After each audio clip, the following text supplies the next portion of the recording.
Another Savior. Holy, holy, holy, holy, Ojukwu. Another Savior. Another Savior. Holy, holy, holy, holy, Ojukwu. Well, this is Mobien.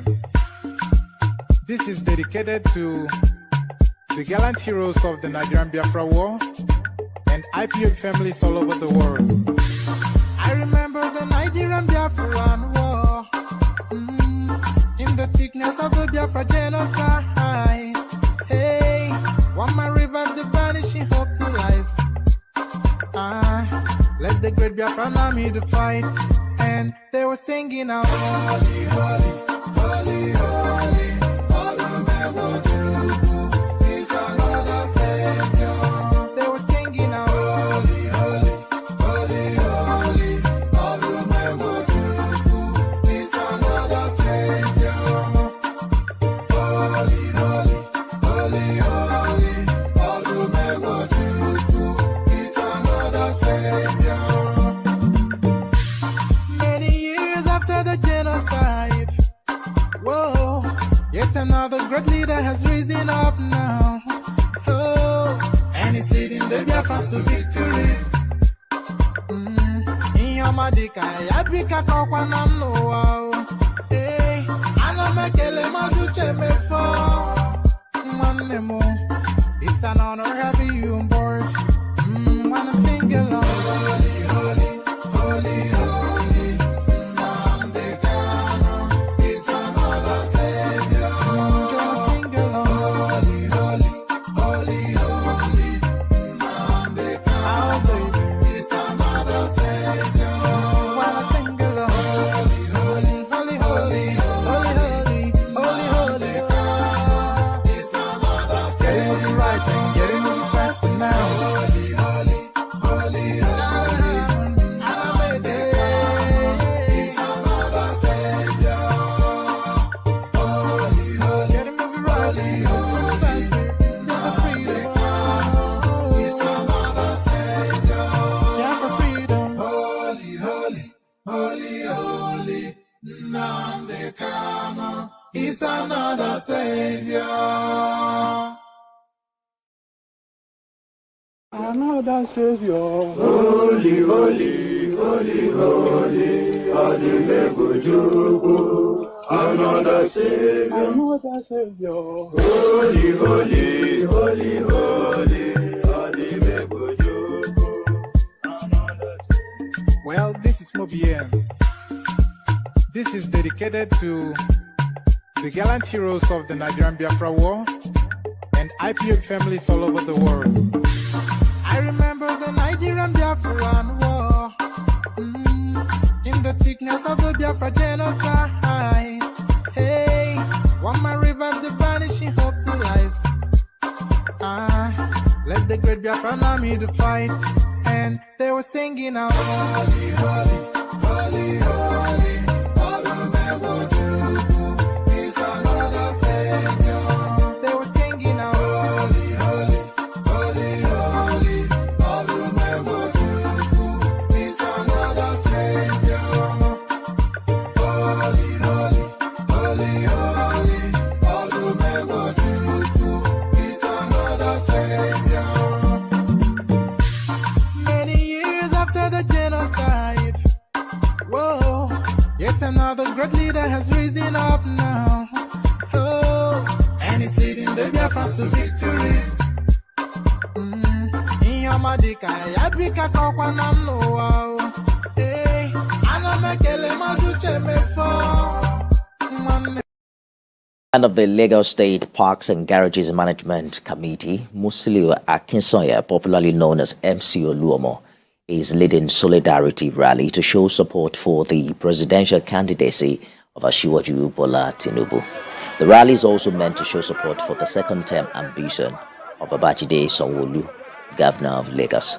The takeoff point is the Tesla Malogun Stadium, Surulere. The journey commenced from Stadium on the bridge through Funshaw Williams Avenue to connect Ikorodu Road to Oshodi by Anthony bus stop. According to reports, the supporters are now heading to the Oshodi area of Lagos.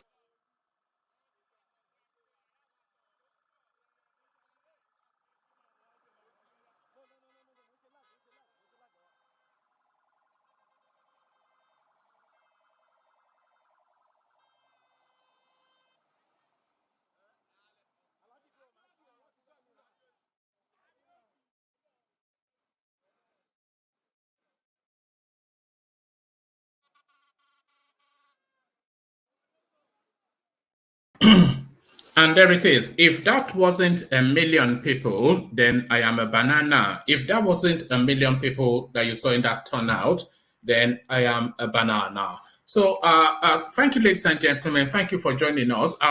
Nobody ever takes for granted that you will be here. And anytime that I see you here, it just gladdens the heart. Because, of course, these sessions mean nothing except we, of course, have your participation as well. So long may that continue. Stay with us for the duration. You already know how it's going to be. It's going to be going. I was about to say, you already know how it's going to go. It's going to be wild. It's going to be insightful. It's going to be potent. It's going to be fun. It's going to be annoying. All of human emotions will be mixed into the session. I only say that really because that has always been the experience. So fasten your seatbelt for another wild roller coaster ride. But before you fasten your seatbelt for another wild roller coaster ride, make sure you are clicking on the like button. We need to be doing that because hundreds of people watch all the streamings, and then you look at the like button and it's telling you 40 thereabout. It's just somewhat, it's disheartening, it's disheartening. And if it comes at no cost, then I don't see why you shouldn't just do it as a matter of routine as you're logging on. So please click on the like button as you are coming on, as you're logging on to the session. And if you're not already subscribed, then use that opportunity to correct that as well. So all that long-winded essay is just really to ask you to like and subscribe. So like and subscribe. Haven't liked and subscribed, there's still two more things for you to do. If you want to come and join us on the platform, because you come here all the time and you hear all these engaging and wild conversations, the laughters, the arguments, etc., it's all because people decided to come join us on the screen. So if you want to be part of that, if you want to be an on-screen personality as opposed to somebody that's just listening in the background, then click on this hyperlink that says StreamYard. So click on this hyperlink that says StreamYard if you want to appear on the screens.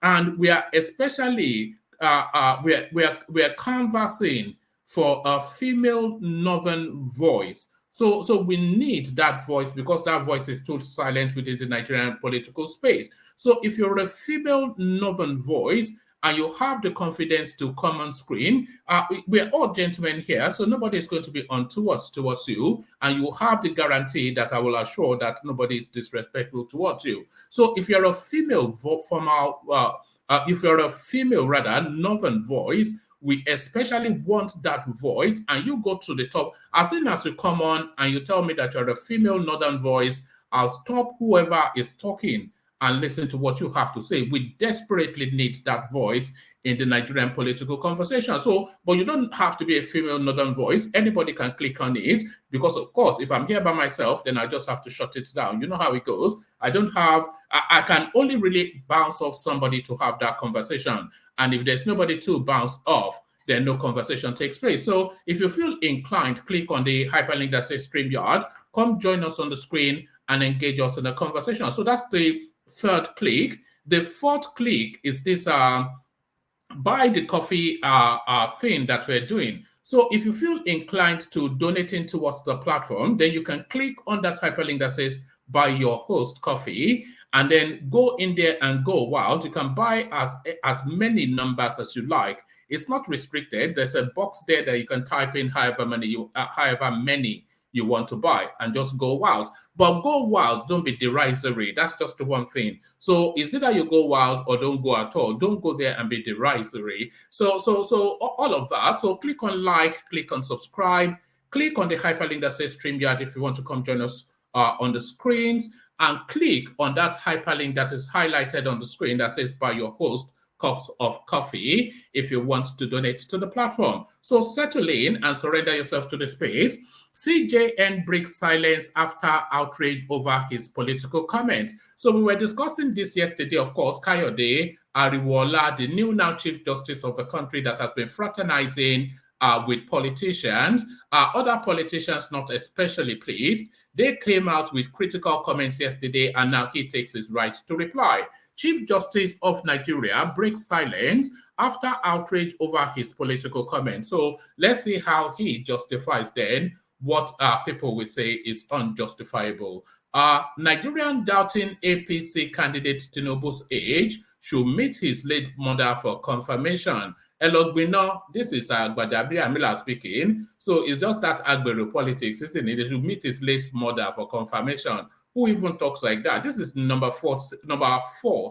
This is the number 4 citizen of the Nigerian state, by the way. Nigerians doubting APC candidate Tinubu's age should meet his late mother for confirmation. Speaker of the House, Gbadabi Amila. You would have thought it was MC Oluomo speaking.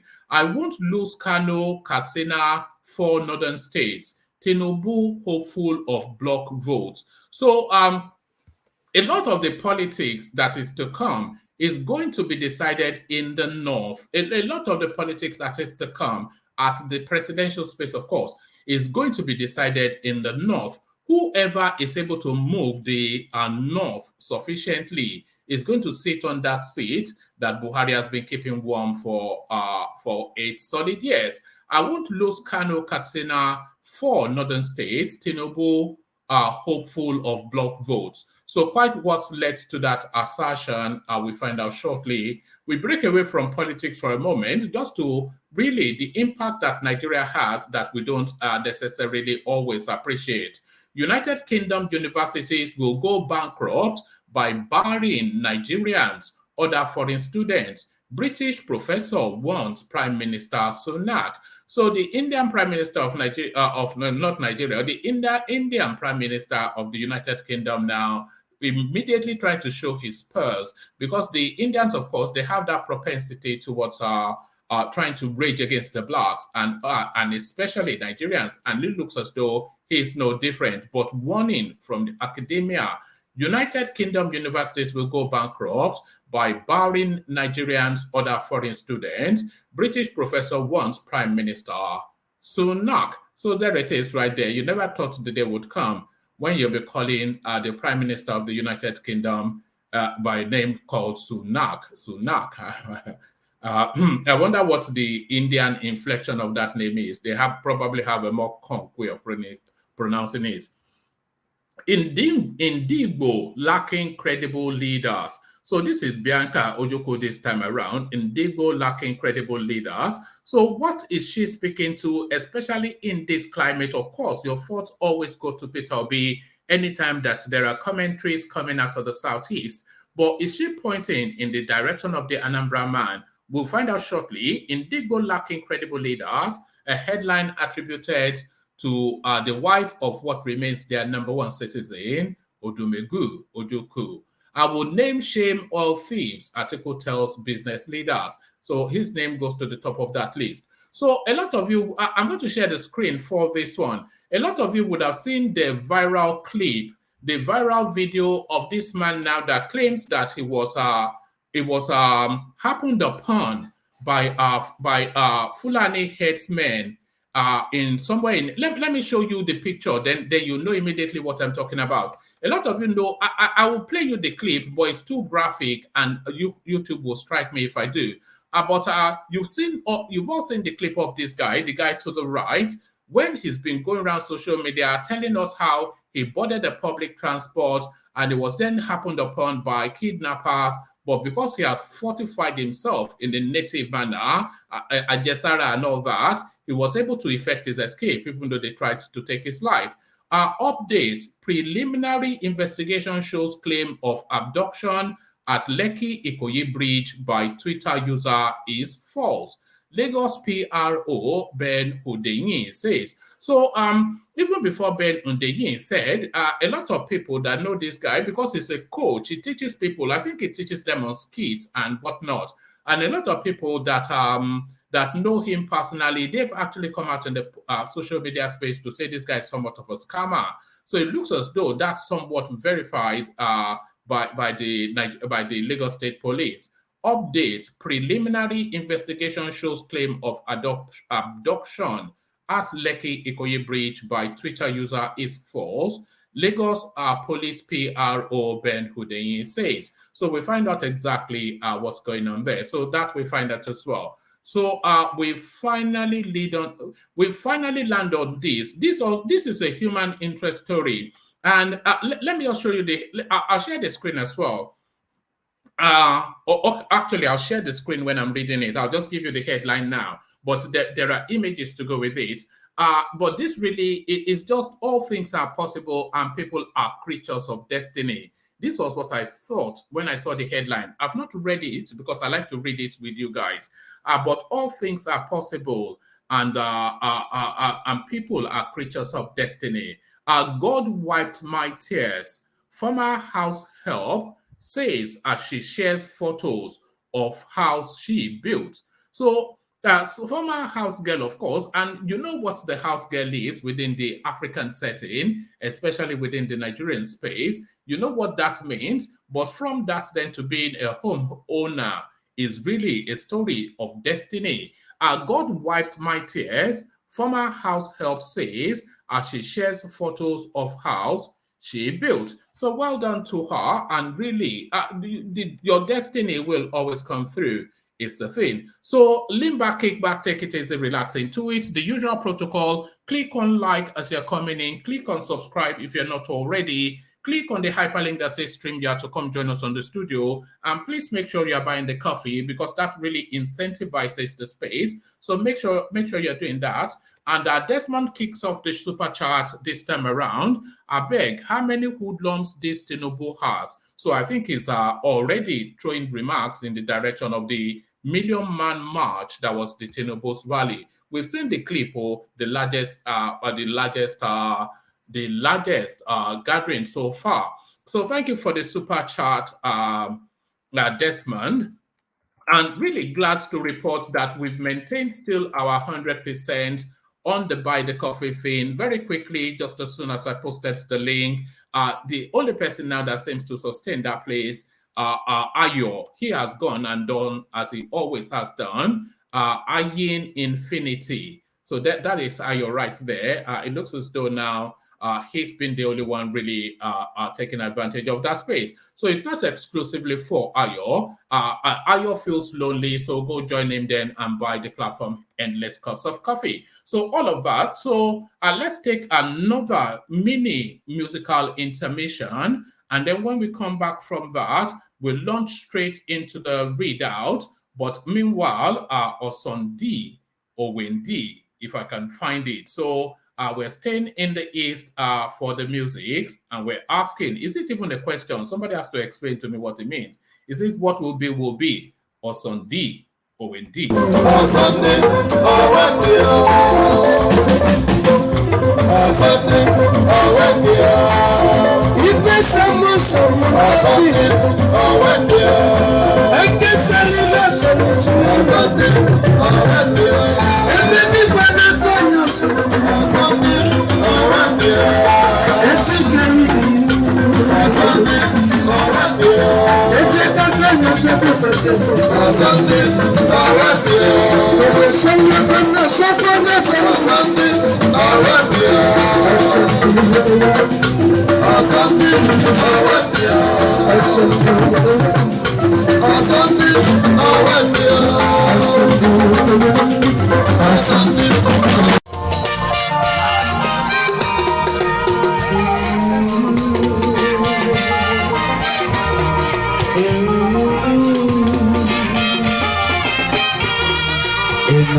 And there it is right there. Osondio. I enjoy that music so much. I love it. So that if there's one thing that is unequivocal, it is the capacity of the Southeasterners to sing, especially in that sort of what's that one again by Osita Osadebe? That's one of my all-time favorite songs. I'll remember that in a moment. But as I look to memory to remember that, Osondi Owendi, as guys, I bring you this. CJN breaks silence over outrage CJN breaks silence after outrage over his political comments. Chief Justice of Nigeria CJN Justice Olukayode Ariwola has reacted to widespread condemnation over his political comments, saying he would never directly or remotely make political comments or innuendos. This is contained in a statement issued by Festus Akonde, the Supreme Court Director of Press and Information, on Saturday in Abuja. Mr. Akonde was reacting to the comments made by Mr. Ariwola on Governor Seyi Makinde of Oyo State being a member of the G5 governors. According to media reports, the CJN had joked that that is why we should not be scared to have these men of integrity group, and I am happy that my own governor is amongst them because he would try to imitate his friend and in-law because we came here to marry for my governor. So Governor Wike will always threaten that he will call back his sister if my governor fails to play ball. That is why you see him following His Excellency Wike, because my governor is afraid his wife is going to be recalled. But the Supreme Court said the CJN never expressed happiness over Makinde being a member of the renegade PDP governors. We wish to state unequivocally clear that the CJN, Justice Olukayode Ariwola, never at any time said such during his brief remarks at the state banquet organized as part of the events lined up for the commissioning of the 2 judiciary projects undertaken by the River State government. Issues bordering on misconception and misrepresentation of this nature are not always strange in times like this, when the country is preparing for general elections, as some people may want to take advantage of every opportunity to score very cheap goals. As we all know, this is the era of aggressive and even unconventional politicking. So there is nothing that will not be heard or seen at this crucial time, especially between now and February 2023, when the general election will be conducted. People say whatever they choose to say, just to please their selfish interest and inordinate desires. We can't really pinpoint where such barefaced falsehood is coming from, and certainly we don't also know at what point the CJN said he was happy that Governor Makinde of Oyo State was a member of the now christened Integrity Group, or G5 governor. We wish to set the record straight by making it clear that the CJN and other senior judicial officers were in Port Harcourt to commission the two buildings that accommodate the Federal Judiciary Service Commission's South-South Liaison Office and Justice Mary Peter Odili Judicial Institution that were conceptualized and constructed by the River State Governor. Even at the state banquet organized as part of the event, the CJN made it clear in his brief remarks that he, CJN, was not in Port Harcourt for the state banquet, but simply to commission the two projects as a mark of honor for the judiciary and Mary Odili. Similarly, he said he was very surprised to see the G5 governors, Integrity Group governors, just as he equally expressed the same surprise when he saw them in Ibadan, Oyo State, during the reception organized in his honor by his state government in October 2022. So I can understand him commissioning judicial complexes constructed by a governor. I can even understand him saying kind words about that governor who has gifted to the judiciary space, but I cannot understand him attending a banquet that a governor organized for him. He should say no to that. The CJN's surprise, he said the CJN's surprise particularly stemmed from the fact that he saw his own state governor, Makinde, who incidentally is a member of the G5 governors, at the Port Harcourt occasion. He equally stated jocularly that being that Makinde married from Rivers State and is equally very close to Governor Yemsin Wike, he will be able to replicate the development strides of the latter in Oyo State for the good of the citizen. This, of course, is a comment that ordinarily ought to elicit applause and not myopic misinterpretation, as governance is all about positive comparisons and healthy competitions. Any one or group of individuals making these unconscionable assumptions and pervading the misinformation are by implication creating the impression that it is now a crime for the CJN to have come to Oyo State, which coincidentally has a member of the group, Makinde, as governor.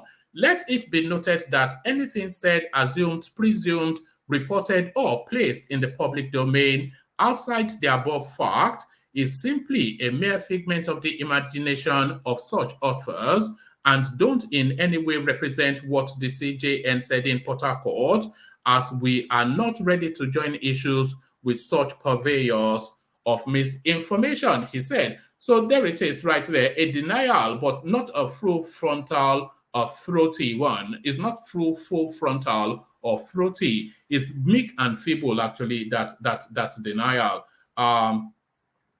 The news agency of Nigeria reports that the group emerged after the PDP presidential primaries, where Nigeria's former Vice President Atiku Abubakar defeated Mr. Wike and other aspirants in the race to emerge as the party's presidential candidate. So there it is right there. I'm not quite sure. He was caught off guard. I hope he learns the lesson and doesn't do it again. He's allowed a mistake. Is the new boy in school, so he's allowed a mistake. He is allowed a mistake, but what Badami Amela said, is it unforgivable?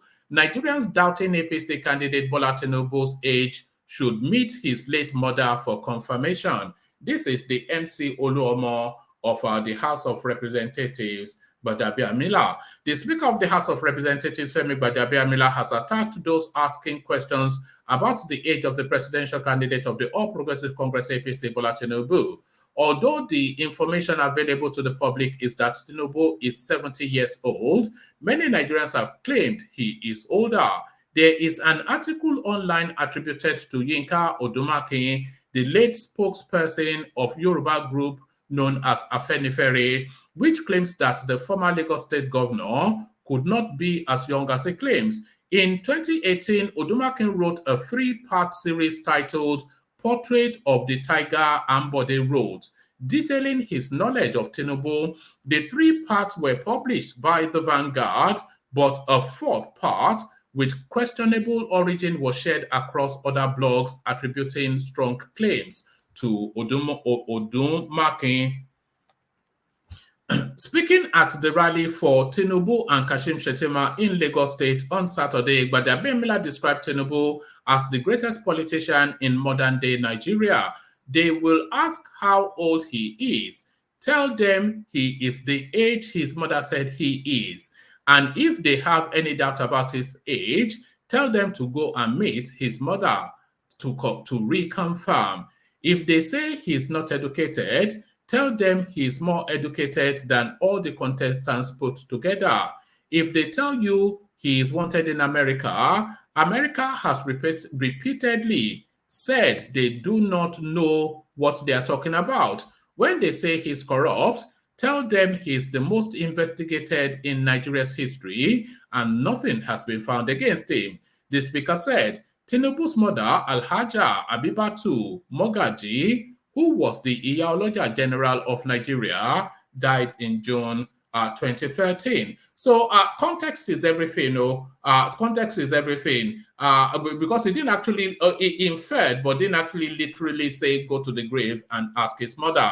I won't lose Kano, Katsina for northern states. Tinubu hopeful of block votes. So the battle will be won and not, or the battle rather will be won and lost in the north for the presidency. So now let's now see how Tinubu is permutating it. Pardon me.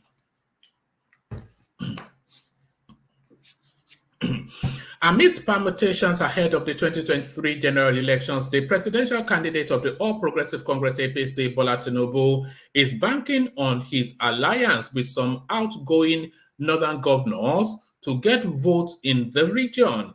At the Teslim Balogun Stadium in Lagos State on Saturday during a rally, Tinubu boasted that his alliance with the governors of Kano, Katsina, Kaduna, Kebbi, Kwara, and Plateau will deliver for him the bulk of the vote he needs to outsmart his main opponents, including Atiku Abubakar of the People's Democratic Party (PDP), Peter Obi of Labour, and Rabiu Kwakwanso of the New Nigerian People Party. Tinubu's statement comes 5 months after about 10 northern governors backed his candidacy at a keenly contested primary in June. Can you see the governor of Kano, Katsina, Kaduna, Kebbi, Kwara, and Plateau? Tinubu asked a crowd of APC supporters decked up in the party paraphernalia on Saturday. We won't lose any of these states. We will govern this country together. They are here in Lagos to show their support, he added in Yoruba language. The governor of Lagos State from 1999 to 2007 also urged the party supporters to get their permanent voters card PVC and vote for him at the February poll. In attendance at the rally include the APC National Chairman, Abdullahi Abdamu, Speaker of the House of Representatives, Femi Gbajabiamila, Works and Housing Minister. All right, so he surfaces now, Works and Housing Minister Babatunde Fashola. So a lot of people have been speculating as to when Fashola will be more frontal in this campaign. So Fashola definitely not in the what's it called? The little man from Ikene space. Oshibanjo. Fashola definitely not in the Oshibanjo camp. Very much with the Jagaban. Minister of Works and Housing Babatunde Fashola, Lagos State Governor Babajide Sanwo-Olu, I wonder, Babatunde Fashola rather, and Lagos State Governor Babajide Sanwo-Olu and his deputy Obafemi Hamzat, amongst other APC stalwarts.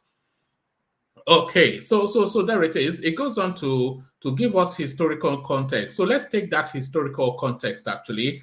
Our quest for northern votes. Historically, since Nigeria's return to democracy in 1999, the northern region of the country had the highest voter turnout at presidential elections, and the top contenders for Aso Rock's top job in 2023 have since pitched their tent to win over most of the 19 states in the region. For instance, Kano has over 1.8 million cumulative votes, the highest by any state in the 2019 presidential election. The state has witnessed some of the highest defections amongst PDP, NMPP, and APC of late. Kano is home to Governor Abdullahi Ganduje, a Tinubu ally, Ibrahim Shekarau, an Atiku supporter, as well as Kwakwanso, who relies on his base and socio-political movement, Kwakwansia, to get votes in the north. Also during the 2019 presidential election, Katsina and Kaduna polled 1.5 million separate votes, Plateau with over 1 million votes, Kebbi with a total of 650,000 votes, and Kwara with a paltry over 400,000 votes, all mainly shared between the APC and the PDP. Other states with heavy numerical voter strength based on past elections include Jigawa and Bauchi, amongst others. At the last election, Katsina-born Buhari won 19 states, many of which were northern APC states, whilst Adamawa-born Atiku Abubakar won 18 states with a total 15 million to 11 million votes separately. So we have to look at our antecedents, of course. We have to look at our antecedents.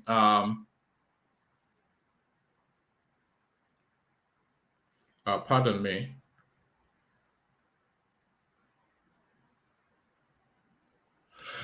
All right. According to Section 35 of the Independent National Electoral Commission INEC regulation and guidelines for the conduct of elections, a presidential candidate can only be announced as the winner if he or she has the majority of the votes cast at the election and has not less than 1/4 of the votes cast at the election in at least 2/3 of all states in the federation and the Federal Capital Territory, Abuja. This means that a candidate must have 25% votes in 24 states across the federation to win a presidential election. At the moment, APC controls 21 states with the exclusion of Osun State, which will become a PDP state on Sunday, November the 27th. Actually, tomorrow is Adeleke swearing in. I think I've got a clip of him acting silly. Hopefully, I do have it. At the moment, APC controls 21 states with the exclusion of Osun State, which becomes a PDP state on Sunday, November the 27th, 2022, when Ademola Adeleke is sworn in. Similarly, PDP controls 13 states as of press time, whilst the All Progressive Grand Alliance Abua controls Anambra State. However, Tinubu is confronted with a major hurdle due to his choice of Kashim Shettima, a former governor of Borno State and a fellow Muslim, as running mate, a development that has been rejected by Christian groups and leaders.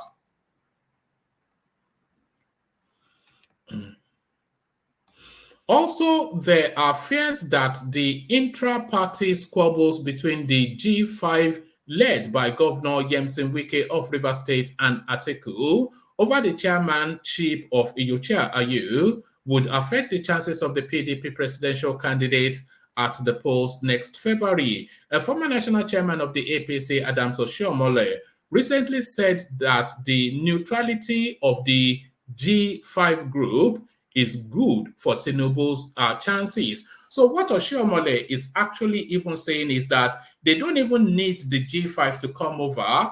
Let them not just back Atiku. That will be sufficient enough for them to take Aso Rock, to retain Aso Rock.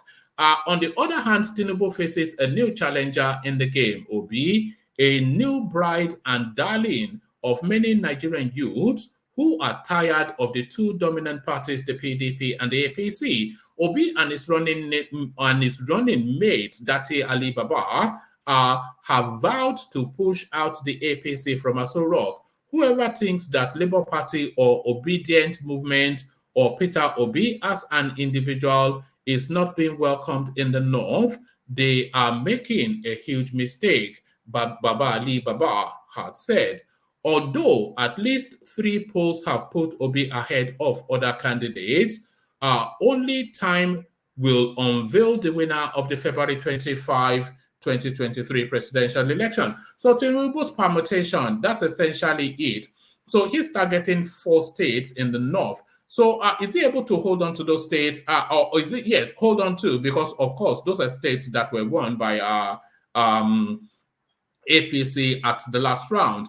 Katsina, Kano, Kaduna, Kebbi, Kwara, and Plateau. These are where Tinubu feels he's confident enough, having solidified his associations with those spaces, that he will be able to get in his favor. If Tinubu wins these states, he becomes the president. If he wins Kano, Katsina, Kaduna, Kebbi, Kwara, and Plateau, he becomes president. So Tinubu winning Kano, that's a bit dicey. Whoever wins Kano is going to get a marginal win, and is not going to score sufficient enough votes for it to push him anywhere significantly. Because the votes in Kano, they'll be split along the traditional spaces.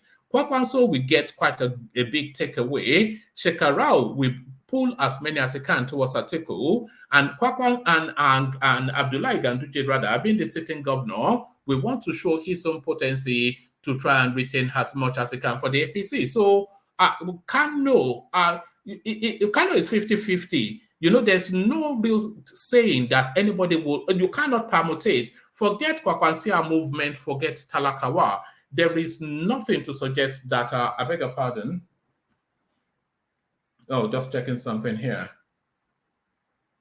There is nothing to suggest that Kano State is a slam dunk for anyone. Katsina State, it'll be quite shameful if APC does not win Katsina State, because you'd expect that Buhari has that state on lockdown. And Kaduna State, of course, El Rufai, also shameful if El Rufai is not able to retain his state. So Katsina and Kaduna State, you are somewhat of a thought that he should be able to retain those states. Kano is in the lap of the gods. Kano is a flip of a coin. Heads you win, tails you win, and it could even land on its side. Kebbi State, I'm not sure. Kwara, Plateau, I'm not sure. But certainly Katsina and Kaduna States, there is a strong argument that he should be able to grab those spaces. There's a strong argument that he should be able to grab those spaces.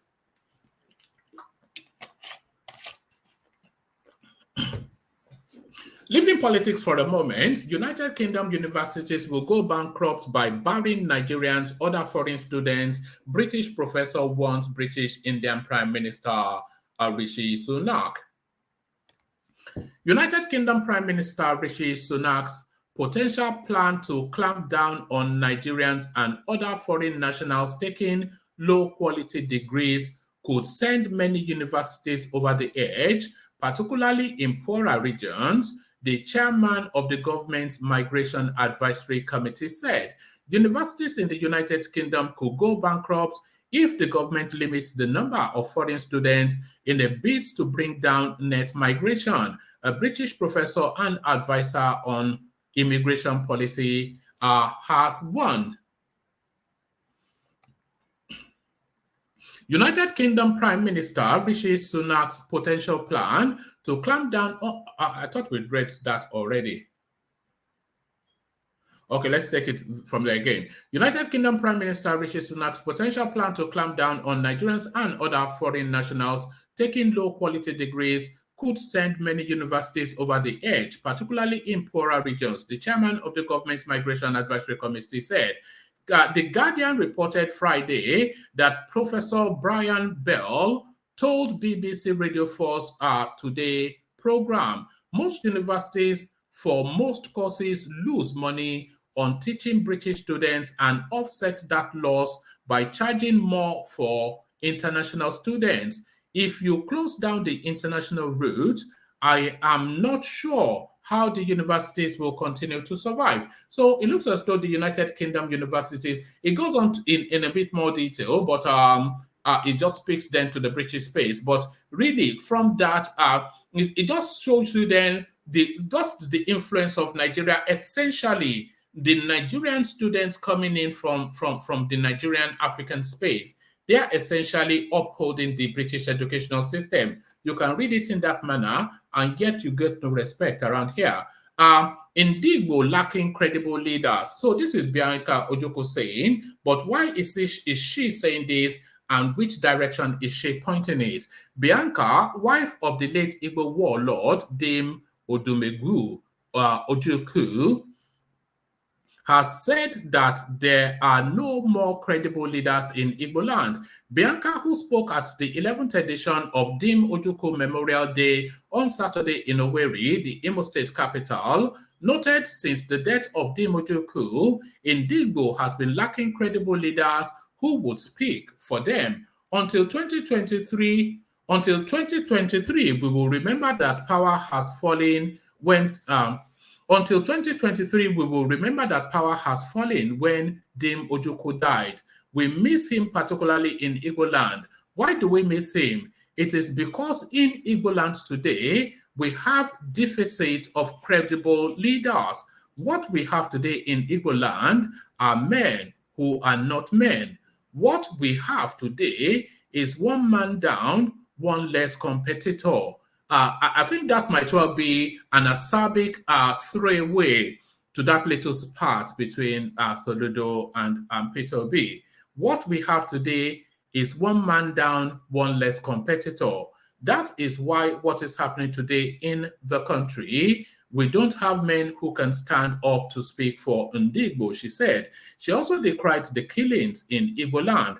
At no time in the history of our people do we have the type of criminalities and criminals as we see on daily basis in Igbo land.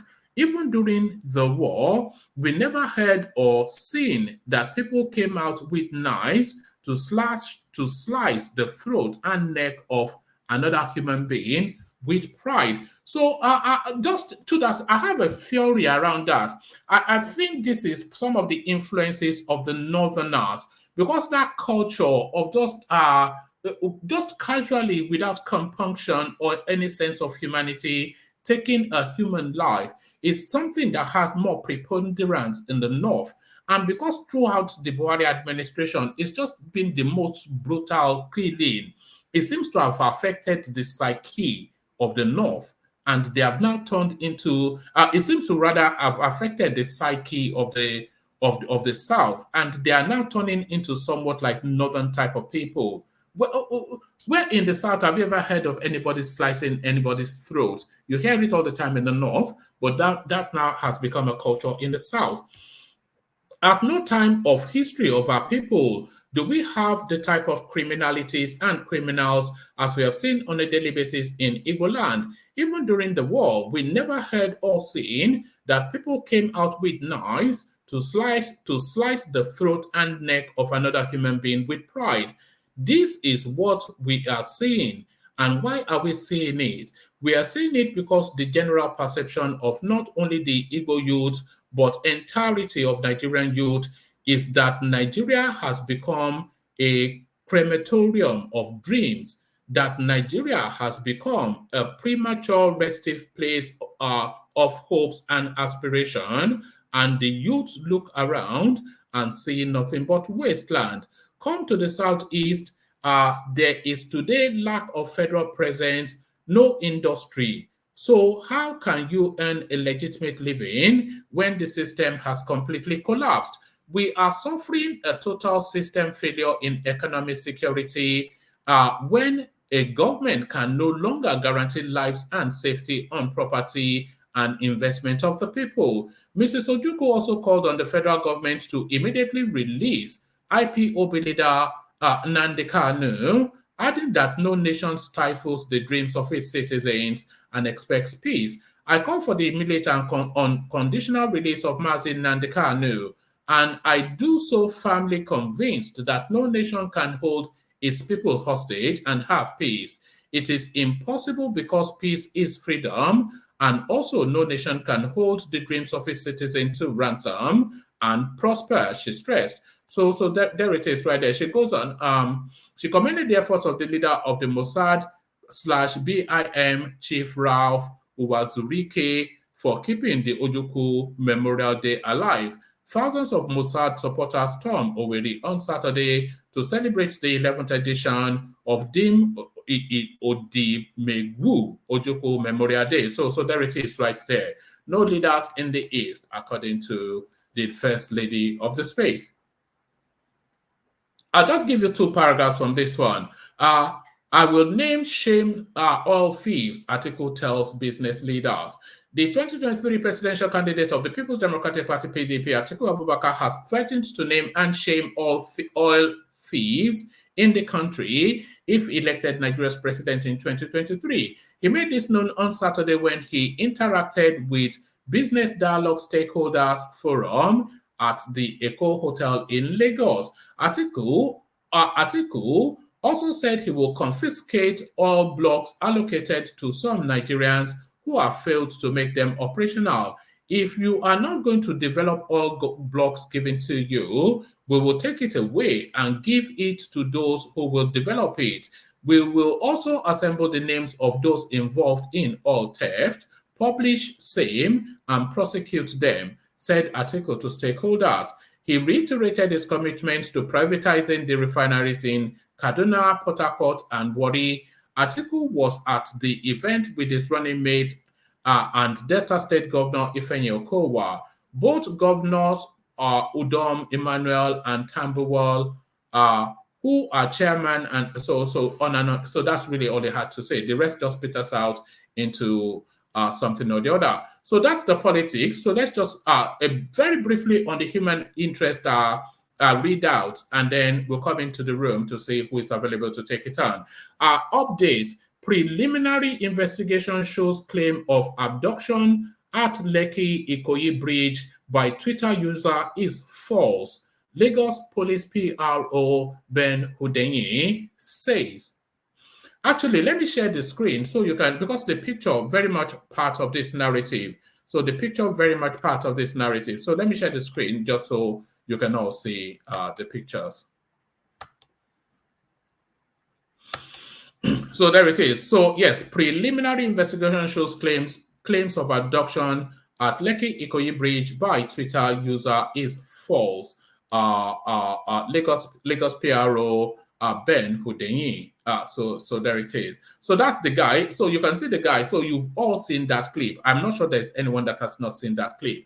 The spokesperson of the Lagos State Police Command, SP Benjamin Hudenyi, says a preliminary investigation into claims made by a yet-to-be-identified man that he was abducted and almost killed after boarding a commercial bus at the Lekki Ikoyi roundabout shows that the claims are false. Pardon me.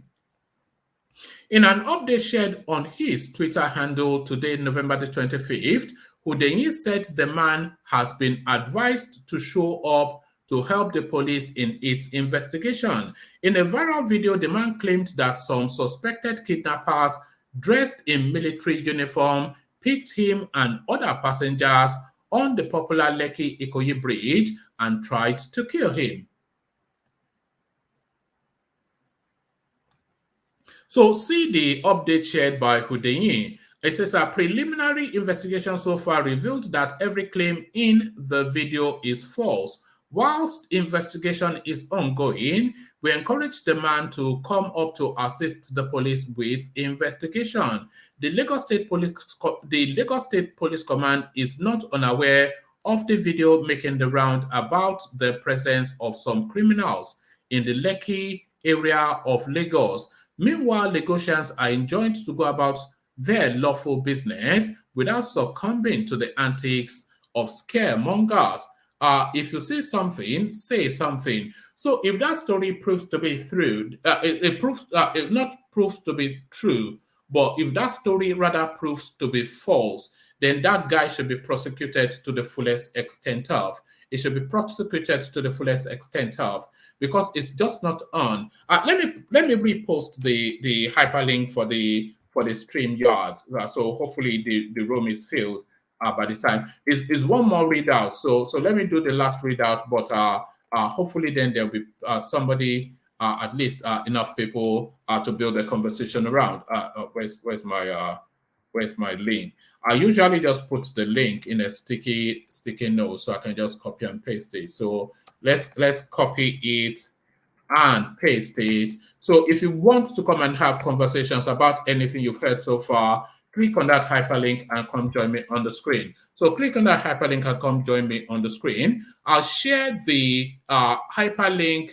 I share rather the screen for the last readout, because this is a human interest story as well, and is one that is somewhat heartening. So this one's somewhat a feel-good story. At least it makes me feel good. Hopefully it makes you feel. Yes, let me just share it and stop mumbling. So let me stop mumbling and share the screen. Let's pick that up, and there it is. So there it is. God wiped my tears. Former house help says as she shares photos of house she built. So let's have a look at the house. Well, you can see it on your screen already. So that's the young lady, and that is the house that she built for herself. A very, really decent looking bungalow. A former house help, Deborah, former house help, Deborah or Deborah in the Nigerian version, Odari, has shared photos of the house she built in Mumias something county in Kenya. Speaking to tuko.co.ke, she narrated her journey from house help to finally owning a home, which she dubbed her little palace. Deborah recounted working as a house help for her cousin and hawking in the city to make ends meet. I worked as a house help for my cousin in Ongata, Rogia. I did hawking for 2 months. I decided to be house girl at blah blah. Got a salary and picked up my secretarial certificate before returning to Kayole, she said. Deborah then pursued a diploma course in early child development education. I later joined Bridge International Academies and did a program in ECDE part-time at the college. She was eventually employed by the county government, marking a change in her fortune. The visible and invisible scars God healed. He wiped my tears and he steered me to my destiny. It's God. God bless my friends. Deborah further disclosed that she baked bricks with her brother to build the house. I sold extra bricks to buy sand and ballast. For the windows and grills, I bought the materials and my cousin Andrew made it. So it's a self-help project. Deborah said she spent around 190,000 on steel sheets and built the house in bits together with her husband. So there it is right there. Well done, Deborah. Well done, Deborah. So there it is right there. Well done, Deborah. So well done, Deborah. And good to see you, DOG. Patrick joins us this time around. And of course, Ajande Koko, the mighty one. So gentlemen, good to have you. Always a delight. So let's kick it off then with Ajande Koko if he's ready to go. Ajande Koko, are you ready? Or do you want me to start somewhere else? Yeah, what's up, my man? Hey, Ajande Koko, always a delight. Can you hear me? Yeah, I can hear you. Are you in conversation with someone? I can hear you. What's going on? No, we could hear conversation. Okay, let me. You can go back to somebody. I'm in a barber shop. all right. Oh, okay. Yeah, trying to have a haircut. So Wow, look at that. go to someone. So you still have Yeah, hair. too Are much you noise. trying? There's Are gonna be you a trying little to? noise here. So Yeah, yeah. don't worry. All right. Baba shop chat. So Adaleko is showing off that he still has hair. Let's go to DOG. If it's ready to go. D, you there? DOG. Okay, let's go to Patrick. They're always very up-footed. Okay, Wama. All right, Okay, brilliant. maybe DOG was muted. Well, it cannot mute. If DOG, are you there? You're not new to this space. Okay. All right, let's go with you then. Are you ready? You don't sound as though you are ready as well. Okay, yeah, I'm ready. All right. Okay, let's kick it off with you then, Patrick. A real delight. So let's kick it off on a feel-good space. This young lady then started as a house girl, now a landlord. It's destiny, isn't it? It's destiny. Yeah, and hard work. I think in that part of the world, they resort to self-help in building homes and stuff for themselves. I have seen a story of couples in Rwanda village who did that too, right? They bought what they could buy and then they put stuff together and then they start building homes. In those days in Nigeria village, that's what happens. When you want to build, you just invite your friends and everybody come and then they help you mold the blocks and build. And they also used to do that with their farm. So if you are farming, and so they will come help you make the ridges, and then when it's their turn, you all go there to help them make the ridges. And with that, they're able to build bigger farms and produce more. So I think that culture is still there in that part of the world, and I Well, think it's good. we should certainly go back to that sort of culture. It's very communal, and it brings everybody together. And then Exactly. that's how we are as Africans. I don't know how we quite deviated from that sort of way of being. But I think it's working at different levels. Right here in Calgary, if for example you are moving, you got a house, you bought a home or something, you are moving. All you need to do is tell your friends you are moving a particular day. They are all happy to come and help you move and set up and put stuff together, assemble your bed, everything. And so when it's their turn, when is your turn, when is their turn, you also go there to help them do that.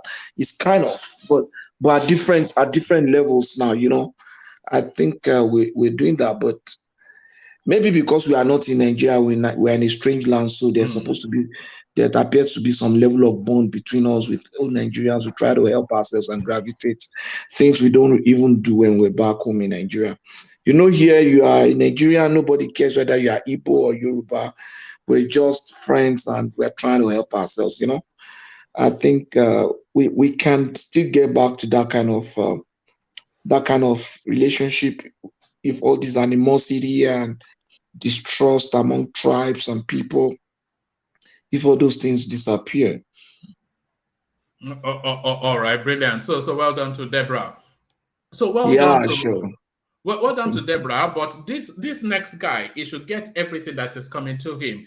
Did you see the viral video of this chap that was going around claiming that he was picked up in Lekki by suspected kidnappers, but because he was strong in the native sort of manner, he managed to effect his escape. And he went on to this. Yes. He told us all of them were Fulanis, but apparently it's not true according to the police. Should they stop at it is not true, or should they actually bring justice to him because he's trying to ferment ethnic tension? I think if the guy should be investigated, it's just a preliminary investigation. The guy should be investigated further, and if he's found guilty, I think he should face the law. That guy should serve some jail sentence, some jail terms. Because if people wants to respond to that, what if people start attacking the Fulanis around their homes? Say these people already started killing people in an environment where there's tension. That could result in a provocation, and we can start feeling suspicious. I can decide to fire the Fulani guard in my house and say, oh, who knows? as a result of those kind of things. I don't know what he's trying to derive from that. Maybe he's trying to drive traffic to his page or something. I don't know. Cloud But I chasing. think I Cloud think he chasing. should. Yeah. And I think he should be prosecuted.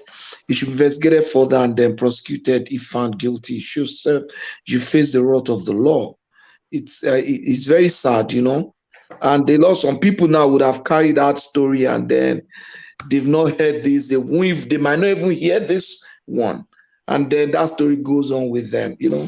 It's very very it's very sad situation, and the guy looks to me like someone who should be educated and Yeah, who he's is well younger. spoken now. He's well spoken. Yeah, so I don't Yeah. know. I don't know why he will do that kind of a thing.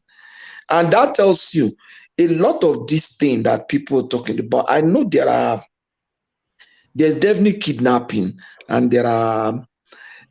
there's insecurity problems, but I think you cannot say these are Fulanis. These are majority of the arrests that have been made in the Southwest has been Yoruba people or have had involvement of Yoruba people. And then Charles Soludo came out to say that the people causing insecurity in Anambra are his people. I don't even see any Fulani man going to Anambra. He's taking a risk, you understand? And yet we have insecurity there. So it's the man came out and said, these are my people. And Bianca saying people have not been killed this way. She should talk to her people to stop killing themselves. That's the starting point. Talk to your people to stop killing themselves. So go to that Bianca space then. What do you think all of that was all about? I think it was So there are no credible leaders in the Southeast.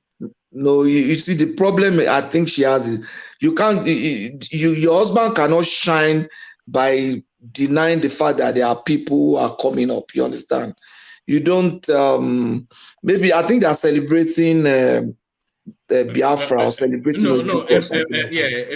Ojukwu Memorial Day.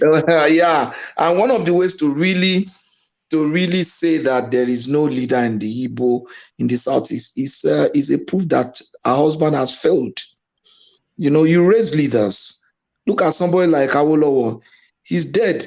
The crop of leaders that we have now are either people that were raised by Awolowo directly or people that were raised by people that were raised by Awolowo.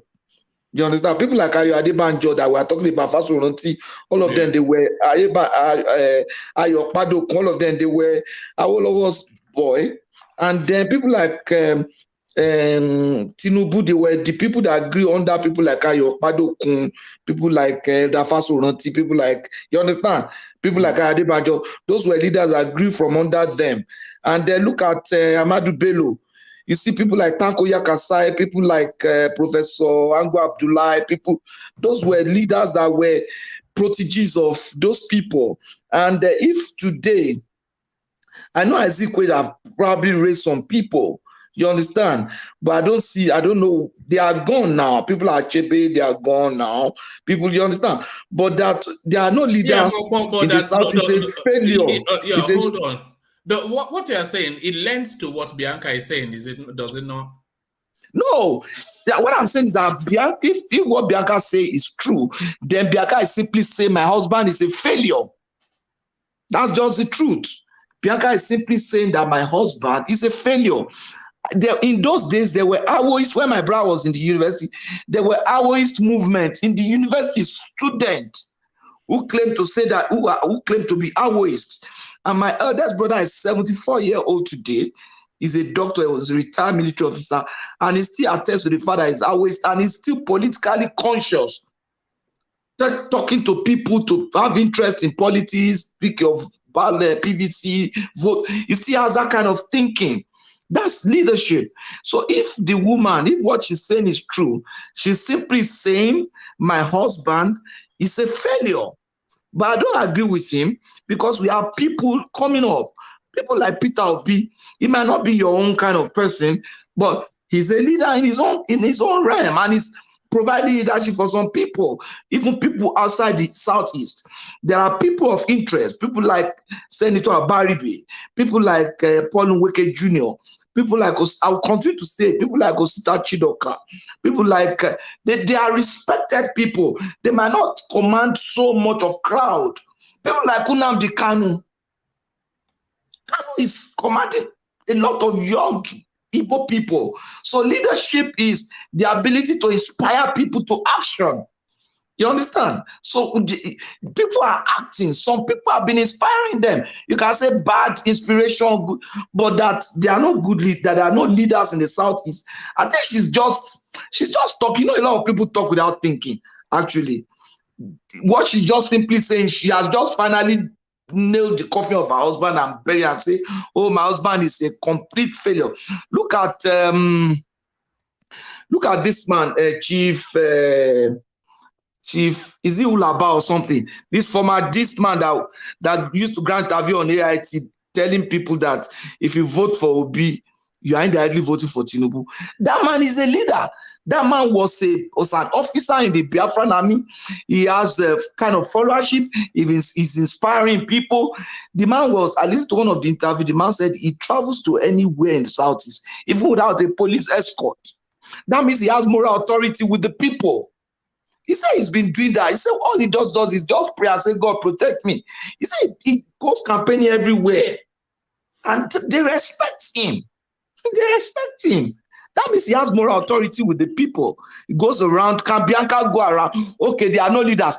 Do they say it's only men that should be leader? Why is she not leading? But she's a leader of some sort. She's a leader. No, she has just said she's not a leader now. She said no leader. That means she herself is a failure. She's not leading. Do you think Bianca Ojukwu is an obedient? No, she's not now. Maybe she is. She used to slap me. Has she come out as one? Has she come out as one? No, she has not. Bianca Ojukwu, if she says she's an obedient, okay. I don't know. Maybe she's inspiring some people. I don't see anybody that is naturally being inspired by Bianca, you know, and saying that, I am this because. But I want to say good things about your husband does not make a failure out of every other person and every other person. Look at Innocent. Innocent is a leader in that industry in the East. Innocent is providing leadership for some people. A leader is someone who takes responsibility for results. That man took responsibility for results, translating the spare part selling skills into automobile manufacturing. That is leadership. And that's providing for some people. Out of that process and that production, other leaders are coming up, inspiring people, and some people will be inspired by that. So to me, I think she just doesn't know what she's talking about. Oh, all right. I can't get what she means. She means that you really have sold the people. That's what she meant. She meant that Southeast has no leader after Ojukwu died. No. What Charles is saying is that she meant that Igbo people, the Southeastern leaders have sold the people. About how are you reading that into what she said, Charles? Because Southeasterners don't really care about their own people compared to other people. Of course they do. What you can't say that. They do, but when it comes to the federal government give them so many funds, but then use the funds in the right way. That was Ojukwu's kind of getting off. Yeah, but that's the story of every region in Nigeria now, Charles. No, let me hear him again. What did you say? It said they don't use the funds for the benefit of the people. They do use their money for every region. Not their money, the leadership, like the governors, etc. So many people do that now, not only Igbos now. All right, thank you, Charles. Let me take you to the space. The Million-Man March for Tinubu in Lagos, and it was a literal million. So you expect, you already know what the pushback will be, Patrick. That they shut down the markets, they forced them against their will, they gave them money and all of that. Maybe not, but a million man turned up. And those million, they are votes. So what do you then make then, or what do you make of Tinubu's rally in Lagos? Did you find it rather somewhat impressive? Yeah, it was okay, but they were not up to 1 million. Are you sure about that? No, the point is that stadium, the capacity of that stadium, I don't think not even the stadium. Now, did you not see the sea of heads just cascading? Yeah, but what I mean is that If you cramp on 1 million people into that place cannot take them. There will be stampede. All right. People have a very, very inadequate sense of assessing crowd or numbers or estimation in numbers. If you could arrange them, look at all the stadium, all the seats. Let's even assume two people seats on the seats. That stadium is not 200,000 capacity, but let's assume the seats, three people, one person sit on the seat, another person sit on the left and on the side, which is not possible. That's 300,000. Let's assume another 300,000 on the pitch, which is probably not possible. That's still 600,000. You can't have 1 million in that place. It's for safety reasons. It's not. It shouldn't even happen. No. I meant I was being pejorative. A metaphoric million. We have 1 million, 2 million. Yes. I don't think they have to. Even some of the seats, No,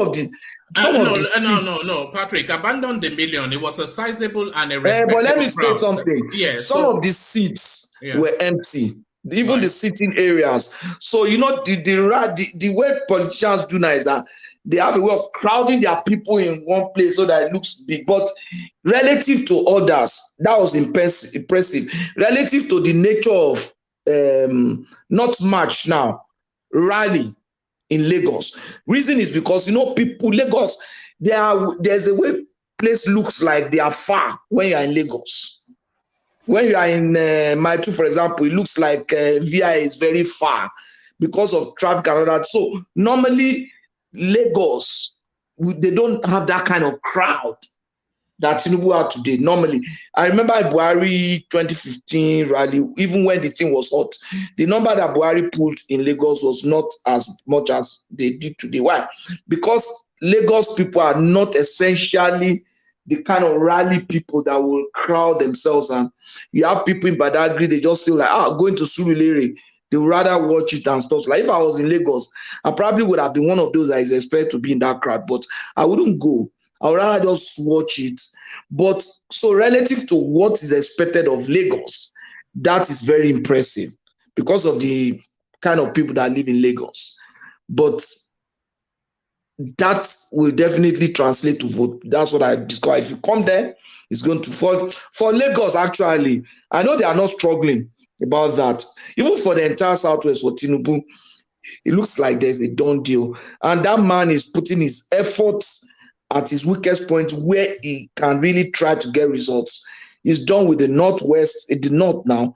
The man has been in South for some time now, right? He's trying to put effort there, He has spent time. I'm sure after he has done that, he will go back to the North and spend the remaining part of the campaign there. So it becomes like, let me just stay here and hold everybody, before they change their mind. No gap. All right. So Patrick, let's go to the north then with Tinubu. I won't lose Kano, Katsina, 4 northern states. So this was Tinubu's his commentaries at that rally, and is especially targeting Kano, Katsina, Kaduna, Kebbi, Kwara, and Plateau. So he's confident in that space. So first, before you tell us if you feel he has reason to be confident or not, just if he is confident that he takes those states, Kano, Katsina, Kaduna, Kebbi, Kwara, and Plateau, does that make him president if he's able to take those states? Of course, because he knows that Southwest is already given now. All right. So now he's already at Southwest. So if he's able to take those places, and he's not going to perform poorly. He already has 6 states in the Southwest. If you take Kano, Katsina, Kaduna, he knows that Borno is already given. He knows that Yobe is already given. You understand? What gives Yobe? What's his strength? No, Yobe is just by Borno there now. All right. Okay. Yobe is mainly, is also Kanuri. You understand? So Yobe is also given. Borno is also given. Yobe is was carved out of Borno, kind of. And so Yobe is given. Borno is given. You already have 6 states in Southwest. That's 8 already. Kano, Katsina, Kaduna.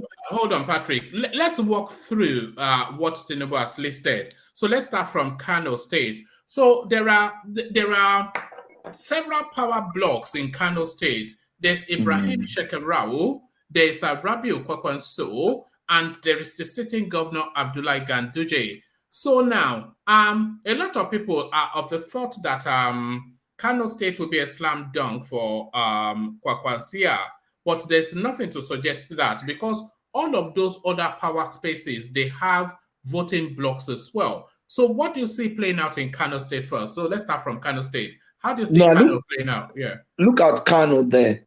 Now, if you study the people there, APC have been the only party that has been relatively stable.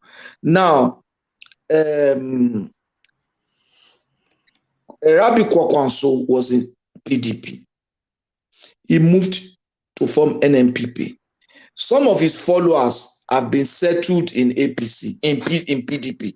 Those who are his followers and have gotten their tickets in APC, in PDP, they've gotten some House of Assembly, House of Rep and stuff. Those ones didn't move with him.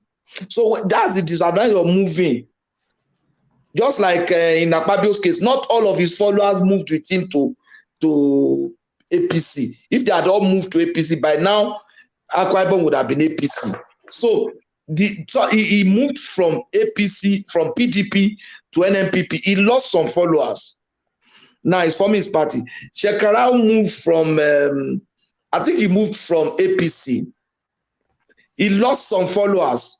No, it moved from APC to NNPP. NNPP. He lost some followers in APC. From NNPP, hold on, from NNPP now with PDP. PDP, exactly. Yeah. So he lost some followers in APC. He also lost some followers in NNPP. He's moved to NNPP, I don't even know, because as at the time he even got to NNPP, there was nothing to take. So he lost some followers in NNPP, and now he's in PDP without any tickets. You understand? So his followers are decimated rather. So you now have an APC with quite a number of Shekarau's follower in that place. And then APC, so Kwakwanso also is not going to have the amount of votes that he used to have. So, and then you have the incumbent and the Buhari factor. Sorry, hold on. Why is Kwakwanso not? Because his candidate actually won the 2019 election and they rigged it for Ganduje. So why are you saying Kwakwanso would not command the numbers that he has traditionally commanded? Actually, 4 years is a long time. His candidate won that thing as a governor. Did the PDP win Kano State at the presidential ticket? No. You understand? So it's been decimated now. The circumstances are the condition. The state of Kano now is different from what it was as at 2019. No. I'm not sure that I agree. Kwakwanso remains the strong man, the man to beat in Kano State. Okay, because of the red cap. February is coming now. Because of his Talakawa movement. Because of red cap. What I'm saying is that at least a sizable number of his followers are still in APC and PDP now. They are APC and PDP. That's the problem of moving. That's why people like Wike say will stay here. If he decides to move, he can't be sure that he will still keep half of his followers. So it's a sensitive thing. I'm not sure I agree with you on that. But let me move you from Kano State. Let's go to Katsina State. So if APC does not retain Katsina State, then that'll be a shameful thing for the incumbent president. Yeah, APC is going to retain Katsina State. Even the governor, they like the guy. They like the governor. That's just the truth. The governor is trying his best for that state. Yeah, they have security issue, but you agree with me that Buhari did a lot in that state. They have a University of Transportation in Katsina now. Yeah, Rotimi Amechi.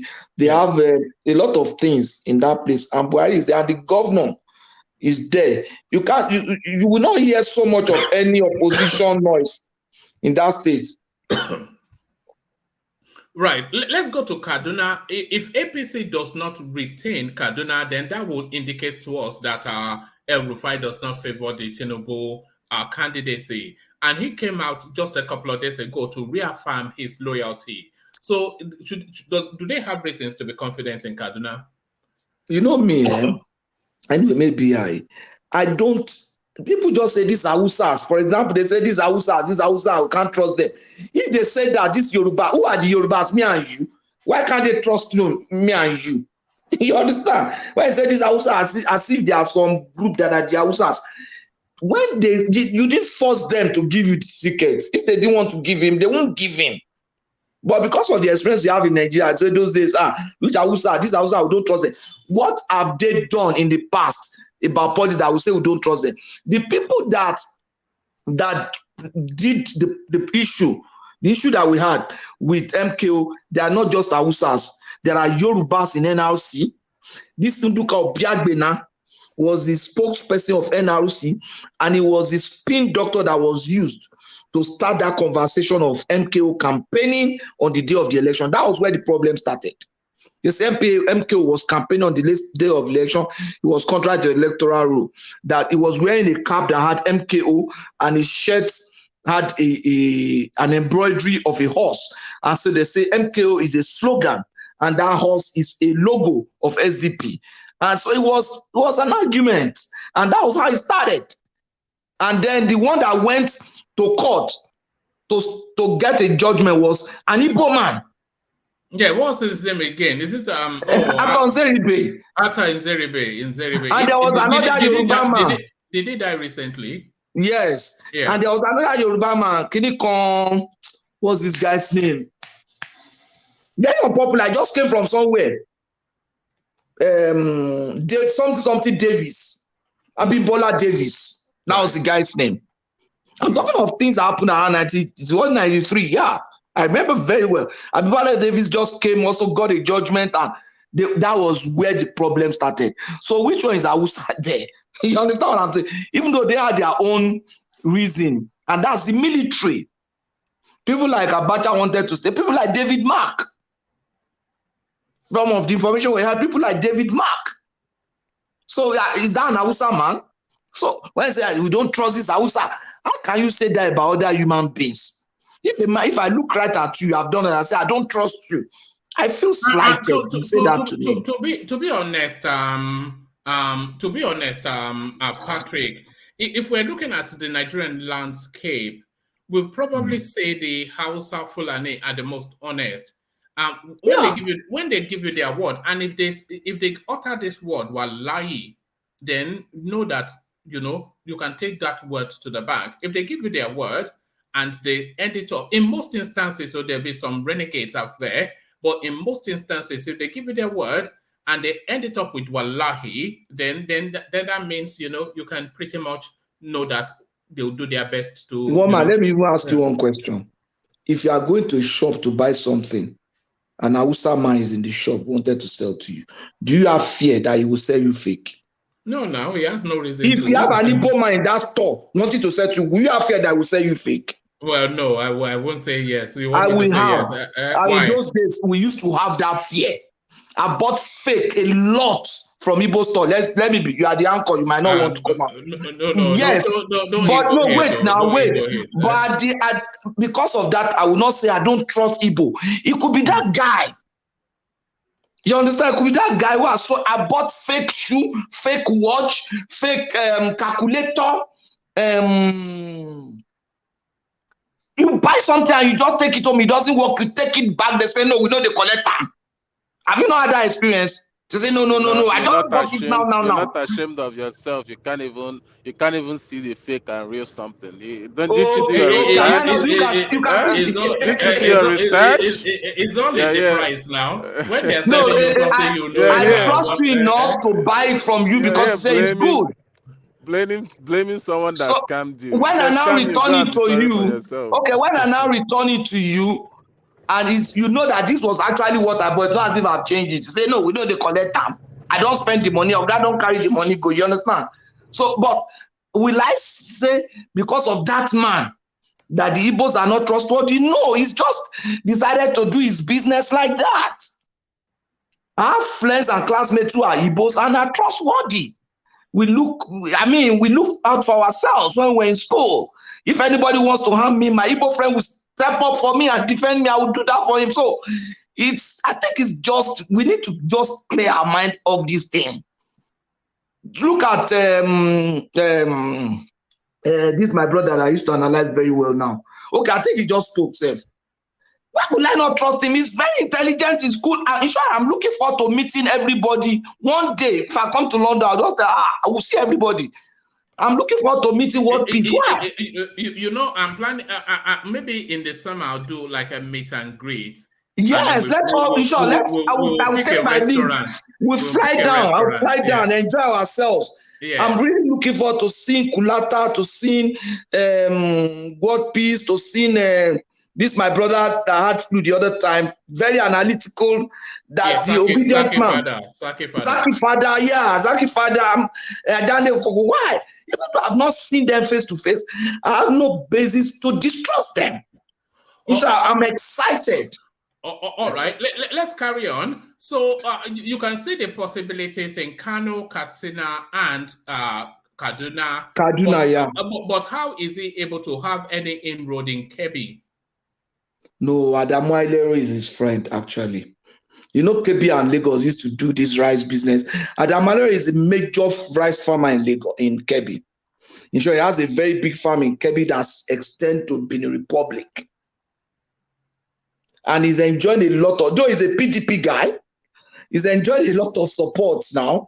He's enjoying a lot of support from the federal government because of his rice and everything.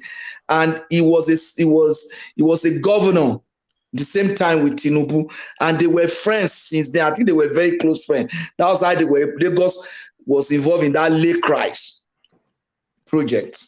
So Adamu Ailero is about the strongest guy there. But Patrick, what if all these governors do a tambu wall on Tinubu? You see, it is easy for. Okay, let me give you the reason why they do tambu wall for Atiku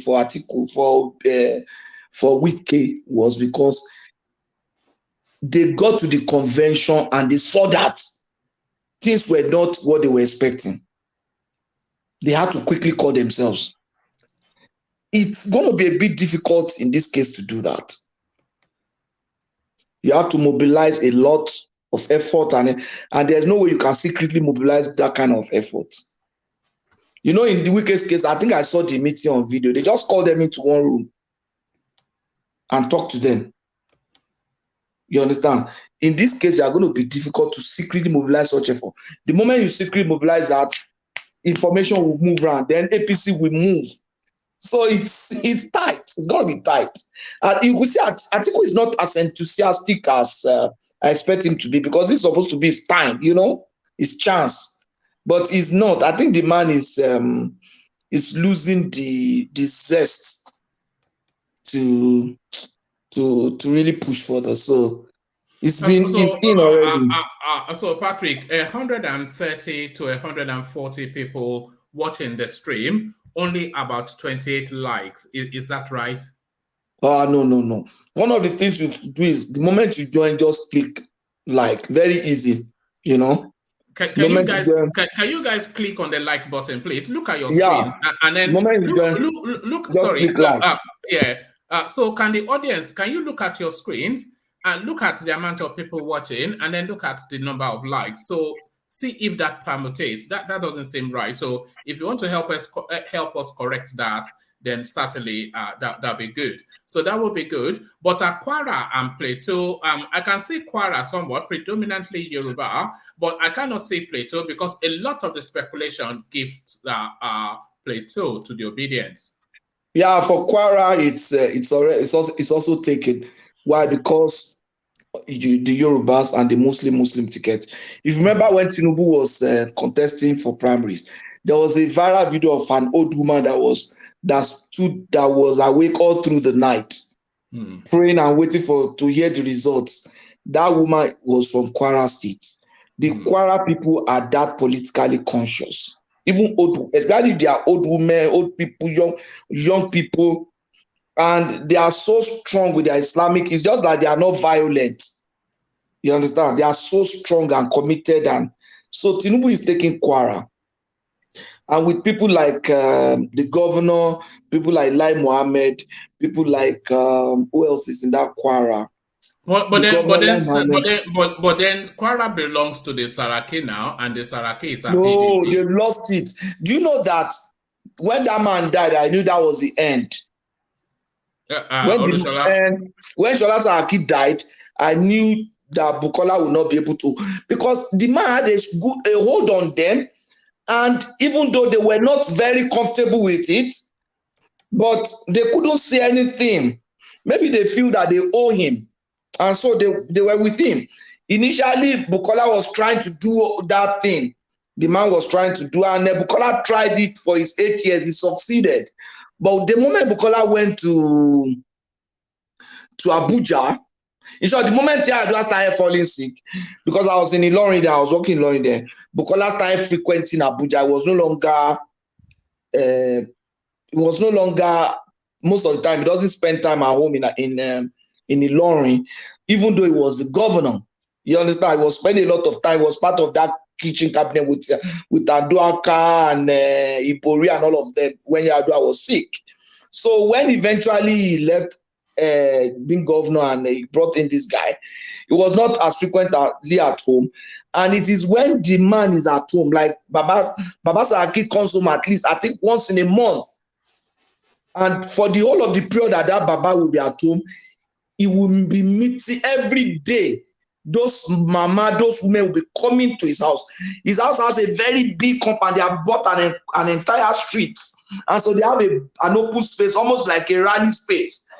And when the man is around, we don't even drive past that place, because that house is in GRA. I used to live in GRA then.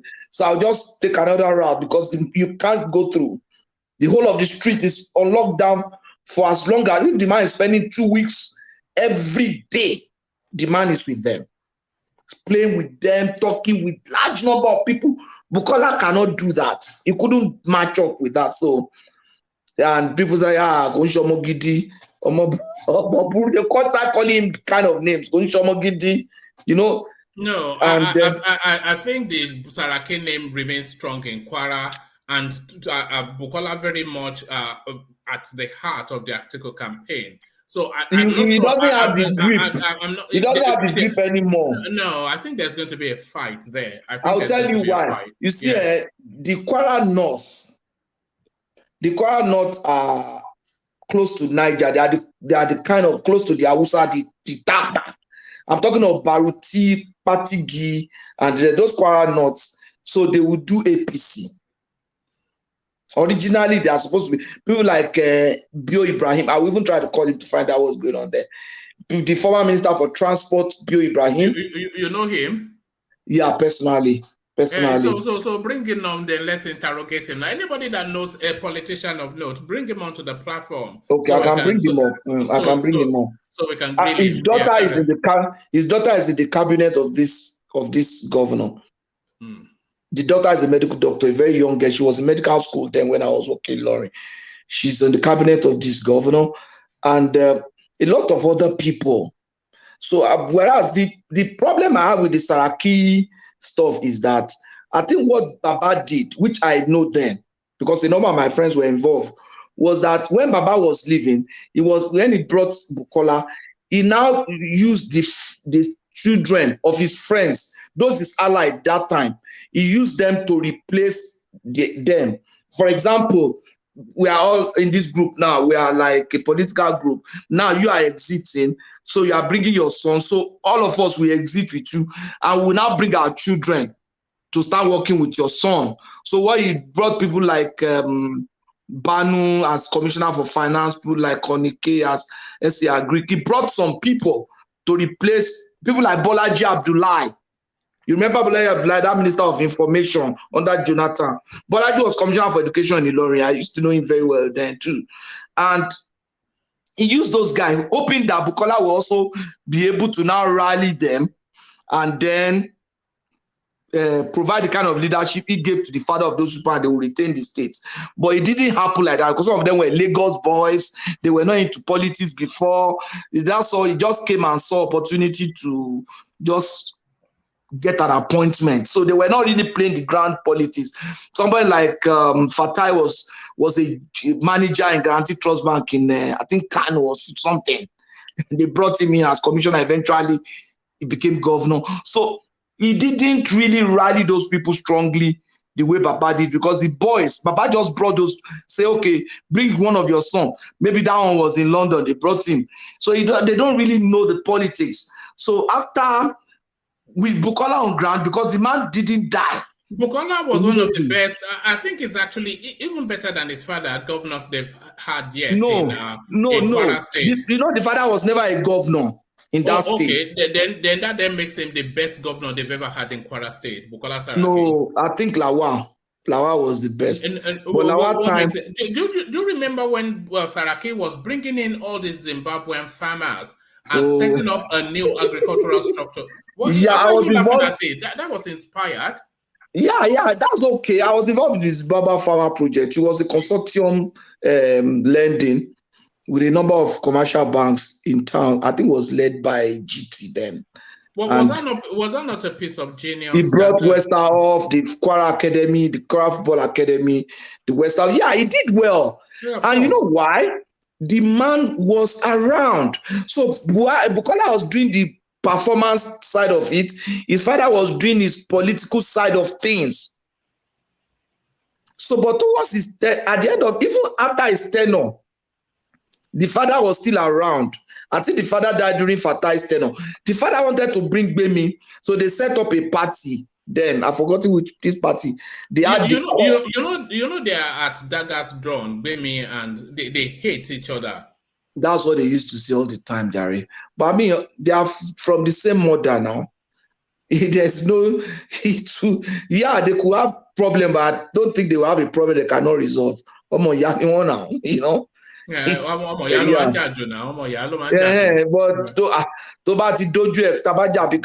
there's no way Bukola will prefer another person to her sister. With time, when the chips are down and they say pick your sister or let's kill this one, just take his sister. You understand? So it's like that. But the point is that the Saraki also still have a mouth in this cabinet. That's what it means. And Bemi is also strong. That's the point. Bemi is doing with those women what Baba was doing. You know she's PDP. No, Bemi is APC. Is she? Yeah, Bemi is a minister in Buhari's government now. Is she? Yeah, of transport. She even replaced Amechi. No, I think Minister of State of Transport. She's the full minister now. She was in one cap. She was minister of one. You're right. I just checked. I thought she was in PDP. Oh yeah. No. Yeah. Bemi is in APC, a minister, and Bemi is doing with those women. That's what I even forgot to mention.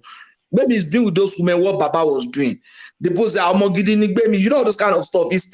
She still does that, coming to town, meeting with them, give them support, give support to their children in school, all those charitable stuff. Because of their Islamic background, charity is a pillar in Islam. So they are not necessarily seeing it as doing them a political favor. They are seeing it as doing a favor that is in Islamic.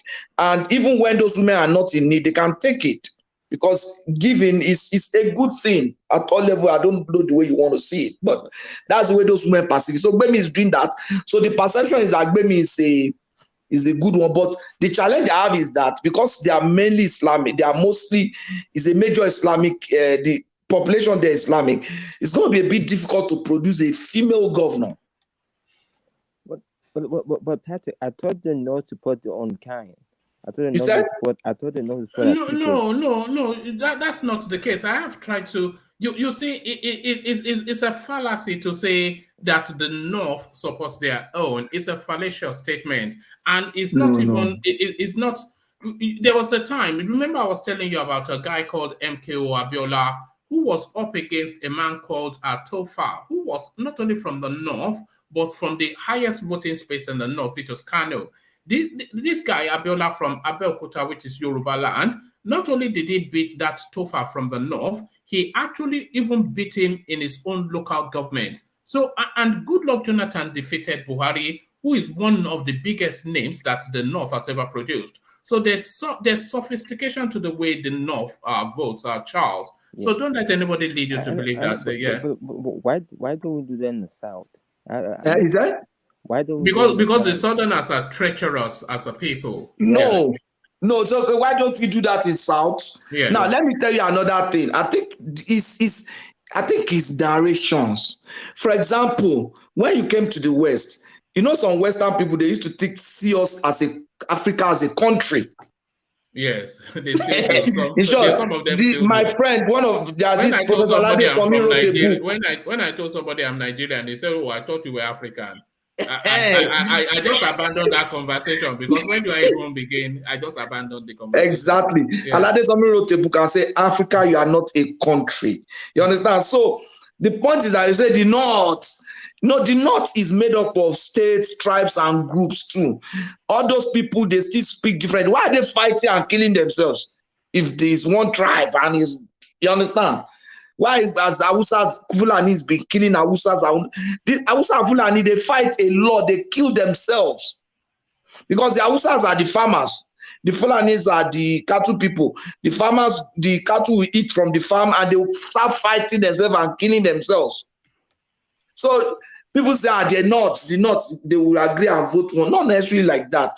But the one who is smart can still appeal to those groups. The Kanuris, the Fulani, the Hausas, then the minority tribes in the south, like the Zongo Kataf, the Lantan in Plateau State. So those are people. Benue State is classified as North Central now, but Benue State does not vote block with North.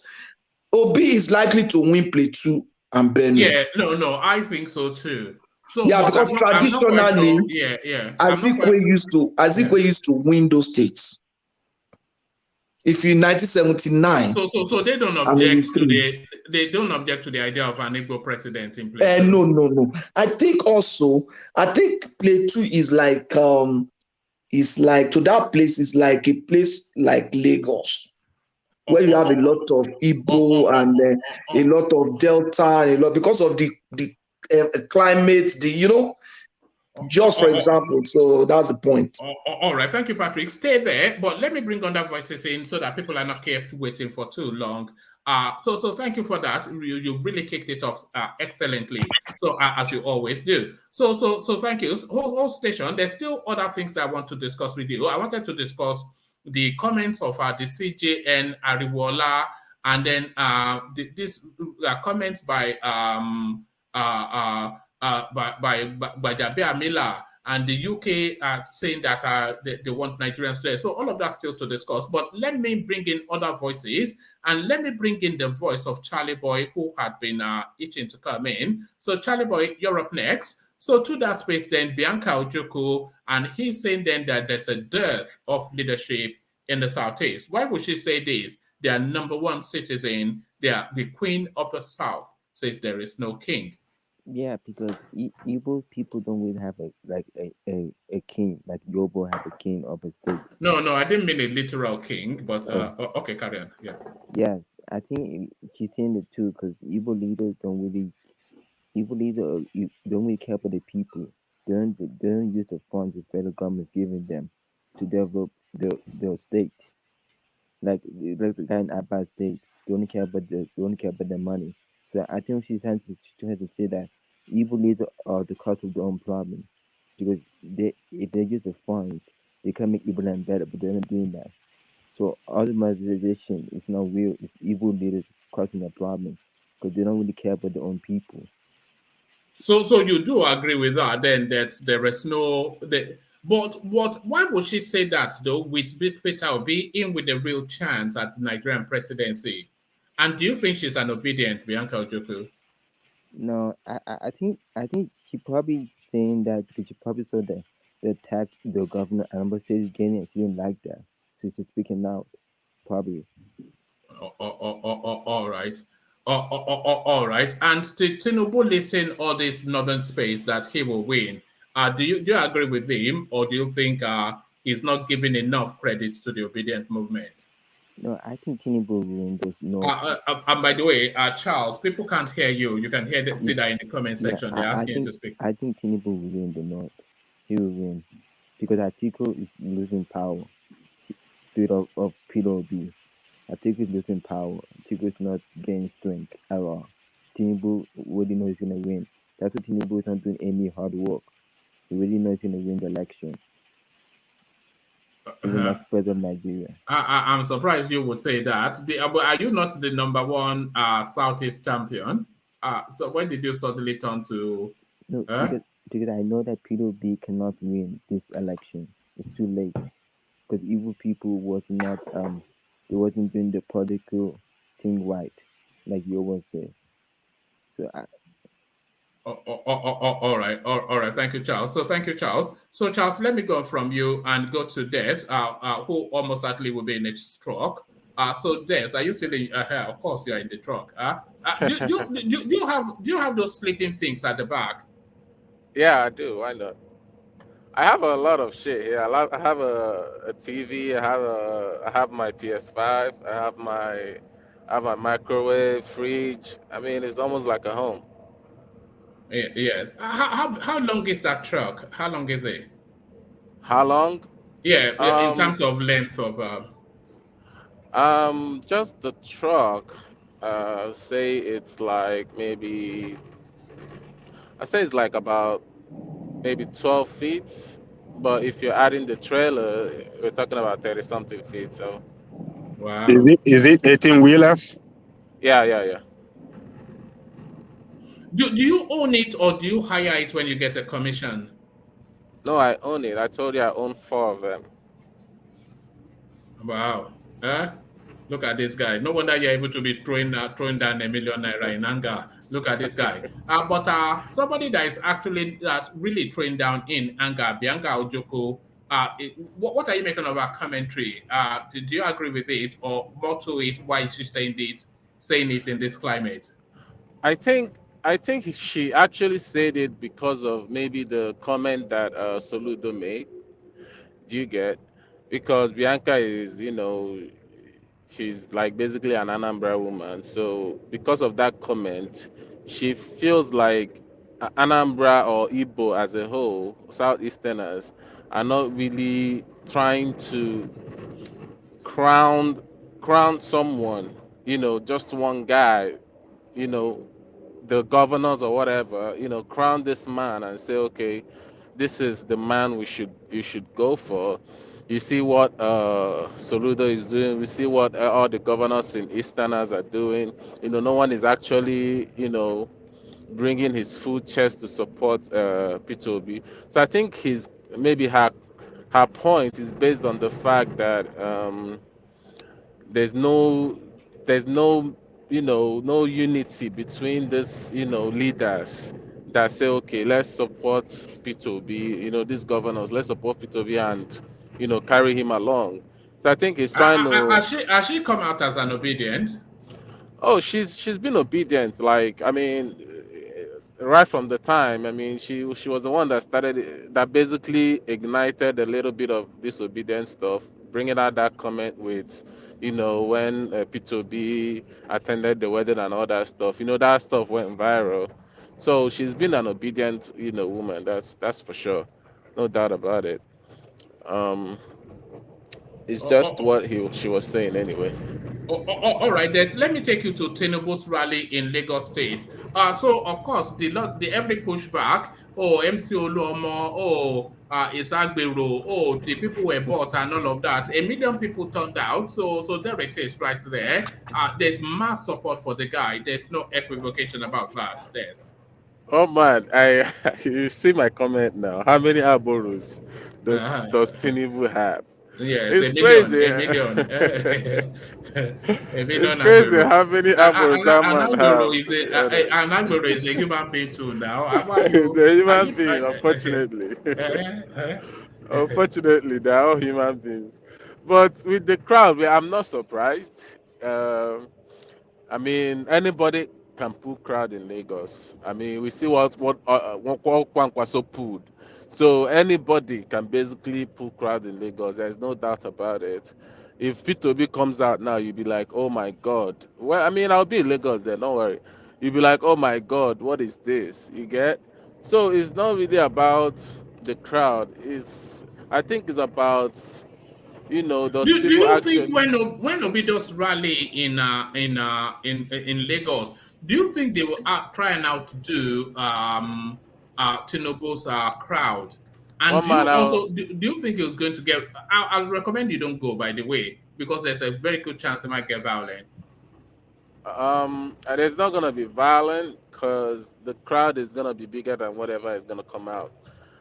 And I think obedience are gonna want to prove a point, and it's gonna be massive.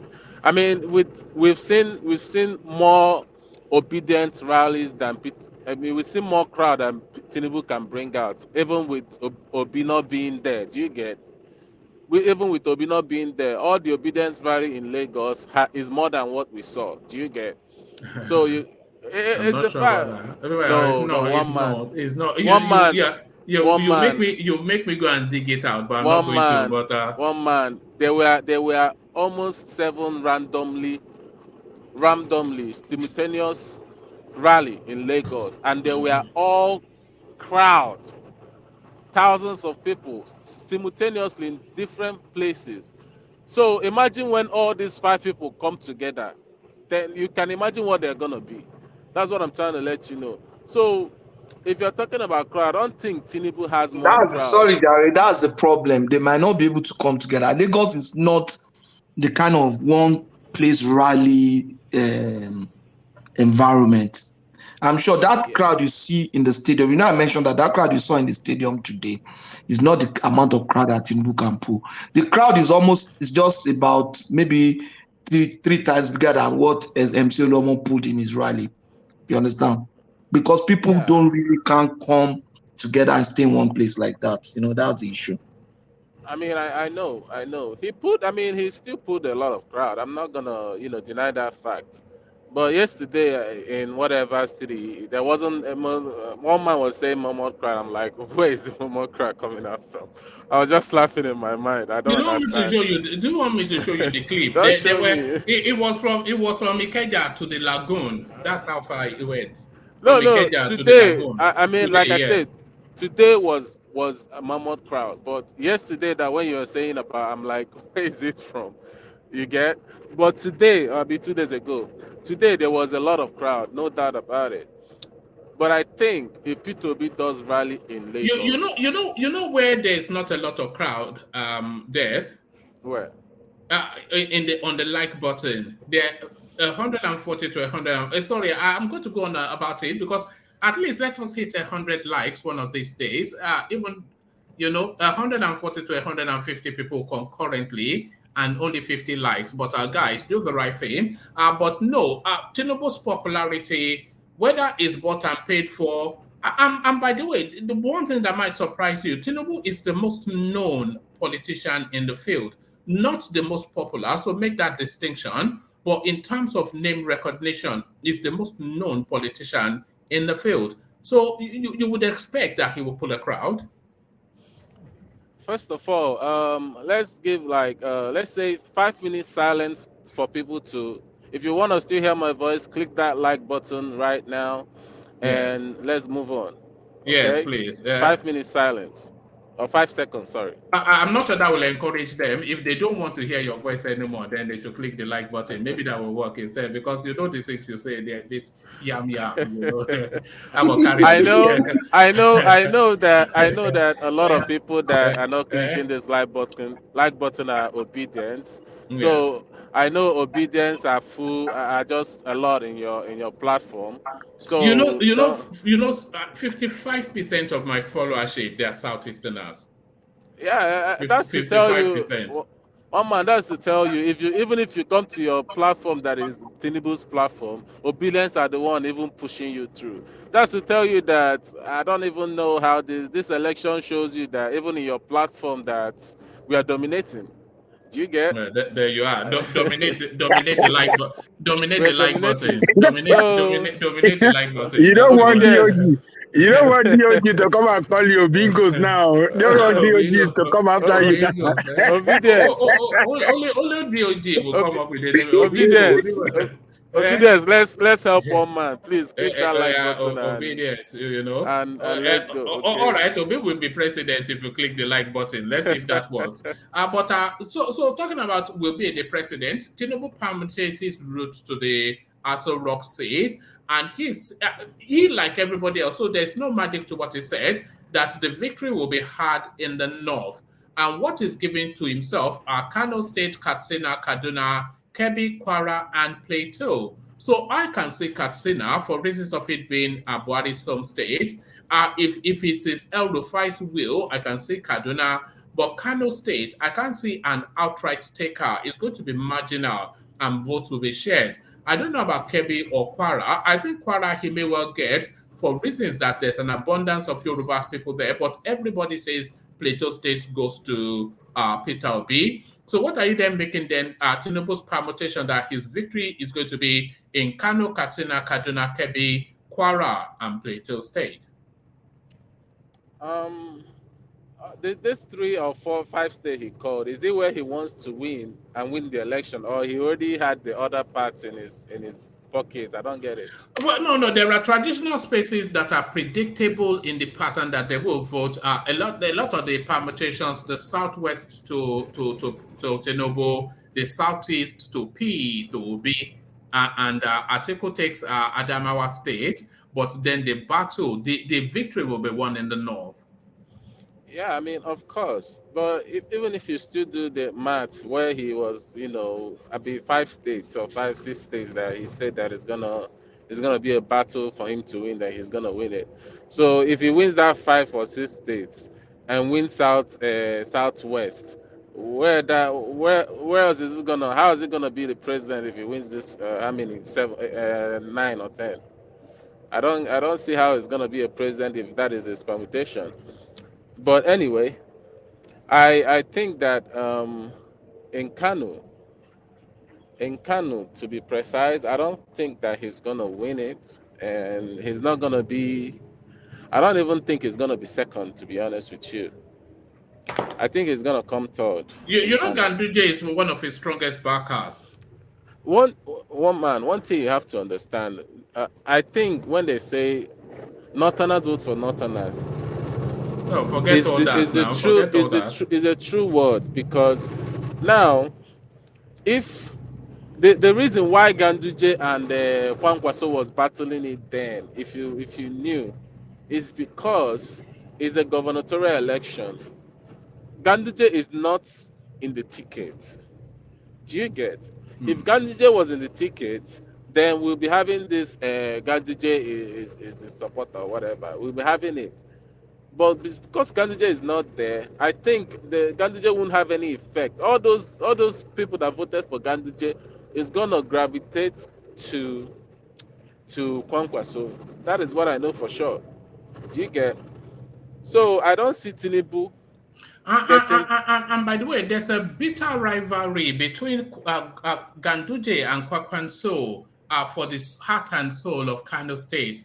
There was a red carpet event that they had in Kano about 12, 18 months ago, where Ganduje invited that his functionaries, they placed a big poster of Kwankwaso on the red carpet, and then he stepped on it. So it's even more than Tinubu. There's that battle that Ganduje would not give up Kano for Kwankwaso. Oh man, I don't think there's any bitterness between these two, because I haven't really seen them, fight against each other, to be honest, like throw words against each other that much. I think it's just basically when they were contesting for, gubernatorial election, there's gonna be like, a little bit of argument there and there, But apart from that, I think Northerners are going to support Northerners. So I don't expect you to look at this because you are driving, but if I put this on the screen, there's a personal vendetta between Kwakwanso and Ganduje. So if I put this on the screen, if you look at where the green is circled, so that is Yeah, Ganduje, of course, standing for election, and you yeah. can see where his right feet is, right there on the head of Kwakwanso. You can see the police orderly even looking down in alarm. So no one is bitter between them, bitter. But did Gandhi just say anything, or did Kwankwaso say anything after that event? No, they had a little back and forth, and then this was about what 2 3 years ago. So, but no, well, Ganduje would do anything to make sure that Kwakwanso is wiped off Kano, not in any way to harm him, but politically. Yeah, I like I said, whatever he does, I don't think that he has any power. He can basically influence a little bit of vote for Tinubu, but I really don't see him influencing a whole lot. Like I said, Northerners, not all Northerners anyway, Okay, try to. what about Kaduna State? Who takes Kaduna State? Whoever El Rufai wants to give Kaduna State to takes that state. And El Rufai again came out a couple of days ago to give reassurances that is loyal to Tinubu. So does APC retain Kaduna State? Sometimes I think this Erufai of a guy is kind of a sabotager because I, I kind of saw a video of him, saying something bad about Tinubu. I don't know if it was a mistake or something. I don't know. I think he's gonna sabotage Tinubu. To be honest, I don't trust that guy. I wouldn't think And that. If it was the arrowhead in the push to transit the ticket to Tinubu. you have to understand all these Northerners. Let me tell you what happened in that primaries. They knew Northerners, these Fulanis or whoever they are, they know anyway that Tinubu is not gonna last long in the if he sits there. That is why they are pushing. They pushed for that Tinubu. They knew that Tinubu is not gonna last long because of his health. So if now they're trying to support them. I think their game is trying to support Atiku and Tinubu at the same time, hoping that one of them is No, going to grab that no, seat. I feel like that's their no. game. That's I what I feel disagree. anyway. I disagree. You are hopeful that is it because it permutates in favor of your candidate, but I don't think so. I think they actually loathe Atiku. They find him extremely dishonest. I don't know. Atiku is not liked in the north. I can tell you that. Ask any northerner, they'll tell you. I don't know about that, but the whole YouTube I've watched about people asking who they're gonna vote. I don't really see a lot of people mentioning Tinubu. It's always Kwankwaso, Atiku, and In the P2B. A north, few, yeah, in the north. I don't see a lot of people mentioning Tinubu. You know, so with that I feel like because of Tinubu is a yeah, but northerner. it's not really the man on the streets now. It's who the mullahs. It's the mullahs in the north that point the mullahs. The mullahs, Atiku, Tinubu, sorry, Atiku still have the mullah. Atiku still have it. I mean, if Atiku it's doesn't money, have the mullah. The Buhari has the mullahs. what do you mean about mullahs? Are you talking about money? No, the religious heads that point them. The imams. The imams, Oh, yeah. okay. Now, is Buhari in the ticket? That's what you gotta ask yourself. Buhari is And I on the don't see. ticket now because his I really party is, no. yeah. I really don't see Buhari campaigning for Tinubu. Do you No, but know? he He's already not. has now. What do you mean? He's already campaigned for him. That he was on the rostrum. Huh?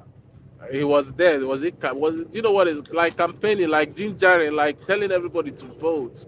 He He was on wasn't the doing all rostrum in that. Jos, telling them to vote for him. What do you? He has already started campaigning for him.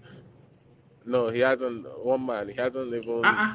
If you watch that video, you will see how he was just uncomfortable. He was just trying to wait for this to end, and I guarantee you, I don't think you're gonna see Buhari in any other rallies or You will whatever. see him in a couple more. They are not. They All are going right. to use him sparingly, but you will see him. It will turn out at least 2, 3 more One man, times. mark my words, he came there because is the flag off of the campaign. Any other thing, he's not gonna. What? Mark my words, we He, are here, he, right? he will. When they go to Katsina, he has to be there.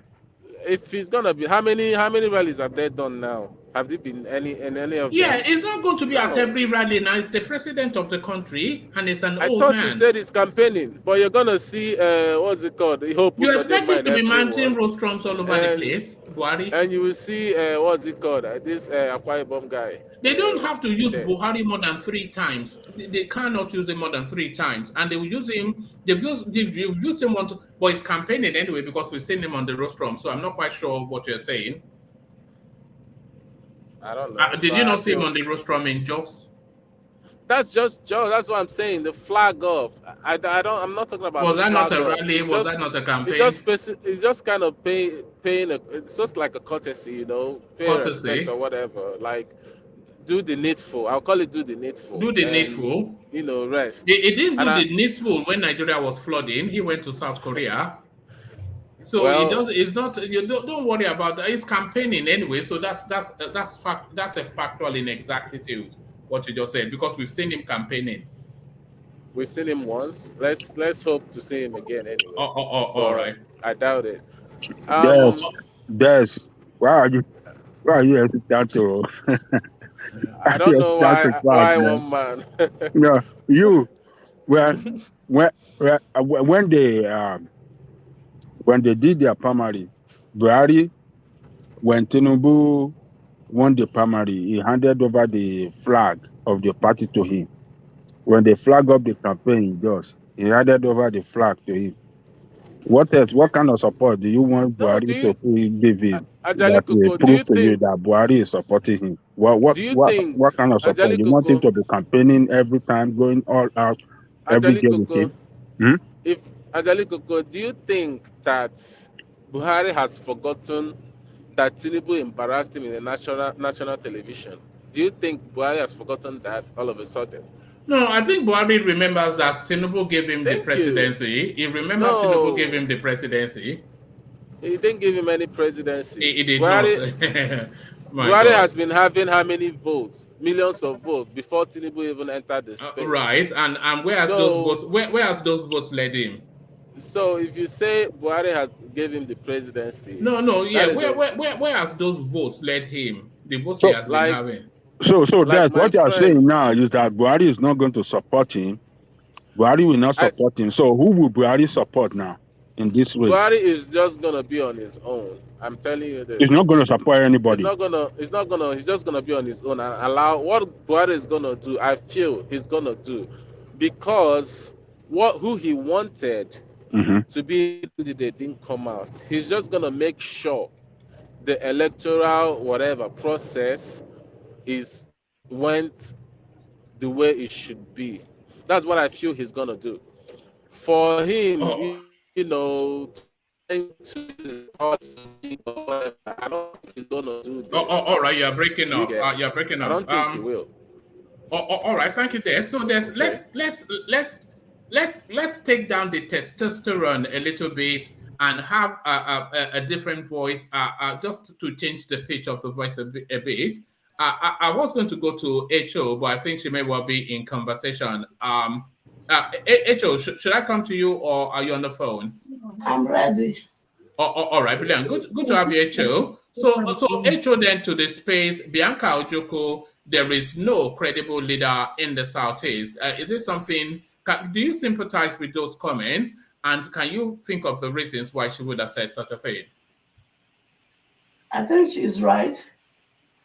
And I guess she made those comments based on experience and what is currently going on. And from my own personal observation, the Easterners, they are the problem of themselves. They don't love themselves. They don't support themselves. And that is as a result of certain things that has gone wrong. Growing up, I used to like the East before because In those days, an Easterner goes to Lagos, learn trade, establish, go back to the village, pick up some boys, take them to Lagos, do the same thing his previous boss has done to him for this one. That is how they grow. That was the story of the East. But see, then we now have a lot of greedy ogas and also greedy apprentice. So just like the decay of Nigeria as a whole, the Easterners begin to decay from the value we know them to become what they are not supposed to be.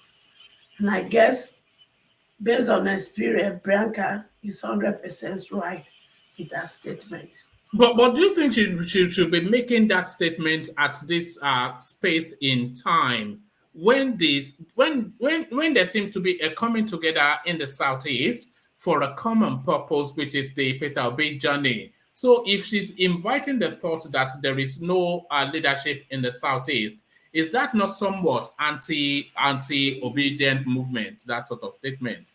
Not really. A spade is, we have to call a spade at any time. And we have to define truth as truth at any time.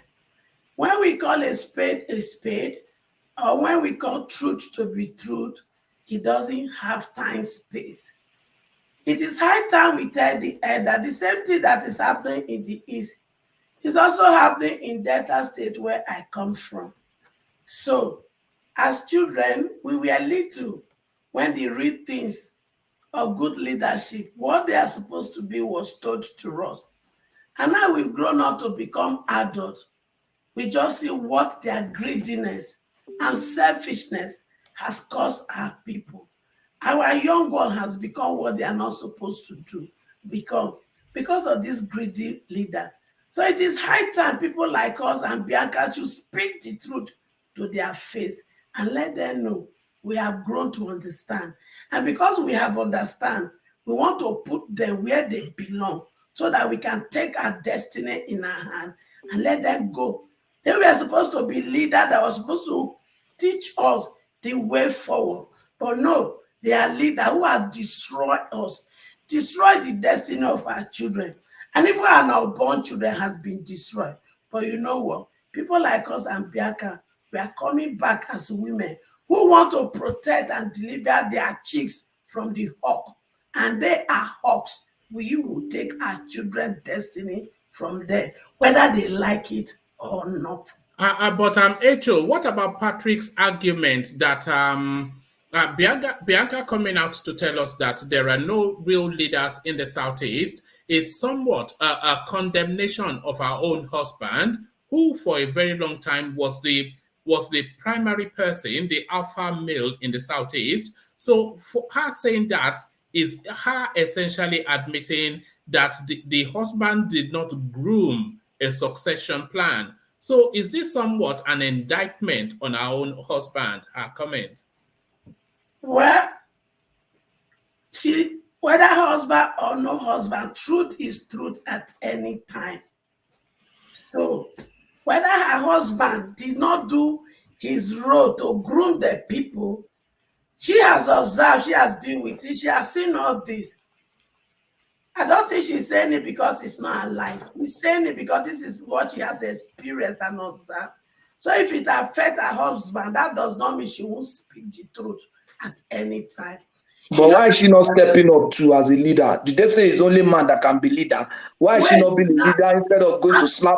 She's just going around slapping people. Is that to be a leader? Why is she not stepping up? Wait. Why is she gonna step up? If she I mean, goes no around, Nigerian system. hello? If she goes around slapping people, first is wrong. Then secondly, as a social worker, we look at this from holistic approach, the root cause of anything. Their outburst in the public is a disgraceful one. But then, having condemned those actions, where did it start? What was the root cause? There is a root cause before they came out to display that nonsense. And they didn't address it when it was bubbling behind. So they have no option, they disgrace themselves. So to me, he owed us an apology for that kind of a thing. We cannot go forward if we will not speak the truth to power. You see me, my family know me very well. In the language of the world, they say blood is thicker than water. But my family know me very well for one thing, that in my own definition, water is thicker than blood. We have to call a spade at any time. So for us to really, really we can call a spade a farming implement, can we not? So we don't have to call it a spade. We can call it a farming implement. Yeah. Look so at it. in our journey to build a new Nigeria, we are going to uproot a lot of Iroko trees. And Iroko tree may be your brother, may be your sister, may be your uncle, may be your cousin, may even be your father. If you want to believe in a new Nigeria, be ready for us to uproot them. Whether you like it or not, we will still uproot them. Because you know what? My great-grandfather refused to fight. My grandfather refused to fight. My father refused to fight. I will fight and leave a better Nigeria for my children, my grandchildren, and all the grandchildren of Nigerians. We are too smart. We are too intelligent to be where we are right now. And I cannot fold our hands and pretend I don't know what to do. It is only one person called Moses that led the children of Israel from the land of slavery. I am the Moses of our time. I am the Deborah of our time. By the mercy of God and everything you have put in my disposal, 2027, and I'm saying it here, I've said it before, and I'm still saying it. 2027, from councillor to presidency, my children are taking over. All right. Echo, a million people do not agree with you because a million people turned out in a mega mammoth rally to show solidarity with the Tinubu campaign. So what are you making of the million-man march that turned out for Tinubu in Lagos, chanting Jagaban, Jagaban? Number one, I didn't say 2023. I said 2027. My children are taking the government of Nigeria from councillor to the presidency. They come to the Jagaban. Yes. All those who ain't go, they now walk, then they go walk. Right. They pay their small money. And because they say a hungry man can do anything, Nigeria, with the kind of hunger when they grant, they give the 2K bay, they don't surrender to Jagaban. But that doesn't mean, like I talk, 2023, may they do anything. Because we not plan. So we not plan, we not prepare. So there's no point of trying to say gira. I better walk here.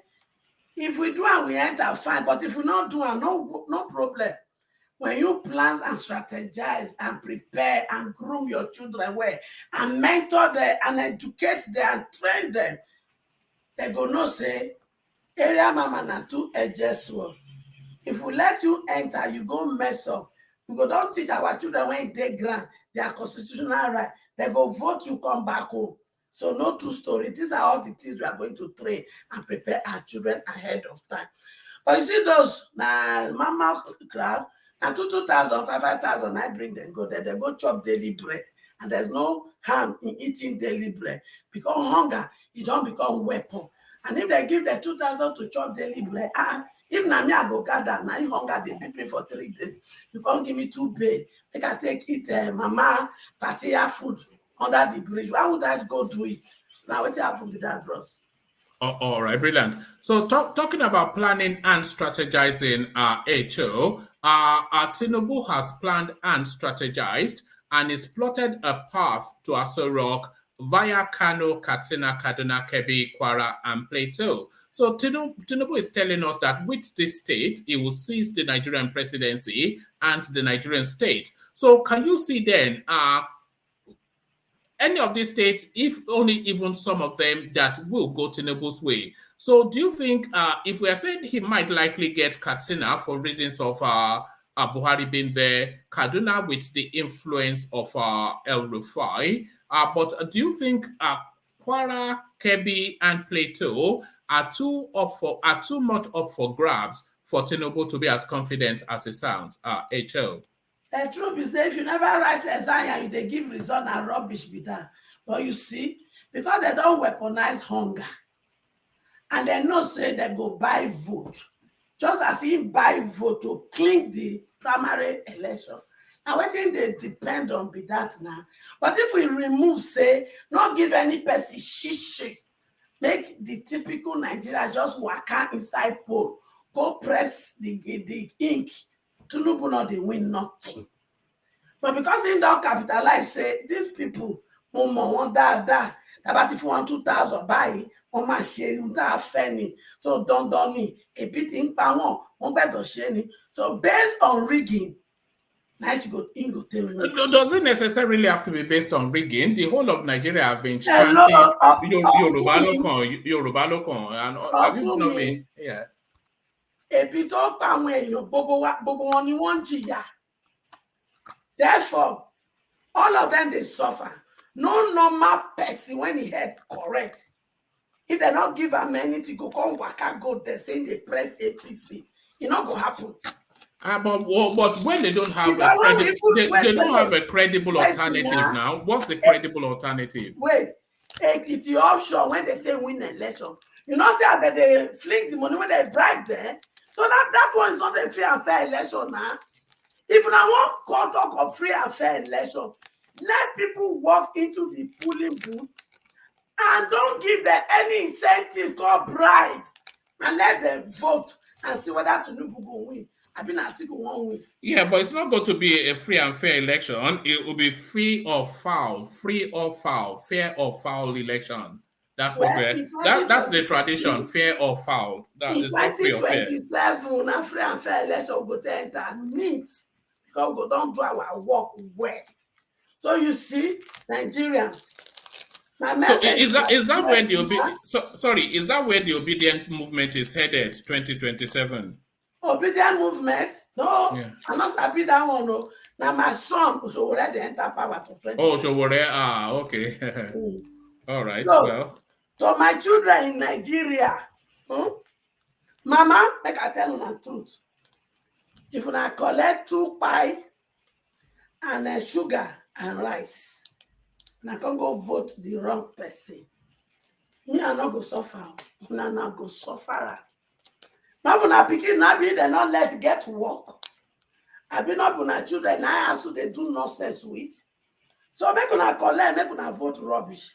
And to the youth, when they give una poverty, lack, and hopelessness, the person when you they bugad they follow so. You know who pass amo. You know where you go school. You not change your name from man to woman. You open your eye, you won't vote for her, no problem. You see, say medically, he got a CP. And Shetima don't tell us, say, he go be commander chief of security. What did that want to tell us? Nothing's happening. And they let them push an imp so that at the end of the day, they will give her small time. They will give her tea like they give her Biola. Shetima go can't really become the chief of security. Any Yoruba, bomb. It's not you, they are just deceiving you. It was a lawyer, the vice president, if for good, but I can't allow them deceive you now. Because so they know big so mama, then that means they know big loyalty. Wait, when they talk since, more quiet, so let me talk. He said, make him allow his son, Oshobajo, to take Emiloko. Must you have presidency in your title? What do you mean his son? There's only a 5-year difference in their age. How is he his son? Hello. Adura Baba, a father's prayer is that my child should be greater than me. So yeah, but there's any only Baba 5 years between them. 5 years between them. for my village where I come from, 1 second, when you take senior person, the person still be your senior. Although where I grow up, na the same thing. So whether 5 years na mommy and akara, 5 years pikin no dey go bring water for kitchen for him mama make he drink. So make una leave. Now Baba Agbaya that does not want his children to be greater than him, and the North go show na pepper. Now this one get sense. And in Yoruba, Eka Goni. I'm sorry to use those language because he was supposed to allow his son Oshombajo to continue. Then he would have got his iyi. Obaniyi to unfair, but no, greediness. It wasn't Yoruba that voted during the primary, Mama. So I want Yoruba who vote. Hello. Please, sorry, take that back. All I want, Shebi he bought it. Why did he not? Wait, why not buy those votes for him Pikin? Why not buy it for him Pikin? Even the Pikin no come second. If he say, okay, I'm not contesting, that his son no go win because he no come second. Hello. If to say they allow no buying of delegate, if they not buy delegate and the Pikin no come second, I don't understand. But do not buy delegate, all of them buy delegate. Pikin not get money to buy delegate. Even Pikin said buy. And he not get enough money to buy now. But he does say, Papa, he buy that one when he buy for himself, he can't buy it for Pikin. If I say Yoruba local greediness, I am waiting to celebrate your departure. Baba, greediness, you were local. Mama, Buhari gave ticket to Tinubu, not that he bought ticket. Buhari gave it, but Buhari played the game. He played the game maturely. Wait, oh, okay, make I agree with you. Buhari give a ticket. Hey, you can't see so Buhari do that ticket with good heart. You don't know what Tinubu talk about Buhari, and you think that Buhari forgive her? He not forgive her. He only do and go set big trap for her. Mark my word. Make it enter if it go last 4 years. Okay, they go give him tea, Abi. Okay, I don't hear. Yeah, we don't hear. We go tell him, hey, no drink tea. We go tell him. All right. Mama, let me ask her a question, I beg, because I wanted to know what changed her mind. When you, because I know, Mama, let me ask you a question. You go ask your question. I bet my brother D. I want to talk to you. Very, very important. I beg. I hear say they drive truck. We get some business to do to help our people back home. I beg you, reach out to me. I go drop my number for backstage, and if you can drop yours, that would be great. And any person when they do trucking, we need to talk. I beg now, beg. Okay, they ask your question now, bros. Okay. Right. All these business deals being struck on the platform. I should start. Okay, carry on. I go pay you tight. So, Mama, Mama, I know you were once, trying to push Obi to the seat. No. I never push Obi. I mean, you're contemplating on it, right? See my statement. I said, me, I Showore, but my children, they follow Obi.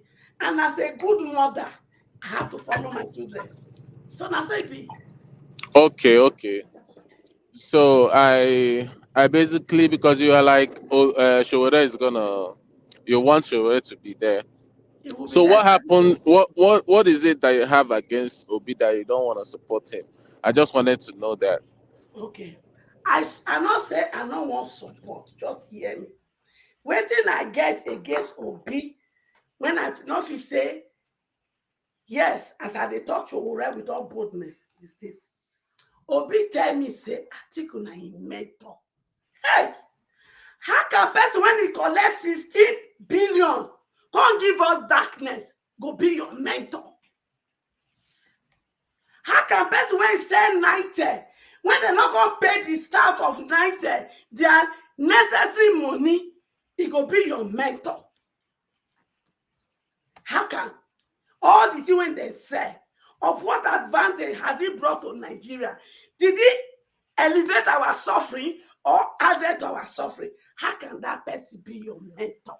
Mama, who pay all those NITEC staff back? Mama, who pay them? Wait now. You ask question, I finish my question answer. Then my other question, my other anger with Obi be this. How you go tell me say you not go probe them? My question to Obi be this. If na Nigeria, that Nigeria PLC, if na Obi get that as company, and since 1960, in they employ people that they loot, and you know everybody when he loot, and you know what they use the money to, and you know where he go fit get them. He go tell me say when he don't come now to take over a company, he go just allow those money to work out like that. No, he will not do it. So that's my anger against him. Okay, Mama. Now, wait. He can't tell us, say, you know what? When I enter, I will be commander or chief. I will make sure I allow the people that need to do the job to recover all our loot to do their job without interference. If you give me that language. Let me ask you a question. Is Peter Obi a Milocon? Is he a Milocon? I'm asking because the whole of the thing that underpins the Peter Obi narrative is that it is the turn of the Southeast to be president. Even Pa Adebanjo seems to have bought into that narrative. So is Peter Obi not actually the original Emilokon? The truth is this. I am not a philosophy of Emilokon. Because if we want really talk and self, Yoruba, Igbo, Hausa, now be our problem. Una give una title of the majority. Una come turn us to minority. I want ask una. Now we dictionary write am like that. I want ask una. You think so? The time when my mama go sleep with my papa born me. You think so? I tried to say I won't come from one place. I never have a decision. So those of us you people classify as minority. None of us make a decision to come from those areas. Heaven decided to bring us there. So what qualify you people to be majority and we are minority? It's numbers now. It's numbers. It's numbers that qualify. Where they qualify now? And really the true number. I've been at the assumption one at the talk.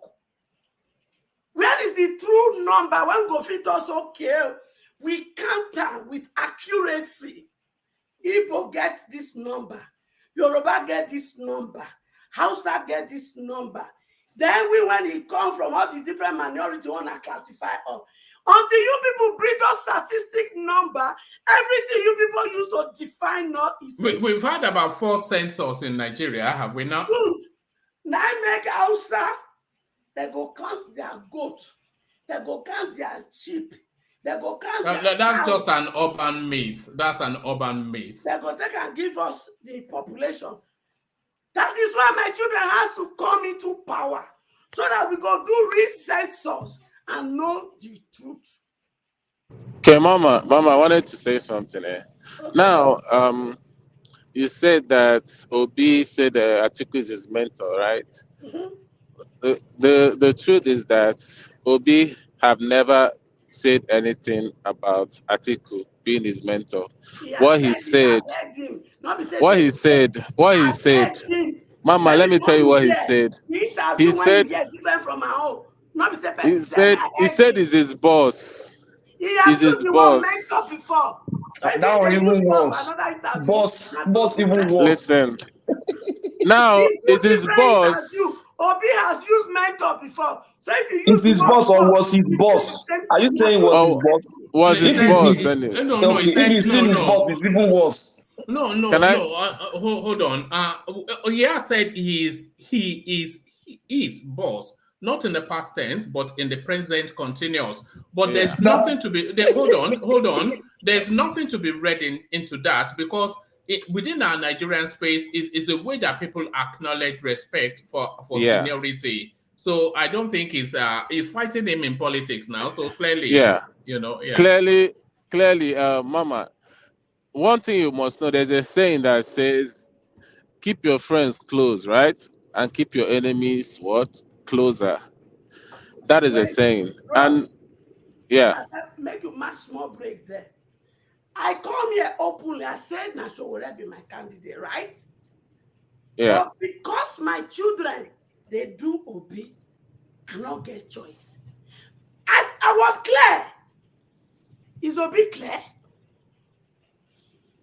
All right, Echo, let me ask you two more questions. The first one is really just out of curiosity. What does Echo actually stand for? What does it mean? Tell us. Okay, H is Hannah. That's my first name.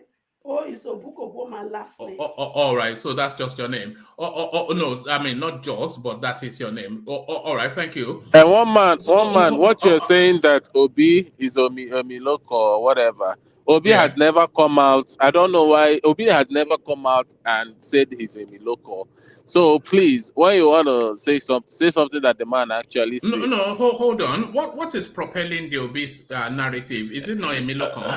It's not.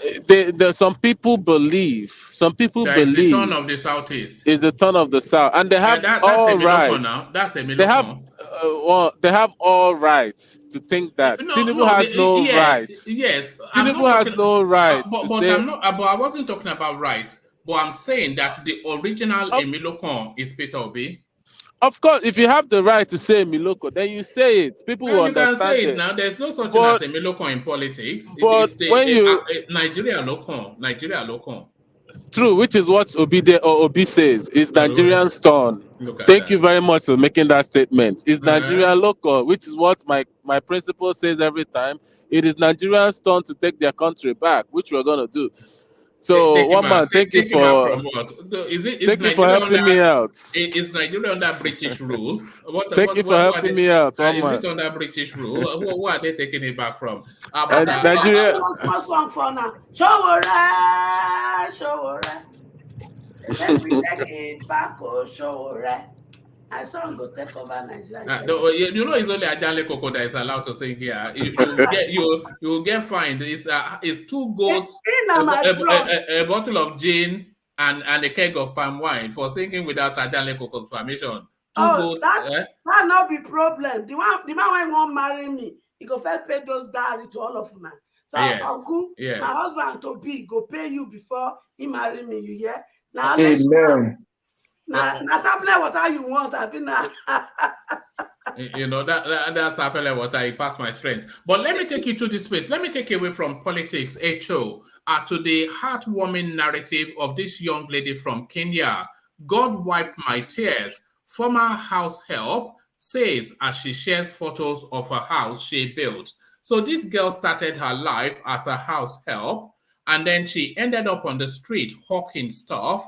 And then through all of that dint of hard work, she got herself an education just off her own back, and having done all that, she has now managed to build herself a fairly attractive looking bungalow. So destiny will always seek as it has been designed for you. So there is the young lady from Kenya showing off her achievement. So well done to the young lady, would you say, Eto? The truth about life is this. Every one of us that is created by God was destined to become great. But situation in life happen. Some people are able to handle it and go through it and become successful. The Bible did not promise us an easy life. God himself said it, if you pass through the fire, I will be with you. So fire there represents challenges of life on our way to fulfill our original destiny. And he also say, if you pass through the river, I will be with you. That means those two symbolic languages are used related to situation of life. Her story is not different from mine. I grew up in Agiodo in Ondo State. My parents are peasant farmer. From the little they cultivate, we eat and we sell the remaining. I remember entering the bush at night to go and pick snail for my mother to take to the market. We go into the bush, we pick agbaluma with barefoot to sell. We sell firewood. I carry firewood on my head with bare leg from Agiodo to Ondo, climbing the hills. I remember when all those things. I remember my mother putting her hand in my head whenever we come to Ondo town, when she see women driving car. And she will say to me, my daughter, when you grow up, you will drive a better car. I remember becoming a house girl after I finished secondary school. So her story is not different from mine. You can become anything if you make up your mind. That is why I am on a mission to rescue my sons and daughter from Yahoo business, kidnapping, olosho. No, hold on. Eto, stay where you are. Don't go into that space. Do you think success in life is a combination of hard work and perseverance, or do you think success in life is an act of destiny? Are people predestined to be successful, or can people through hard work attain success? Everybody is created to be successful in life. It is how you handle the challenges that confront you as you begin to walk your journey to success in life. That is what determines you fall by the wayside or you stand to the end. When I came to state with my crutches because I had an accident. 2 months I graduated from Unica and I lost my left leg above the knee. I wasn't married and I came just with crutches to a new place where I don't know my left from right. But when I was coming, I knew I was on a mission assignment by God. I never wanted to. I was angry with it for even making me to win American lottery visa. When as a young guy I was praying to be married, give me a husband. I was already working in First Bank. So why should I travel abroad? But one day somebody came and said, you are not supposed to be here. I will play your American lottery visa and you are supposed to go to America. I laugh. It's all of you in this bank. I will play for everybody, but it is only you. I will come and take congregation. I laugh. Money Kenny, I'm not asking to travel out. He said, but you are not supposed to be here. That is how Kenny played the American lottery visa for us in 2004. True to his word, I'm the only one in the whole bank branch I was in. I won that thing.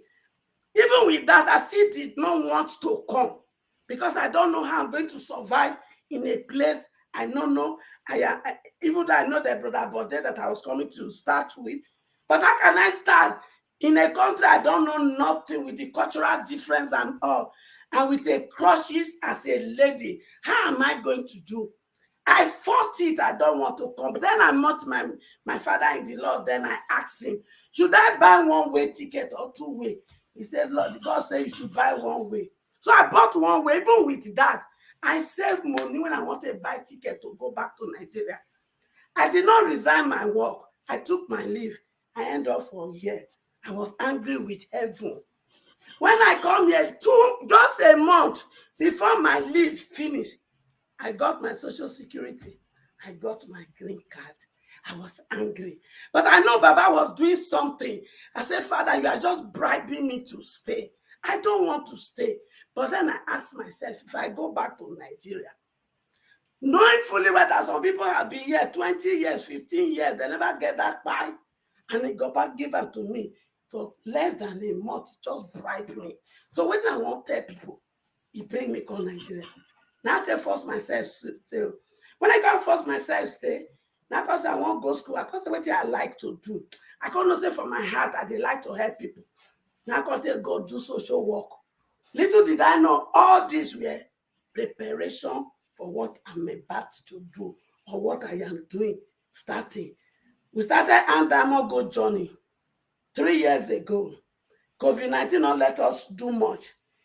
In 19th of November, just a few days ago, we are 3 years. We are still building. We are doing the groundwork. Don't worry. Our name go pass Dangote when we come out. Overtaking is allowed. All my sons and daughters will fulfill their God-given destiny. Those who have wasted their own, they go get that. So what am I talking about? Hard work and prayer will make you to fulfill your real destiny. Oh, all right, thank you. So that's a heartwarming self story, HO. But that also sounds like a story of destiny as well as hard work, Yeah, that's what I thought too. but really Destiny. predestined to be where you are now. So it's a combination of both, as a lot of people are saying in the comment section. So thank you for that. So thank you for that, HO. So let's go on from you, HO. Stay with us just for as long as you can. Let's go on from you, HO, to the man from the from the is it the east, wherever Dallas is, to the mighty Ajanle Koko himself. Hopefully he's ready to go now. Ajanle Koko, are you ready to go? Yeah, I'm here. All right, brilliant. So a million-man march for the Jagaban of GBT in Lagos. So he's now permutating his pathway to Aso Rock. Kano already in the bag. Jigawa, Katsina already in the bag. Kaduna already promised by El Rufai. So the incoming president, Bola Ahmed Tinubu. What says you, the impressive crowd in Lagos? Thank you, one man. Greetings to our listeners around the world. Please click on the like button, share and subscribe if you haven't done so. One man, nobody should be surprised for that impressive turnout by Tinubu supporters in Lagos. Tinubu is a household name in Lagos. Even a little baby know who is Tinubu. And Tinubu has been around in Lagos politics since 90s. So now that he's contesting for the highest office, for people to think that he won't be able to mobilize 500,000 people out for his rally, I don't think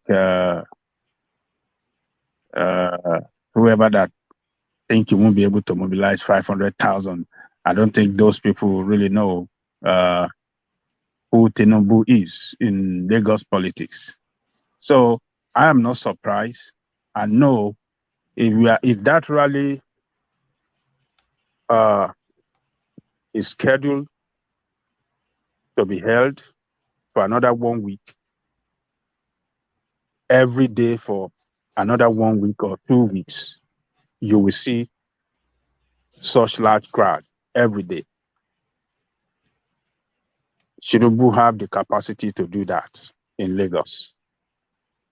I'm not going to talk about any other place, but in Lagos, if you want that rally with thousands of people every day for another 2 weeks in such large mammoth crowds that we see for 2 weeks as stretch every day nonstop, he have the capacity to do that in Lagos.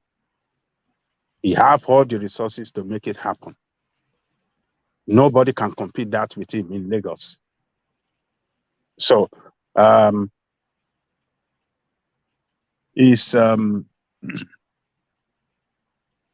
not surprised, one man. And for Ajale Koko, all this idea that Tinubu, that the crowd are bought and paid for and all of that. Ajale Koko, Lagos State is a very sophisticated space. And the people in Lagos, they understand that if Tinubu ever becomes Nigerian president, Lagos State will cease being an African space and it will propel to like London, New York. It will just, they will grow at they will outstrip all of the growth metrics, and it will favor them so aggressively. The place will shoot up so so aggressively. It is to all of the advantage of Lagos State that Tinubu will be president, and they understand that. So why would they not back that to happen? Look, for real Lagosians, even though they might not be member of APC, but for real Lagosians, I want to tell you this. They are quite impressed that he has brought Lagos to the fore in this race. He has made them proud that at least for the first time in the politics of Nigeria, for the highest office in the land, a Lagosian is in the race. So they call Lagosians, those that we call Omoyeko, not people that are Atonriwa, not Atonriwa.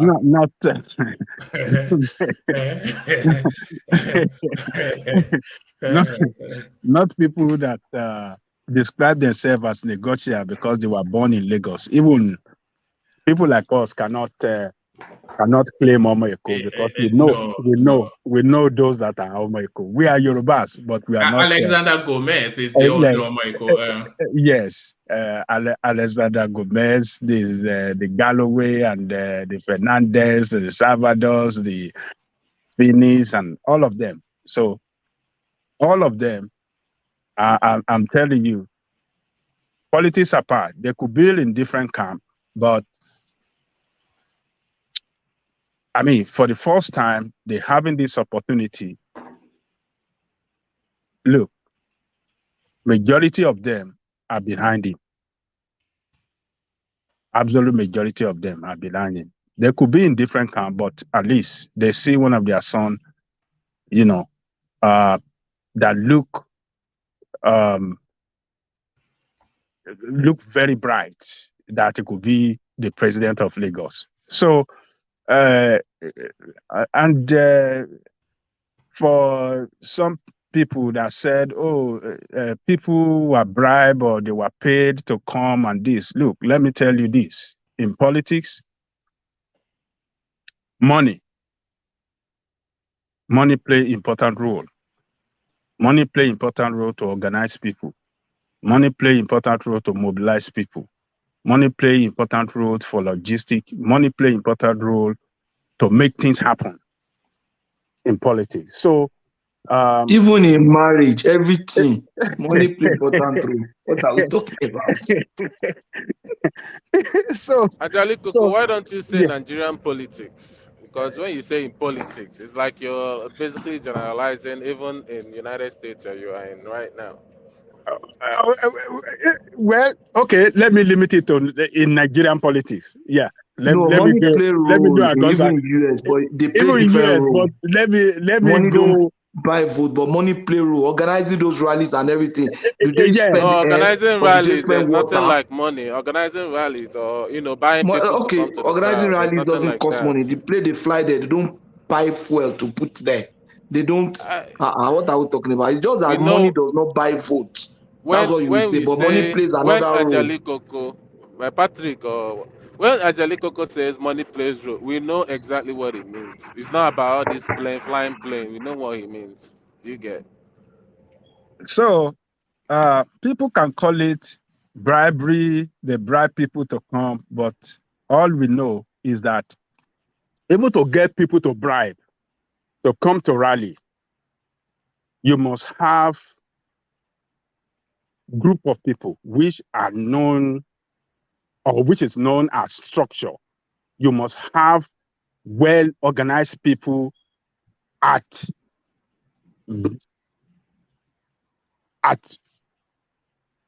all the local government around the state, all the world, to organize people, to mobilize people out.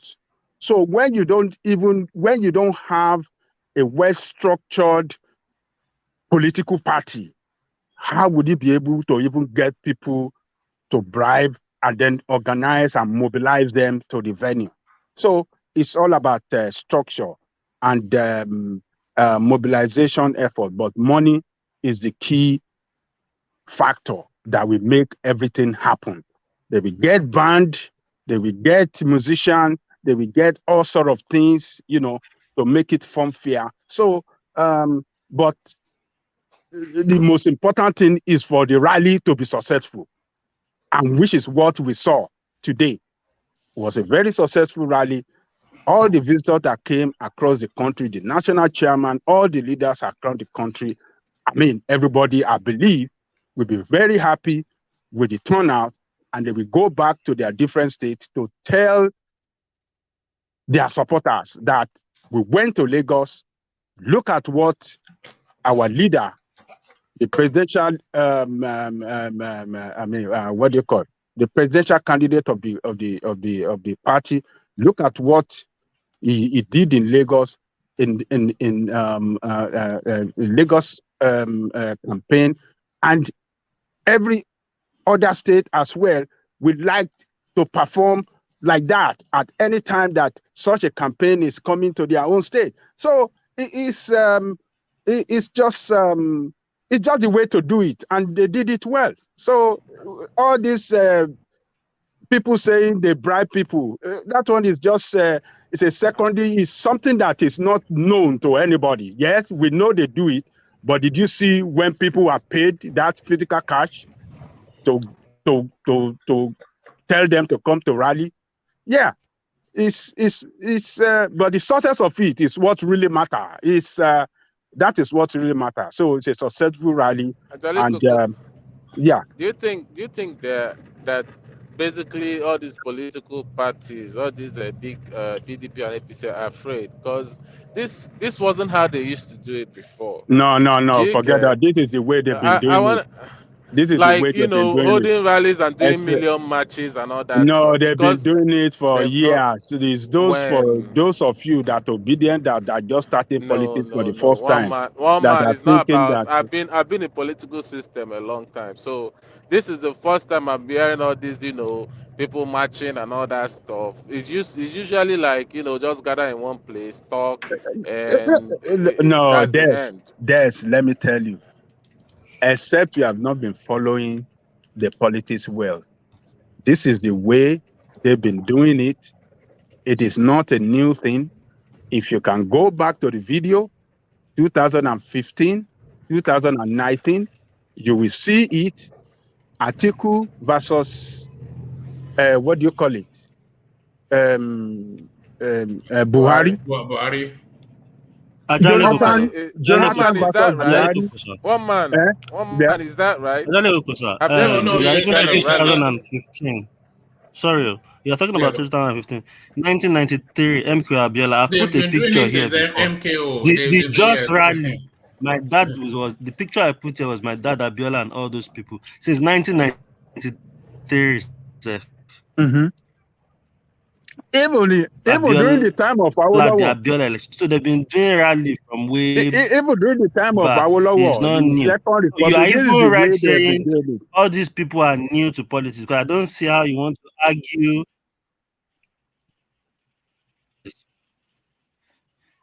Or you've broken off, Adi. But carry on, Ajan Lekoko. So No, I'm here. I just went quiet for that to continue. All right, okay. I really did not see it, because all this 1 million match, the name tagging that they used to tag now is like they're copying Obi 1 million whatever. Come on, man. That's where it was going on. That's where it was going on. It's like they're copying Obi. I'm like, it's because they are jittery.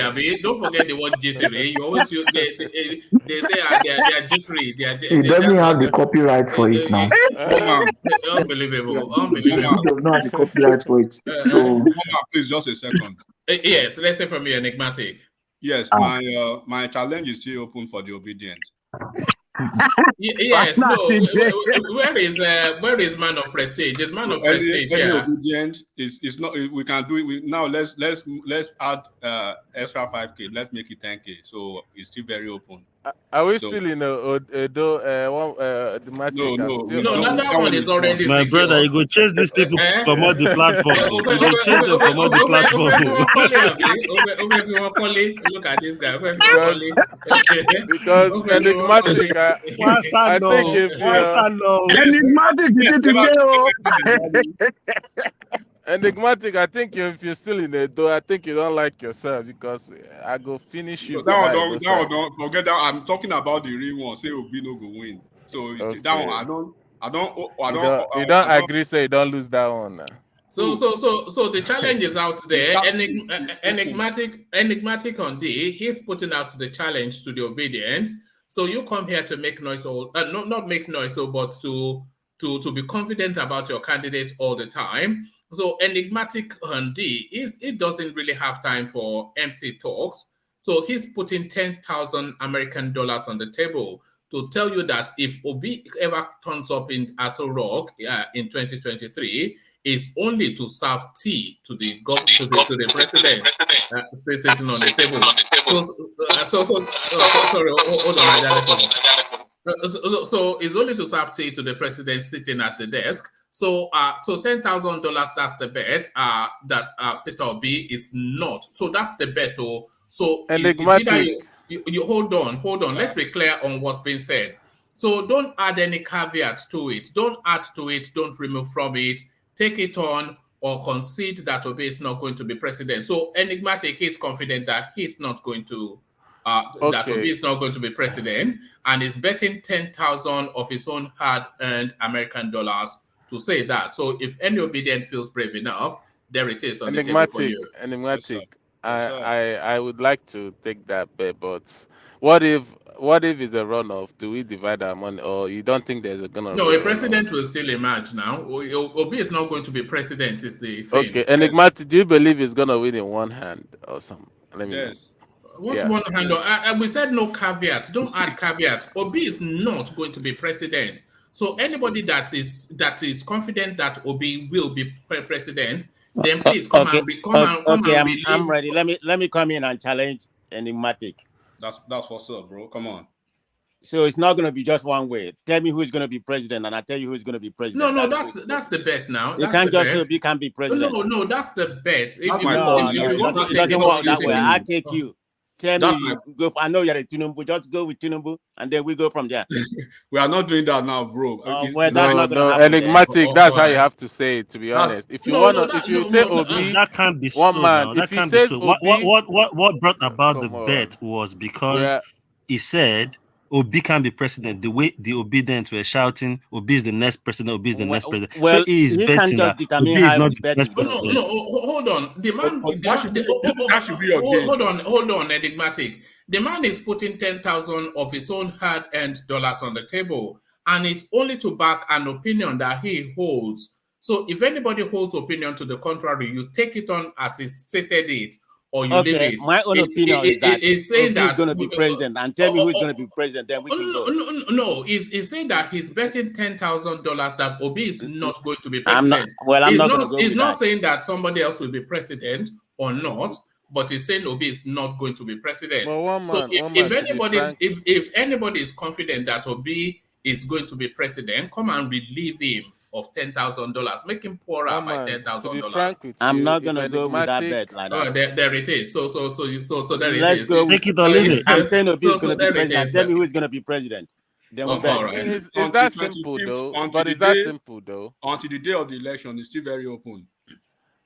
Is that nobody's gonna take your bet in like that's too. Nobody's and of course we know that Enigmatic doesn't come here to joke. He doesn't come here to joke. I mean, I'm not coming here to joke too. Let's go that way. Well, there it is. The bet is on the table. So the bet $10,000 on is not going to be president. These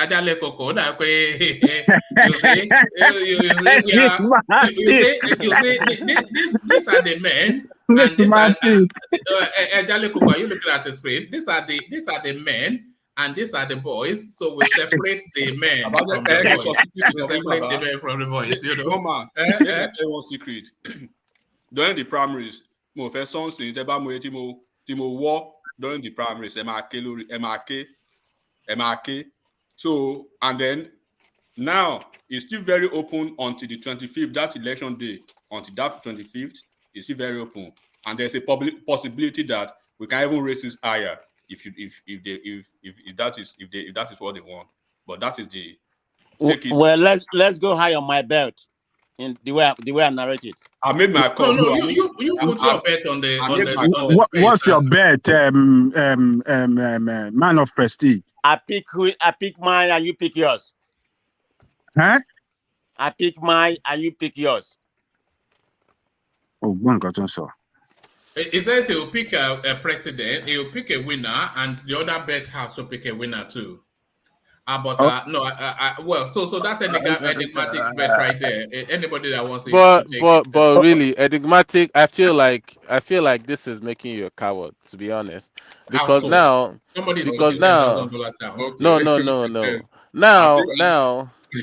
now you have been always championing. Man of prestige. Who is your own winner? Who will be your own winner? Who is that person? I don't have to equivocate on that. Yeah, you said Obi.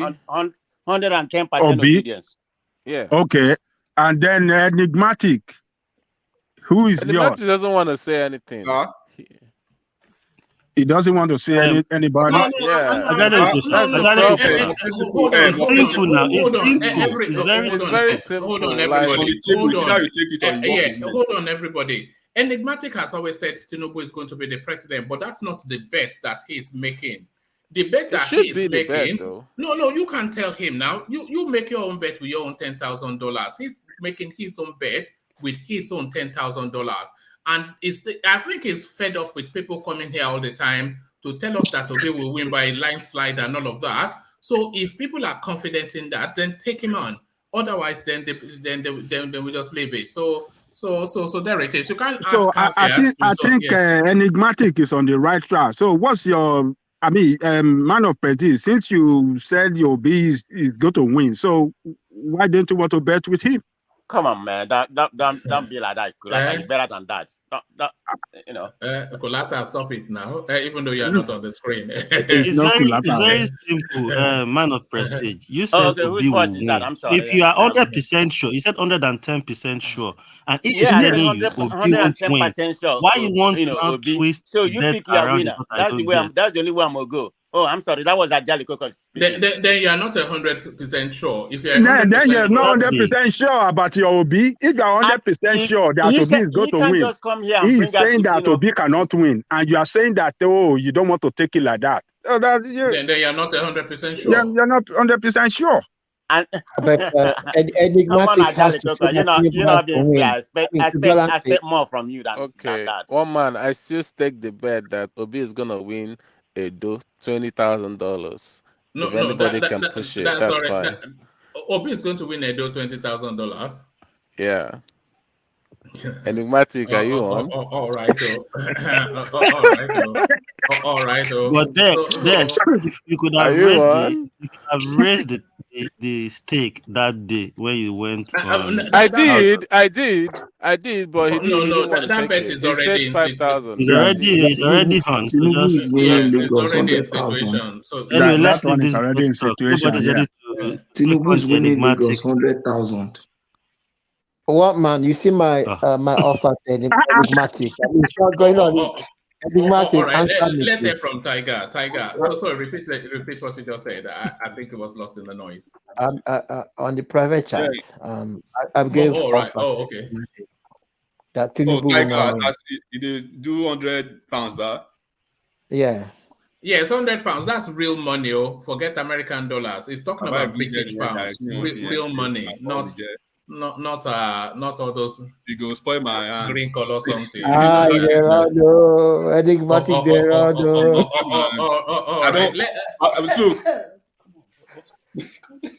So one man, once again, I beg every day, even if I know the platform, try to advertise this for me, and then we are dropping the 10% for the platform. Any obedient. Come on, enigmatic. Be a man. Come on now. No. He's a man, alright, man. Man of prestige. You are not the one. You are the one not acting like a man. You are saying that Obi will win, and he's telling you that Obi cannot win. But you are not ready to take on the bet. Fire India, okay? Ajali Koka. Talking to the market, be a man. No, it's you. You are let's not. pick a winner. You are the one not acting like a man. You are standing. You are standing on the bet that Obi will win, and he's saying that Obi cannot win.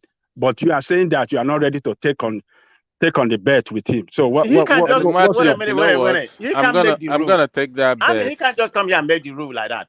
Let's two of No, us make hold the on. rule. If you're not taking it on, then let's just abandon it. We don't want to debate around it. No, I'm ready. I'm ready, but not on this time. Okay, then you are not ready for Let's it. change the time. I'm ready right now. No, because let's stop it now.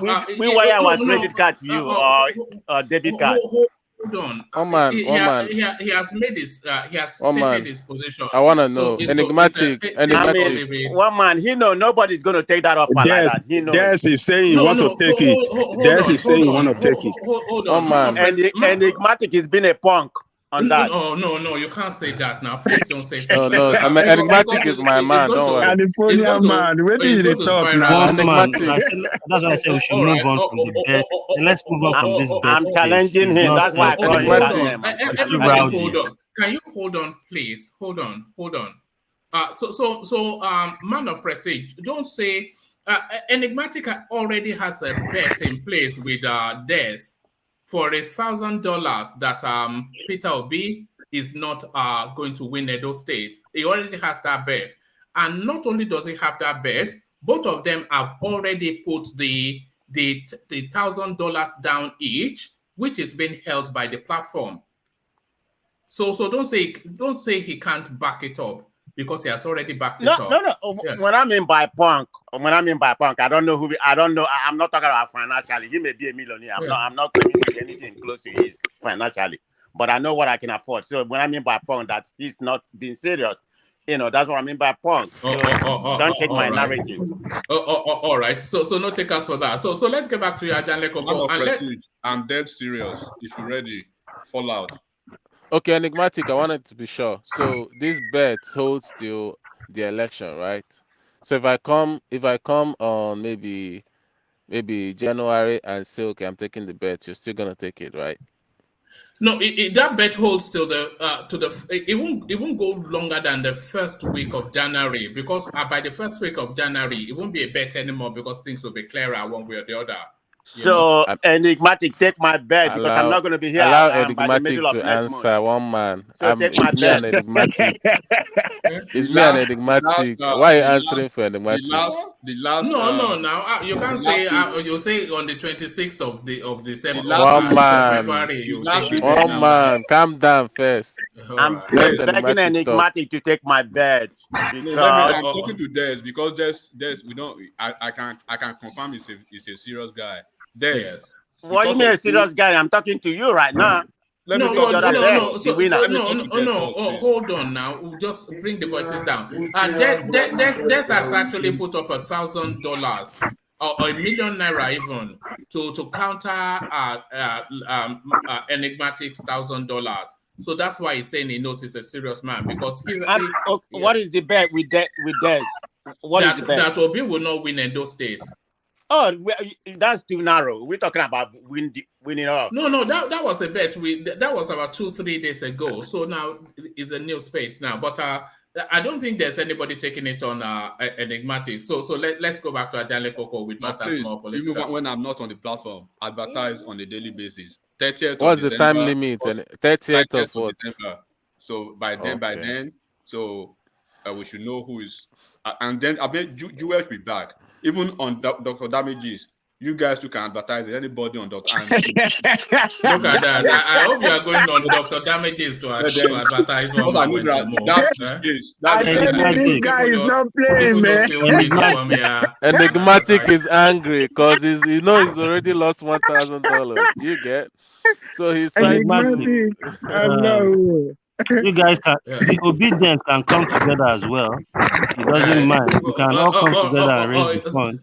All right, so the obedience should go and do a GoFundMe to come and the obedience should go and do a GoFundMe to come and take on Enigmatic. One man, we don't need GoFunding, okay? We don't need GoFunding. GoFundMe. Anyway, let's move on. We might do town meeting with Tinubu to get that money, one man. We might go behind this thing. Yes, go get your own bullion van. But Adane speaking of Tinubu that Tiger just mentioned, his permutation showing confidence in Kano, Katsina, Kaduna, Kebbi, Kwara, and Plateau State. So he's showing confidence in those spaces. If that confidence comes through, if he holds true, then he becomes president. But should he be confident? Kano, Katsina, Kaduna, Kebbi, Kwara, and Plateau State. What do you think he's vesting this confidence upon? Well, I believe he's building his confidence on the fact that all those states are APC controlled states. But that of Kano, I don't want to give Kano to him. He's not going to win Kano. Plateau State is shaky as well. But hold on in Kano. Is anyone actually going to win Kano outrightly with the way the politics is shaked up at the moment? Shekarau, Ganduje, and Kwakwanso. Kwakwanso will clear Kano. Clear? Yes. Or win? It will win Kano outrightly because really? He is a presidential candidate.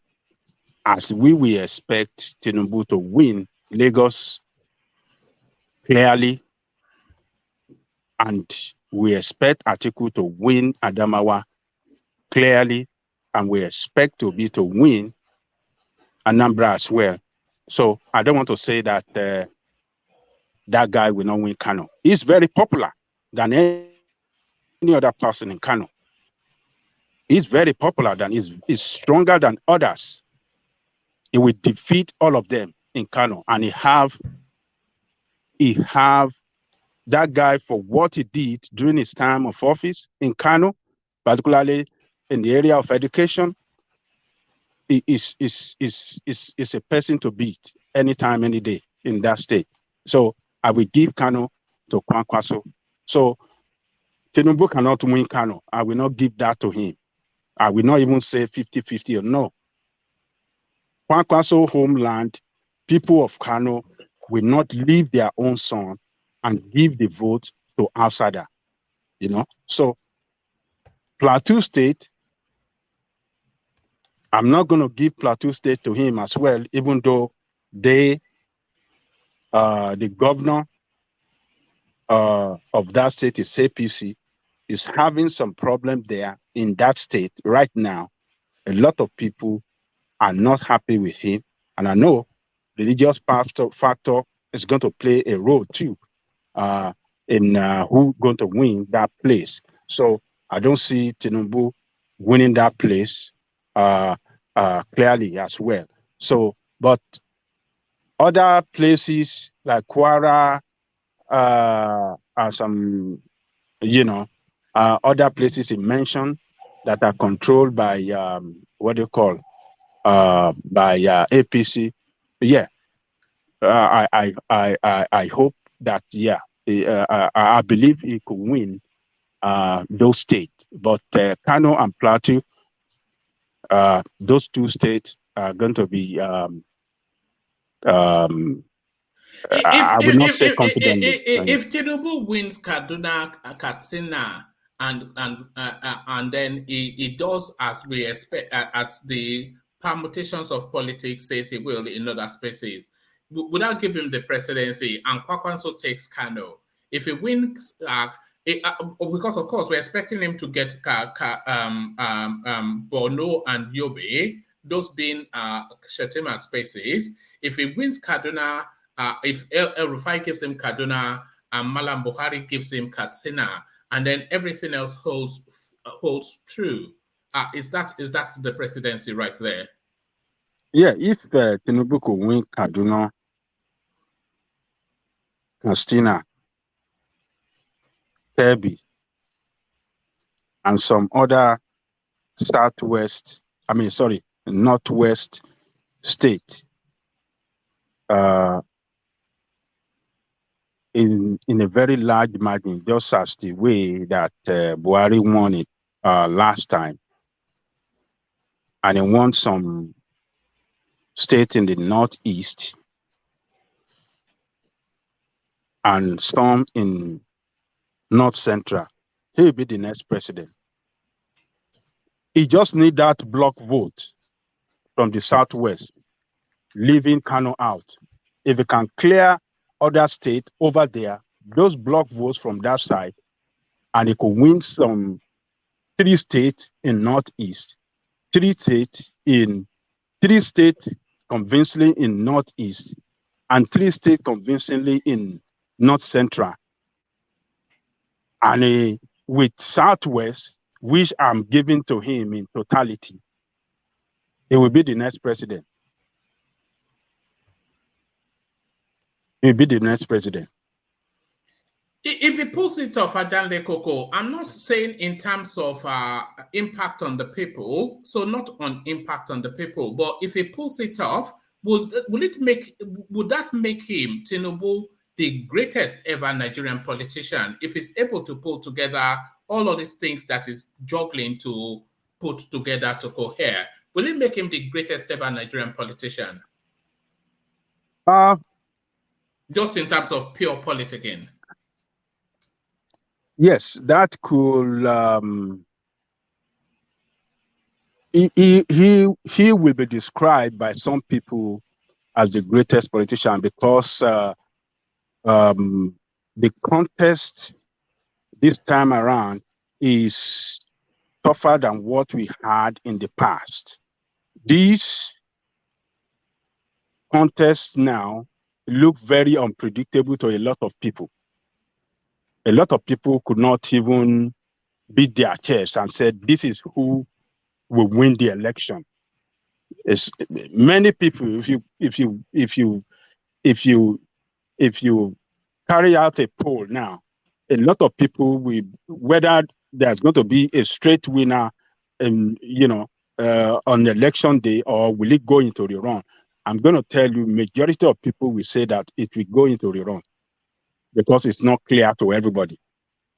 Obi is pulling weight. Tinubu is doing his own. Atiku is pulling weight too. And Kwakwaso is dragging some votes in the north too. So who is going to get the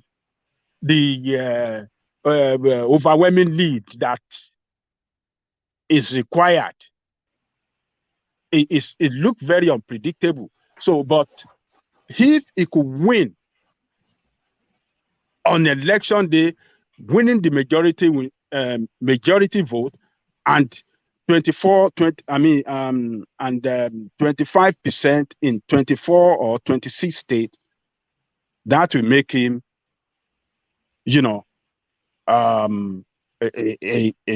one of the strongest politician ever in the history of Nigeria, considering his age and the state of his health, and with the way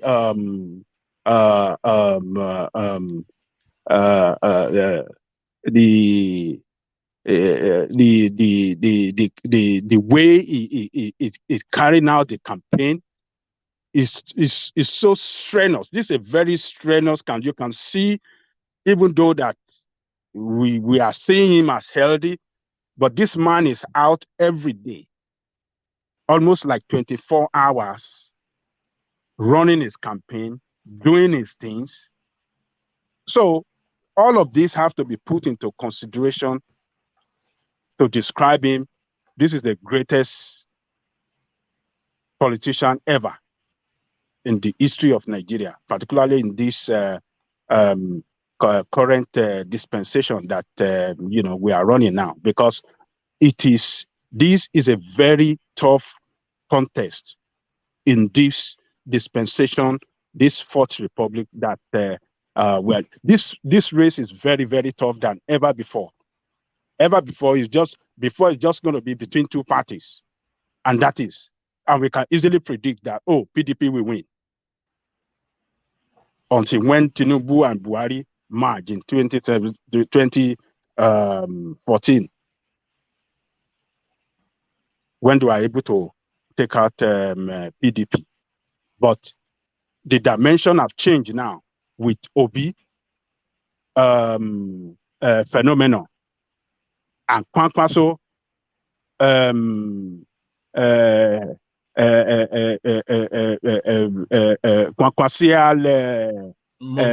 movement too.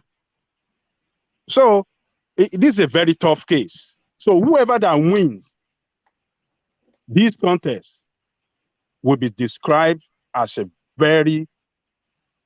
greatest politician of our time. So whether Tinubu or Atiku, we don't know who is going or Obi. Particularly if Obi should win, that guy will be described as the greatest ever in the history of Nigeria. He will be described as the greatest ever if Obi should win. Because Obi's case is an underdog coming from a party with no structure, with no representation, with nothing, and then win the presidency. That would be the greatest ever in the history of that country. From the time of independence today, he will be described as the greatest politician in the history of the country. You know, Ajanle Koko, I had somebody say somewhere, I can't recall where, that Obi is the most popular politician in Africa today, and I think there's an argument for that.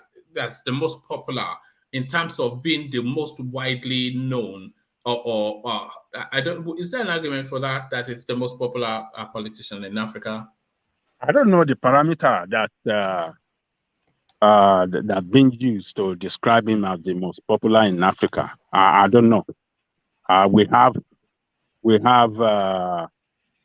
have greatest name. I mean, like we have Nelson Mandela. I mean currently in current politics now. I'm not sure if it's more popular than Kagame in Rwanda, but somebody said he's the most popular politician in Africa today. Yeah, like you said, I wasn't quite sure what the parameters were to arrive at that conclusion. The obedient to say anything. No, it was an obedient that said it, but yeah, but nevertheless. Because how do you arrive at that, though? How would you arrive that Obi is the most popular? Because if you mention Obi, you are mentioning Tinubu, you are mentioning. No. Obi is more popular than Tinubu, I would suggest, or even Atiku. How? But how? When they are the people running contesting with him. Oh, well, I don't know. Maybe more liked. Would you That's say what it's I'm more saying. liked? Can I just wonder. One man? Yeah, come in, man of prestige. Yeah, hold on. I think we're talking about popularity. We're not talking about, whether he's going to win or not. In that space, I completely agree. We're talking about right now, right now. Yeah, because of the way he has transversed, not just in Nigeria, even in the diaspora and everything, even the journey that he undertook, going all over Europe and something like that. Even his name is being mentioned in South Africa. Ask people, just take a poll, ask people in Ghana who is the most popular. So on overall, he's the most popular because of the name, the way he came in. So we're not talking about winning by no means at all. No, but in terms of popularity, definitely, yes, I agree to that. Yes, man of prestige. Well, I think where the person, whoever said that, where they were hinting at is that Nigeria by far the largest, and if you combine all of the democracies in Africa, leaving aside Egypt, just by sheer number, Nigeria is the largest democracy in Africa. And Peter Obi has been dominating the headlines within the Nigerian politics for months and months. So there is an argument to say, is he perhaps the most popular politician in Africa? I mean, there's no doubt. I mean, Nigeria is dominant, forget about what we're going through. It can't be compared with any other Africa in terms of democracy or where we stand in Africa, I mean, that's why I seconded that, All right, brilliant. All right, brilliant. So back to Ajale Koko. So it's just one of those things that you hear and then you reflect on that. Is there any veracity to this? But so there it is. No, if Tinubu, if he's able to secure, certainly all these states that he listed is just is the president right there. But if he's able to secure even Do you think, how is he going to secure Kaduna State, Ajanle Koko? Is it all down to El Rufai and what he thinks? Look, let me tell you, if those governors in APC are really committed to this project, this Tinubu's project, and they put in all the effort and everything into it, if they are not playing game, Tinubu, they will deliver those states for him. Because they know their people. They know the power that be in their state. And Tinubu as well, I've been nursing this ambition for a long time. It didn't just started some few months before the primary. He has been pursuing this thing for years. He has made friends around the countries. He know a lot of these Islamic leaders and all of them in the north, the emirs and all of them. So he has prepared ground for this contest to make it easier for him. Because it's not easy for an outsider, let me say, a southerner that is not connected to the northerner to win their vote. No. You have to be more strongly connected with them. They have to know you well. The leadership across the board must know you well, must accept you, must see you as a confidant, not just noise making, not noise making at the marketplace or all over the internet. No. They don't give their vote. Northerners don't give their vote for nothing. And those leaders have the control of their people. They know the language to speak to them, and they will understand that language.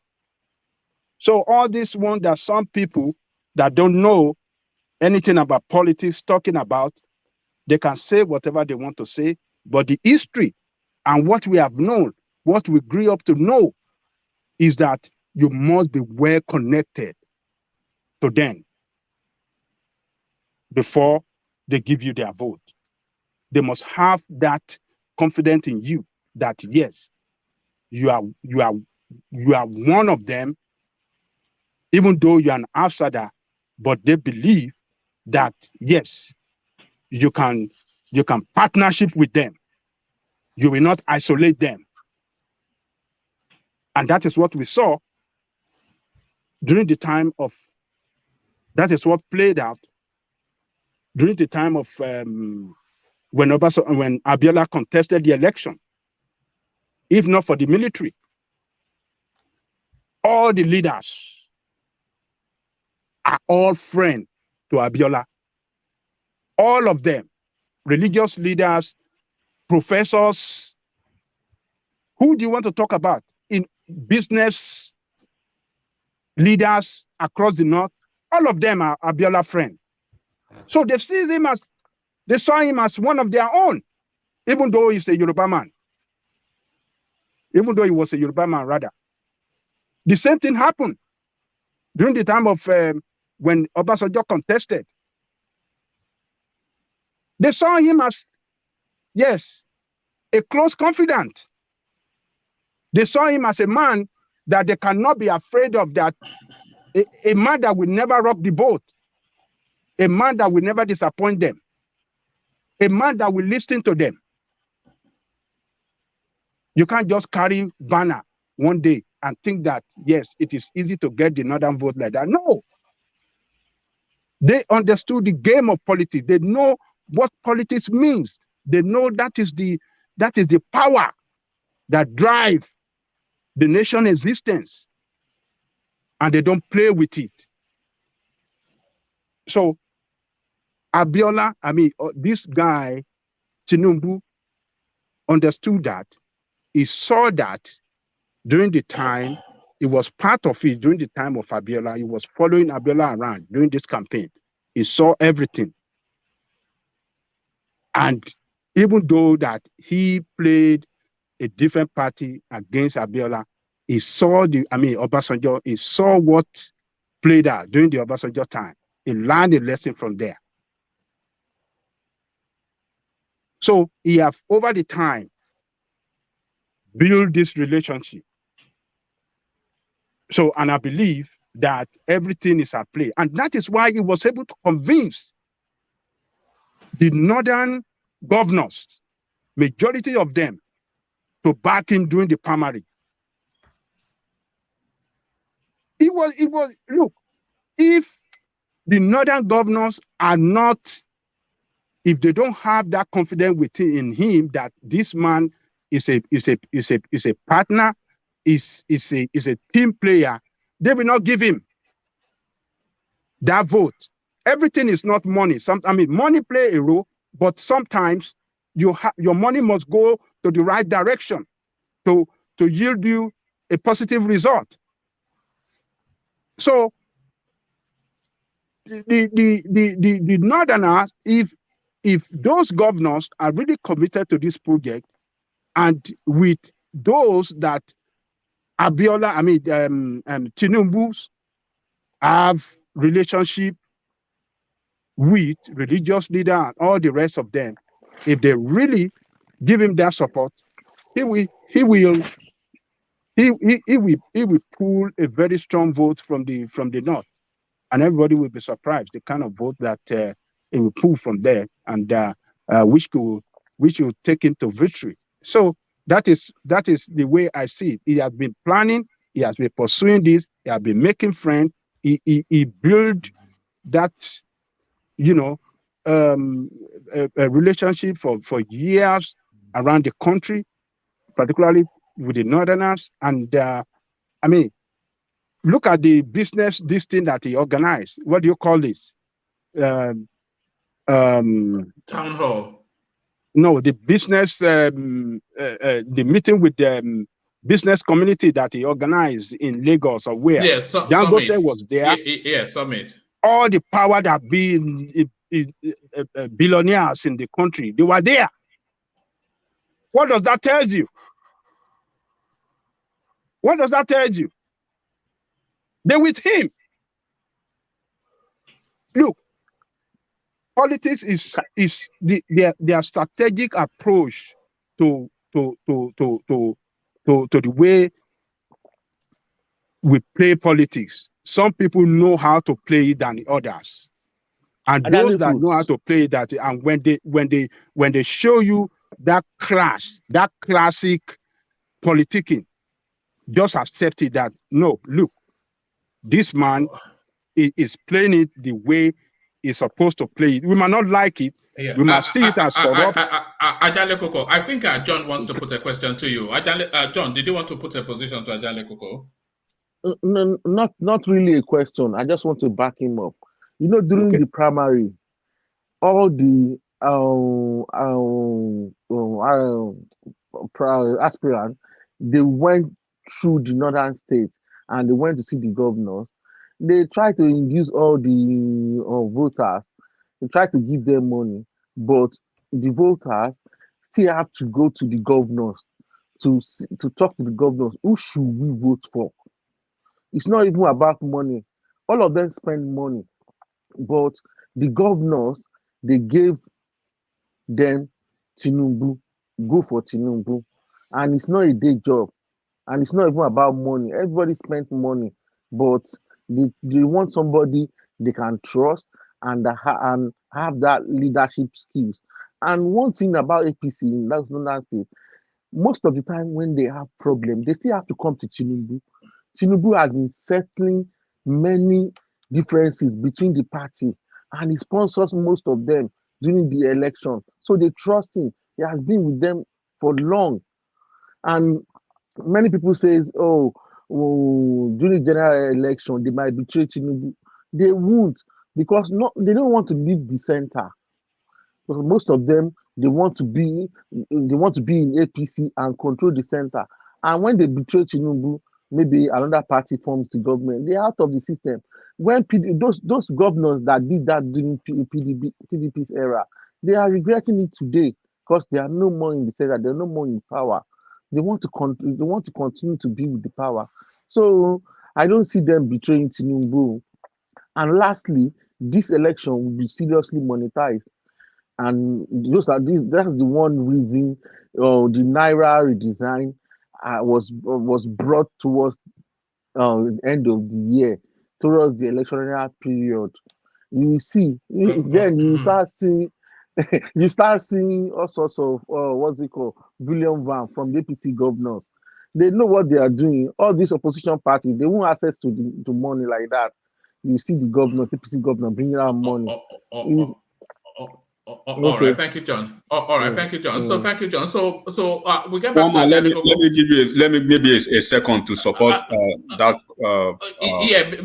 Before you support it, enigmatic. Let me invite the new listeners that can I invite at least 10 people to subscribe? It will push us over a particular threshold. So if you're not already subscribed, if 10 of you can subscribe, then it pushes us over a threshold. But enigmatic, back to you. Yes, just to quickly corroborate what he says, the politics that actually even landed Asiwaju as the presidential candidate now, if people who are actually good political watchers can rewind, their minds and go back to see the politics and the dramas, they will understand where these governors are. At a point, there are so many things coming up, and then from the usual suspects, who are these people actually peddling all these stuff most of the time? At the time they said there were some unity lists or some comprehensive lists that came out that Asiwaju's name has been stricken out of whatever. So the this Senate president, the incumbent Senate president, Lawan, when Lawan was when the APC chairman mentioned Lawal was going to be the consensus candidate. Before that thing came out, do you know the person who actually leaked it from within? And that was when you saw Yaya Bello's body language attitude that time that he dashed out of Aso Rock. It was El Rufai that actually leaked that information. When the information was a very secret information, then it was El Rufai that actually leaked that information directly to Fashola, that Fashola had to pass it to Asiwaju, and that's why they were looking for the APC chairman all over Abuja that night. So and then some people were at a point they were saying El Rufai wasn't going to be on board, and that actually led to the information about El Rufai making some statement condemning Asiwaju. That was a very doctored info because it was a different scenario. So what you guys need to understand is if the northern president actually wanted to go against him, it would have been during the primaries. They have their political future at stake. Like El Rufai now, El Rufai's son is running for House of Rep, and most of El Rufai's candidates are running in this election. The current APC gubernatorial candidate in Kaduna State is Ubasani, who displaced that guy carrying Afro. So if they are not supporting him, how would they have gone this far? If they are not supporting him, what is in it for them from Peter Obi, from Atiku, or from Kwakwanso? Don't forget, these are politicians. These are seasoned ones, and these are veterans. So it is always what is in it for them. And this is not just what started 6 months ago or just during this campaign period. This conversation started a long time ago. So it's like you are telling Ado Doguwa now, who is probably primed and projected to be the next Speaker of the House, telling him that he's going to work against Asiwaju. No, it goes beyond what you guys are seeing.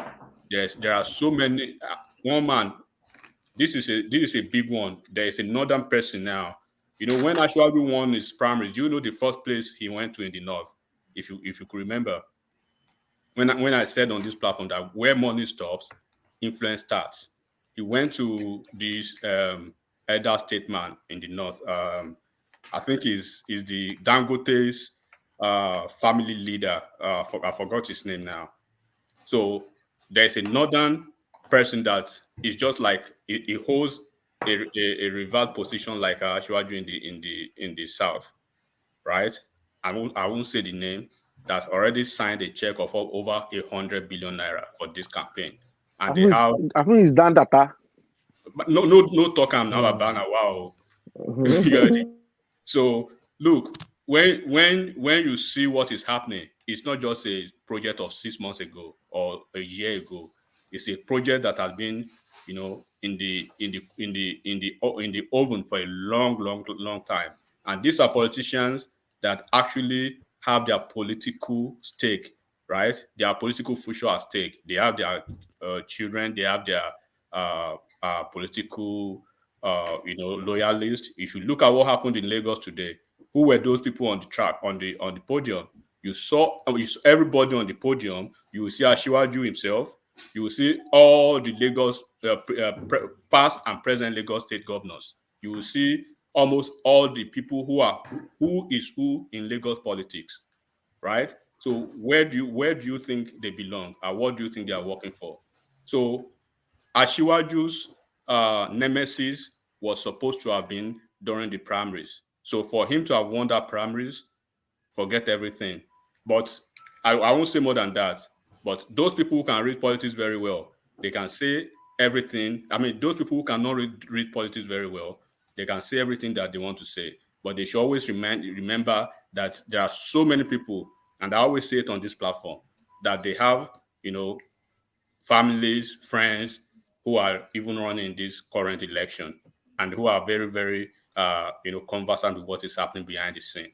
So you all can't say anything else, but for the fact that these folks will not work for him, the only thing that will stop this man from becoming the next president is if anything happens by nature, which by God's grace is not going to happen. That's the only thing.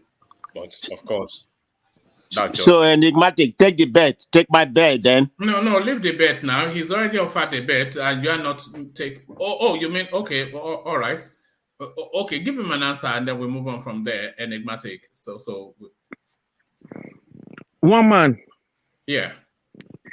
Do you know the PDP members in Zamfara and Sokoto? All of them now, they are now collapsing the structure into APC. No, I saw that in the head. I saw it in the headlines when I was preparing for the session, but I didn't give it any thought. Yeah. No, it has been happening for weeks now. It has been happening for weeks. They've been collapsing the structure into APC. You see the direction very soon. You see the direction very soon. John, take my bet. One thing you guys don't know is this: things don't always go the direction the way it is planned. So a day in politics is a day too far. So all this permutation you are giving here and there, things might change. My only worry is this: Atiku has been keeping quiet for some time, and if Atiku didn't know that he didn't have a chance, he would have reconciled with Wike and throw Ayu under the bus or refund him some of the money and say, okay, you please give up the space. But in my presumption, I think Atiku has gotten a promise from somewhere strong. That's why he's Hold on. Tiger, is that not the other way around? If Atiku thought he had a chance, would he not have made peace with Wike instead?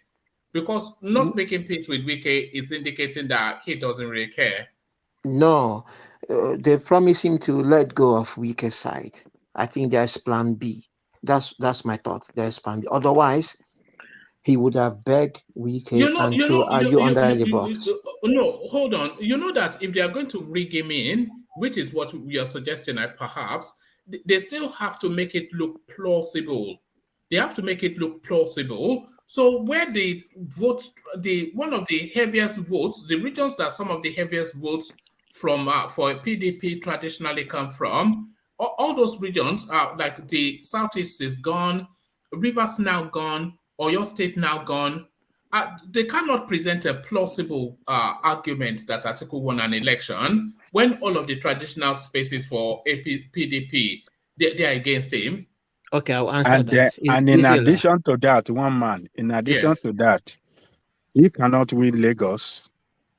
He cannot win Kano. He cannot win Rivers.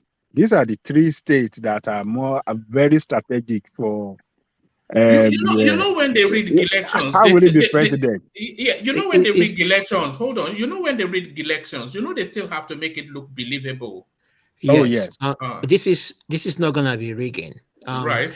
We don't know what agreement they have behind the scene, and we are permitting that Kwankwaso will win, not assuming that Kwankwaso then let go for Atiku in the north. Then Atiku will clear most of the state in the north, so that will leave Tinubu in a dilemma to get the required majority. It will not though. It won't clear Borno and it won't clear Yobe, and it certainly won't clear Katsina. And there's we don't know one man. Because Buhari is the president now. It's not going to. We don't know going to let us. And they won't embarrass him in his own home state. And Shetima is from Borno. They are not going to vote for when they know that their own son has a good chance. I'm not talking of Borno. I'm talking one man. Do you know? Hold on. Let Tiger land. Yeah, go on, Tiger. See, the thing is this: when what is his name? The governor of Sokoto. What is his name? Tambuwa. In the primaries, what he did surprised everybody. Nobody knew that he could betray Wike. So I'm not saying the rest of people are gonna betray Tinubu or what, but we don't know what Kwankwaso and Atiku is planning. So we don't know until we know. So until the until the election, let's say until a few days to the election, then we know the voting is going as planned, in all the direction. Then we can authoritatively say yes. But to say anything otherwise is to you still have like 90 days. I mean, you still have like 90 days to go to the yes, a lot can change. Election. So we can only permit it, but things can change. Please let him land, please. Yeah. Okay. Yeah. You don't land. All right. Yeah. Let's hear from you, enigmatic. Tiger, let me tell you one thing, right? Yes. And then I'll be at the risk of absolutely sounding modest, I would say, when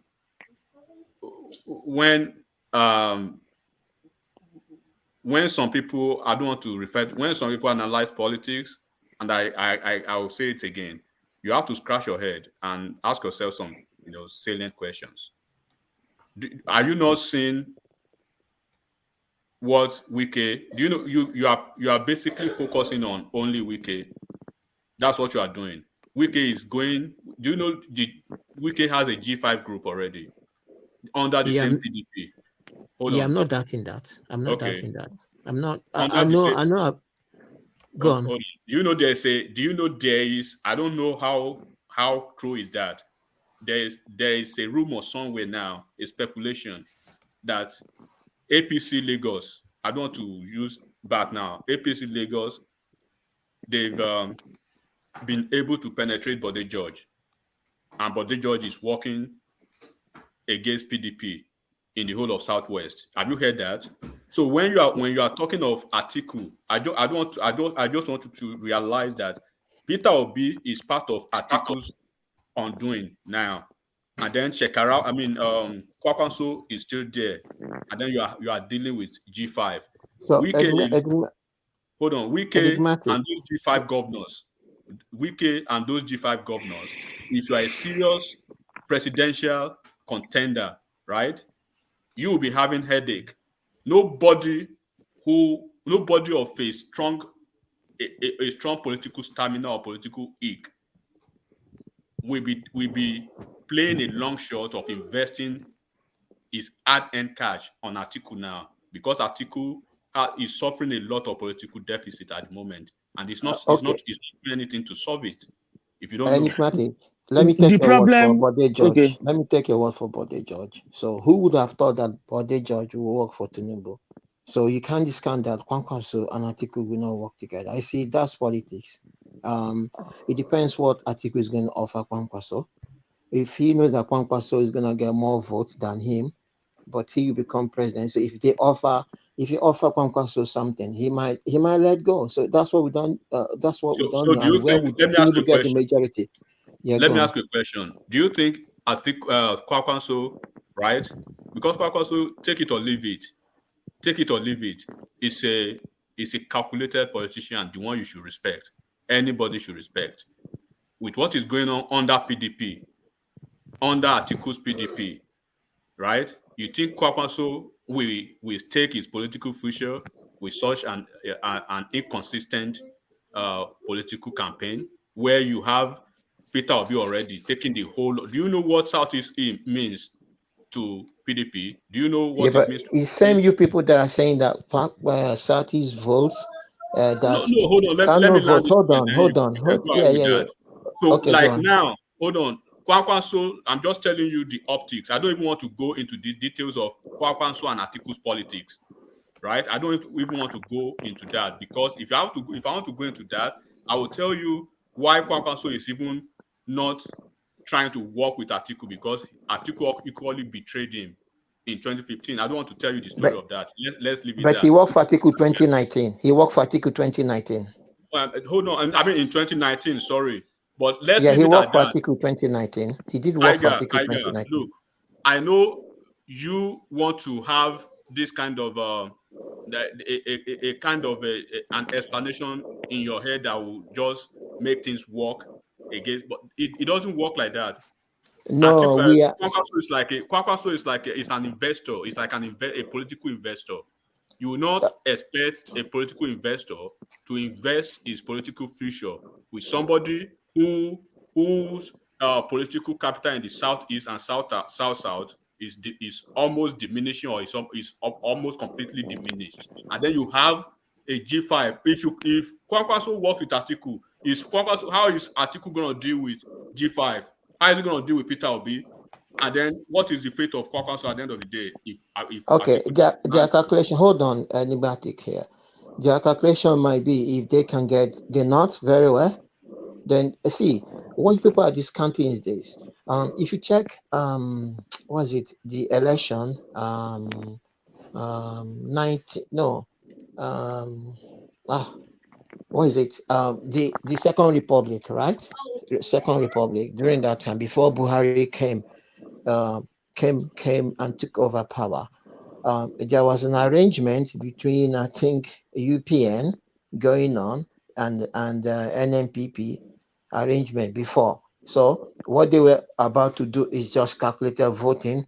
Where we are strong, we vote for ourselves. Where you are strong, we vote for there. So they want to split the vote before the Buhari came and took power. And the NMPP won through rigging. They didn't win that election, actually. They won through rigging of the election. So this could be the way they want to go, because in their calculation, no, it's true. So you have to put, see, you have to put, you don't just go through one lane of politics. Sometimes you have to go both sides. Say, okay, it could be this they are thinking, it could be this side. this is a So political calculation of an yeah, average it's application calculation. Yeah. of an average obedient, bro. No. See, that's how you are Bro. seeing it. See, you see, No. sometimes you have to think. Hold on, you have to think outside the box. Sometimes you don't think everything inside the box. Sometimes you have to think outside the box. So the question is, So what? let's concede let's assume without conceding that Kwakwaso is working for Atiku or with Atiku. No, we are not saying that. I'm not saying that. But Let's paint that picture now without conceding the fact. But let's assume, right, that Kwakwaso is working for Atiku. What is the political gain for Atiku and Kwakwaso? Is he going to land Atiku eventually in Aso Rock? And how? Hold on, if two of them combine and win, and it goes to second round, right? They can make deal with labor. You never know. That is what I'm just saying, that this is the political calculation of an average obedient, because you are This is shifting it to that second round. This no. election, forget it. This It's is not even even though going to one. second round. Hold on. One man himself has said. Forget Hold it. on. One man himself has said it. The way things are going, there might be three-way, four-way. So we don't know. So you see, all these things you guys are saying, governor this, governors. At the end of the day, it's not gonna governors who are going to vote. Most of those governors you are mentioning, they're on their Governors last have term. influence. I know they have influence, but they're on their last term. Tiger, let Their me let me influence is let not me that let me much. let you out. Let me just keep quiet. Go ahead and There are more kids. Hold on. just go ahead and talk. Woman, There are new stars of politicians in those states coming to take what power. state? Which Uh, state? Kaduna, am I lying? Kano, all of them have served there. They are going to their eighth What year, are you isn't it? saying now, man? New crop. Who new crop of politicians in? Look, Okay, listen. I'm That's why sorry. when I'm sorry. Let me bug in. All the whole governorship governors that are in all these states that have influence. How many votes? How many millions of votes have they actually garnered all these years that we have been seeing? How many percentage of people turn out votes? So when you guys are saying that governors have influence, we don't know what's going to happen this time around. Like this guy is saying, there's a really different dynamic in this system that there's a lot of people that so haven't you are voted saying that those governors. governors. Hold on. There's a governors that we relieve I mean incumbent senators and House of Rep members from securing tickets. Look, well, let me just keep quiet. One man, you all can go ahead. Okay, enigmatic. No, What don't is worry, the I'm don't worry. what is one the man, power? one man, one man. Don't worry. All right. Just let Tiger round off where he wants us to land that point. Let him land where he wants that point to land. And then we go back to Ajanle Koko to round off that space. And then I want to take Ajanle Koko to the narrative of the girl that started as a house girl and then became a landlord. But Tiger, round off your thought. thank you, woman. Yeah. What I'm trying to tell Enigmat is this: I'm not saying governors are not influential, but they are on their last leg. They are in last leg of their second term, and now they have people who want to become governors in their state, and all these But they governors. have interest. Most of Hold them, on, hold most of on, the hold on. most of the governors, Yeah. they are backing. They have people they are backing to become the next Yes. governor. Like Yes. Castina, Uh, the aspirants in Castina. Okay, I understand what you are saying. See, governorship, yeah, and the people they back, they usually have problem after those people come into office. So you don't know. So all these things you guys are saying, they have people, they have people. Okay, Ashimolo had problem, Amici had problem. Who didn't have problem? All of them had problem. Once they bring someone anointed person, they usually have problem. That is Even though, after they've won in an election. That is yes, after after they've they won an won the election. election, So don't be okay, talking some about abstract or trying to do this or that. Look, we no, are no, no. talking about real facts about politics, what is happening. Okay? I'm Yes, telling did you, I? bro. I'm telling you, in Osun State, in Ekiti State, in Ondo State, right? I have people who are running, and I have people who have been in this game since 2019, and they've been running elections. Okay? And I know what Okay, these no. governors are saying. So when you are Okay, talking about a governor does not have control of his state. Do you know the task do you know if I shouldn't even be saying it here. These governors, they already have a task already within themselves. So we if you are talking about a governor whose son or whose in-law, whose no worry, just go on. okay. All right, bring that point home, and then let's get back on stream. Yeah, Yeah, Tiger. so Yeah. when you are into politics, you have to put one on one together and say, if it's this way, it might turn out this way. If it's this way, it might turn out this way. You do not use one permutation. You need analysis and data. So what I'm trying to say here, we don't know. For me, Atiku is very quiet. Otherwise, he would have gone to tell Ayu or leave that post so that I can settle with weekend and offer. He has the money to offer you like 5 billion naira, and I think you will take it and scumber. Trust me. But for the fact that he has kept quiet, so we don't know what his plan is. We don't know people he has negotiated with, because now we are saying this election will be tribal, because why? The West will be won by Tinubu, the East will be won by Obi, the Northwest we are permutating between Pankwaso and Atiku, and we're also saying, okay, some of the fight will be in the Northwest. Maybe Tinubu will win in the North Central, Obi will get some share, this one will get some share. So we don't really know. We're only saying this. Like you people said, these people they do block voting. So we don't know what is happening behind the scenes. They don't make too much noise like we are making. So for me, Atiku has kept too much quiet. He accepts too low key, and he's not saying anything. So that's what I'm trying to bring out here, that we don't know what his plan is. And don't be surprised. Yeah, no, I want to move on to. Let me quickly say, let me go into Atiku and Wiki space. What's happening? Hold on, please. If you go to that space, then somebody will have a counter argument, and then we'll look it around for another 20 minutes. It will take long. I could have had the chance some days back. The problem between Wiki and Atiku is more than what we're saying. The problem is not about Southern president or whatever. You know, when Atiku traveled out of Nigeria, went to Dubai, Wiki has held on to the party structure and been financing the party. All of a sudden, Atiku came and wants to get the ticket. That's where the problem started from. And Atiku, at the end of the day, got the ticket. And Atiku knows Wiki. He knows he can't contain Wiki at all. And what he wants to do to Wiki is push Wiki out of PDP.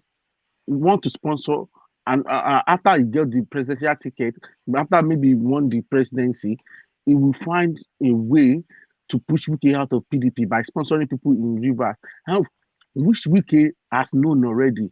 So the joker for them now is either he allows Wiki to have the party structure, which is the party chairman. That's why he doesn't want to concede the chairman to Wiki at all, because he knows what Wiki want to do. The both of them, they are the game is clear. One must go down. It's not about from south. So what Wiki wants to do is that he wants to make sure Atiku doesn't win the presidency. So after then he goes out of PDP, then he can take over PDP. It's about taking over PDP. I agree totally with what I've made that argument here before, but nobody was buying it. That's what is going on. It's not about this. No, it's about taking over, because you know, if Atiku loses this presidency, Wike is not interested. It's not interested in this electoral cycle. He wants Atiku out of that party. He wants Ayo out of that party. Saraki to go. So they will reduce it, and then the party will come under his control, and then he will rebuild it from there. And that is Wike's plan. And that's what that's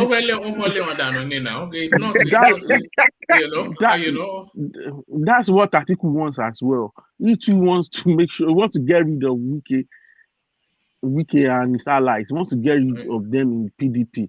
So it's the game of the throne. Yes, they are more likely to succeed though, because for Atiku to be able to get rid of them, he has to win that presidency. And by the way, if Atiku loses that presidency, he's likely to lose. Hold on, he's likely to lose interest in politics. Really, it will just go back to Abu Dhabi and continue to spend his ill-gotten gains. But back to Ajale Koko. Thank you for that. Let's get back to Ajale Koko. So Ajale Koko, back to you. Round off the Tinubu space, and I'd like your thoughts on the young girl that made good in life. Ajale Koko. Yeah. Yeah, I'm here. So, well, Tinubu, I believe he has done. He's been putting structure in place for a long time in preparation for this time. And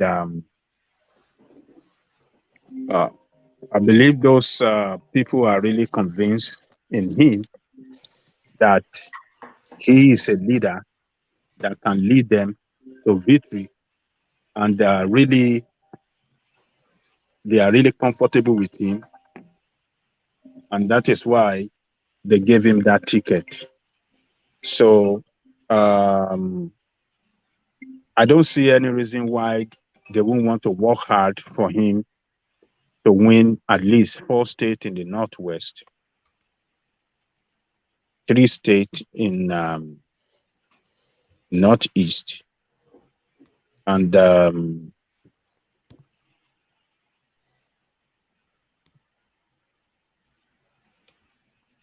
all right. I think Ajanlekoko may be in the middle of at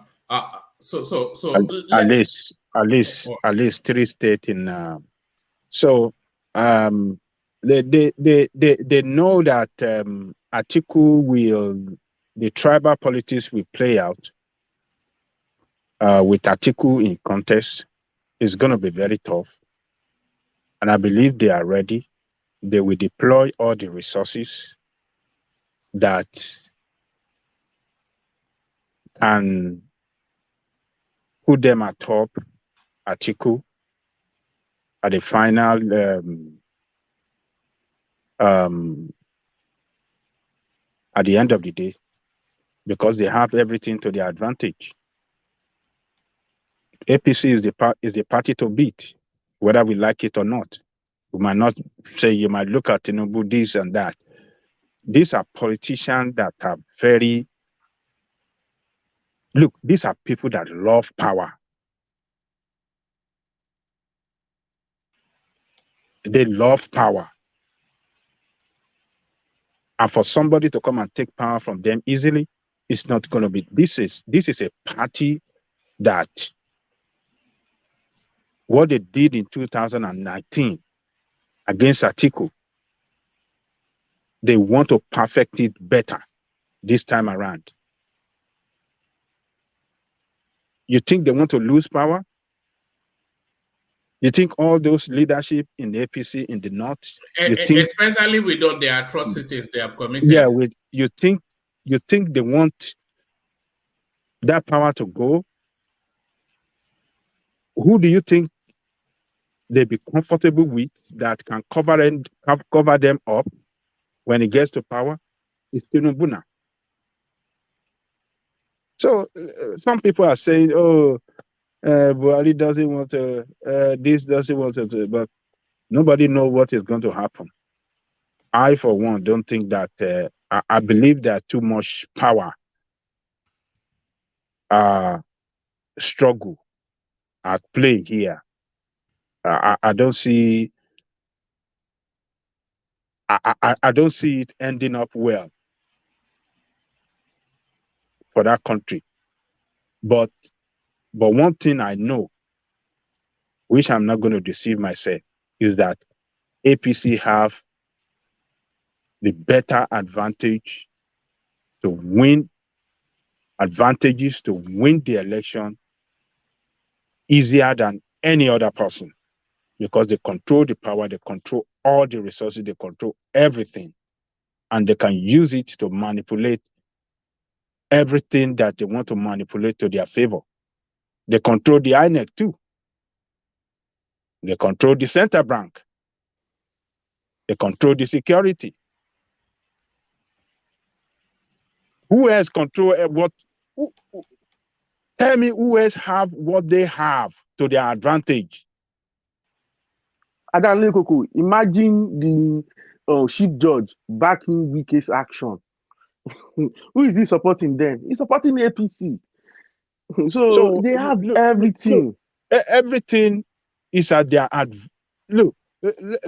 And Nigeria is not a country that is not a country of law. Nigeria is not a country of law. Those of you are thinking that, no, Nigeria is not a country of law. When it comes to power, Nigerians doesn't follow the law. Those that are your leaders, they are lawless people. They don't care. It's not a country of law. It's not a place for justice. There's no justice, there's no fairness in Nigeria. It's who is in power that will do whatever he likes and get away with it. So people should not think that anything is going to change because they have beavers. Election cannot be rigged. Forget about that. Nigeria is not a country of law. People that do the beaver, they can turn it around and manipulate it. You know, Ajanle Koko, sometimes you listen to some of the commentaries in the political space, especially in the online space, and you wonder if we are living in a parallel universe. People are saying because, oh, it's the new electoral bill, and don't forget all of that now. The Nigerian political space is as all the people. Somebody was saying, I don't know, maybe here or somewhere else, that the people that created this beavers and whatnot are the same people that rig. So they've not just become honest people all of a sudden. The people that created all this new electoral, they are riggers now. So I forget all of it now. What do you have in Oshun? Is Oshun governor not taking this guy up? They rigged the election with all the beavers. I mean, just forget about it. There is not a country of law. If you think anything good, anything perfect and honest, if you people are thinking of anything perfect and honest to part of that country, you are just deceiving yourself. Don't deceive yourself. People in power would like to leave the power to anybody. But 2015 was the case now. Anything. They left in 2015. No, sorry. Let Ajale Kokola. I just want to take a snapshot of his feel on the girl, and I want to quickly grab Thomas, who is in Abeokuta. But we have been chatting his journey all the way from Australia to Lagos, then to Ibadan. Now it's in Abeokuta. So we get in Abeokuta. So we get a progress report from Thomas in a moment. But first, let's hear from Ajanle Koko regarding the house girl who made good. So a feel-good story, Ajanle Koko. So this young lady, she started her life as a house girl, and then she ended up hawking on the streets. You know what that looks like. And then, but with the determination she had in her head, she managed to get herself in through an educational system to the point that she built a house for herself. So she's now come out in the media space to say that God had wiped the tears from her eyes. So our HO was talking us through that space, and she was explaining to us that life is a combination of destiny and hard work. Ajale Koko, a feel-good story.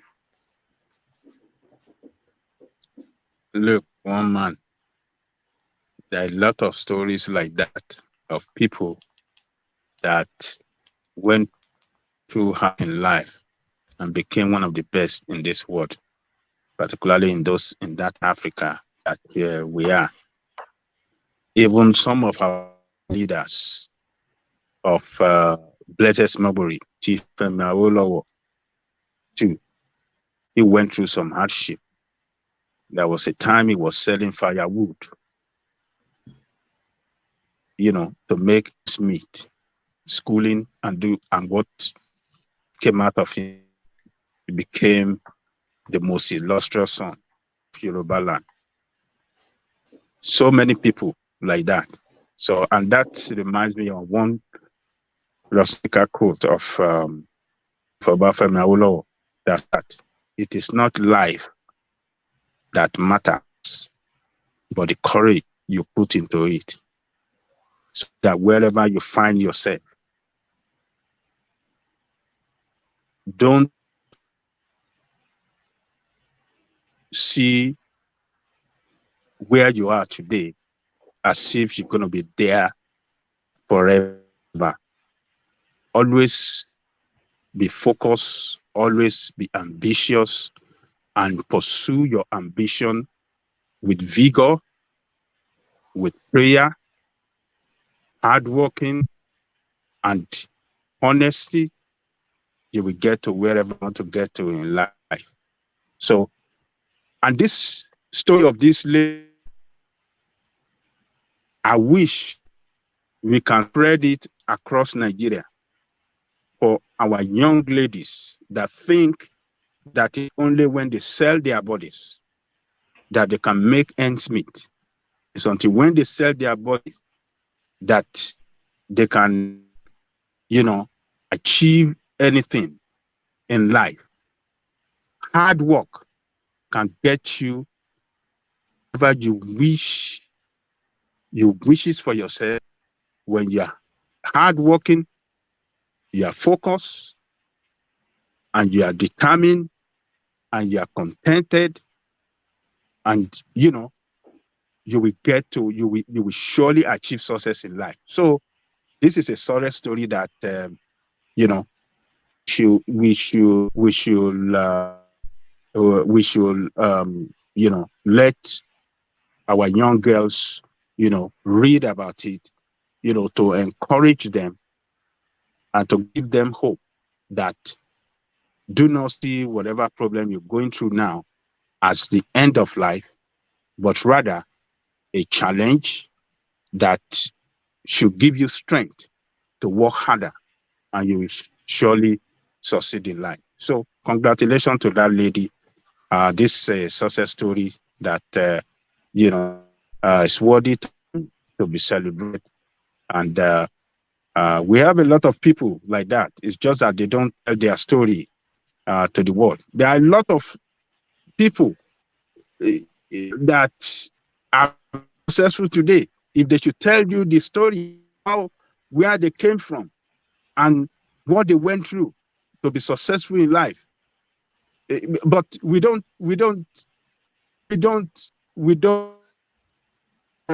celebrate. We don't celebrate success. We don't celebrate. How do I say it? We don't celebrate success story in our country. Don't honor people that went through this kind of situation and become successful, and then use it, to encourage others. That is the problem we have in our country today. Rather, you want to expose and market all these violent activities we see online, Yahoo, and all those kind of things. And that is the greatest challenges our youth are facing in that country. Success story like this is what that should be broadcasted on internet, on the radio, on the TV, and let our young ones, seize it, and then, encourage them, so that they can work hard, and then and to be a good citizen for country, and not Yahoo and all these things. So I really congratulate that lady. God bless her. To other young ladies around Africa, where they are, please. This is a success story.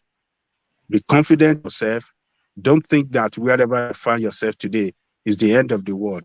Work hard, pray, because by the grace of God, you will achieve success. So thank you, woman. Oh, all right, brilliant. Well put. Oh, excellently put. So that's just perfect. Well said, Ajanle Koko. Well said. So thank you, Ajanle Koko. And apologies to everybody on the screen, but I want to go to Thomas quickly, only because he's in Abeokuta and it may dip out in a moment. So it's just really a progress report from him. We've been charting his journey all the way from Australia through Lagos, Ibadan, and now to Abeokuta. So we've been charting his journey, and it will be about 3:30 a.m. where he is. He can't sleep just because he's so obsessed being in the company of you guys. So we touch base very quickly with Thomas. But on the way to Thomas, let me re-highlight this buy the coffee thing. It's quite a curiosity. Just as soon as we started the session, Ayo did as it normally does, and it did the buy the coffee thing. And we were expecting that we will hit at least, because we have the expectation that maybe at least a minimum of 3 people should be doing the buy the coffee thing. So Ayo kicked it off just as soon as the session started, and we thought we were going to hit that mark, but nobody seems to be joining Ayo. So if you feel inclined towards donating towards the platform, click on that buy the coffee thing and go wild. So don't do the barest minimum, go wild. So click on that buy the coffee link in the comment section and go there and go wild. As we hear progress report from Thomas as he makes his journey through Nigeria. So Thomas, this Sonny, Thomas, unmute. Good evening, everyone. God bless Nigeria. No, we can't hear you, Thomas. No network, Abby. We can hear. We can hear. That's what we can hear.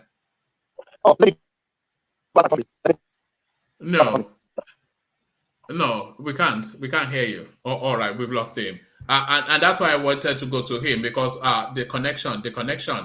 Let's see, Thomas, if you get a better reception, you can still come back, because we now want to know how your journey went from Ibadan to Abeokuta, the sense of safety, the improvement or lack thereof in the roads, all of that. So we're walking through Nigeria and charting progress throughout the progress in the country. So as we wait to see if Thomas rejoins us, let's see if we still have the company of let's see if Thomas is back. So Thomas, try again.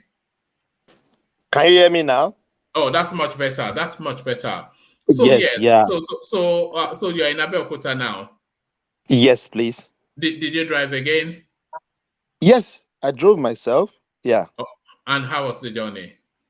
Oh, very pleasant. But I don't know what happened. Maybe this law that the Inspector General of Police gave to the police, that they should stop the road blocking. At least I drove from Ibadan to Abeokuta this evening with like a convoy, 2 cars, no police stop, nothing whatsoever on the road. They were just there, just at the side of the road, no stopping. No police have stopped me throughout all my journey from Lagos to Ibadan to Abeokuta.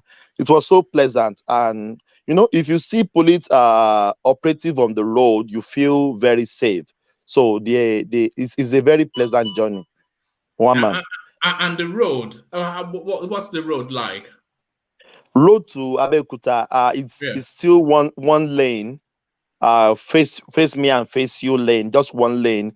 But it wasn't good. It wasn't good. Road to Abeokuta to Ibadan, it's very terrible.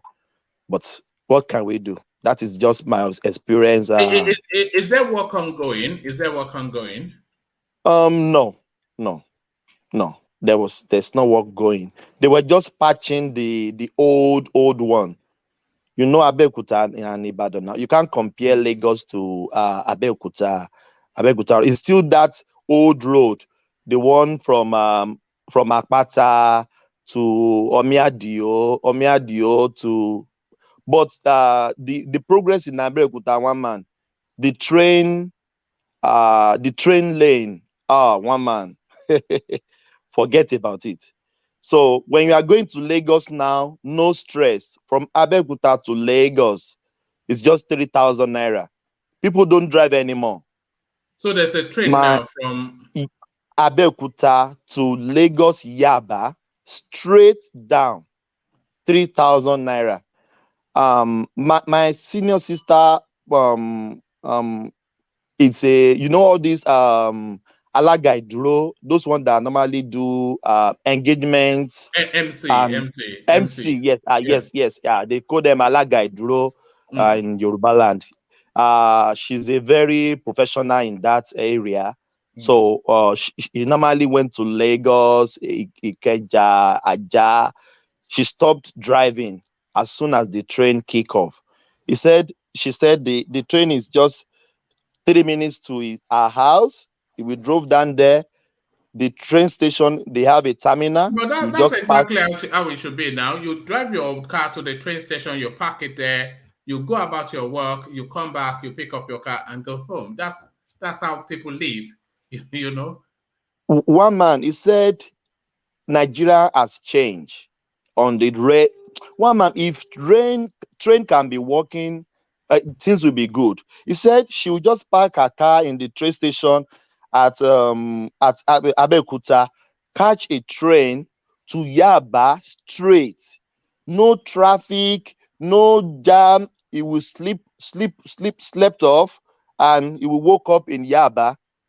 those people that is doing the wedding, they will pick her at the terminal at Yaba, drove her to where she's going. When she finish, she will come back to that Yaba and meet herself in Abeokuta.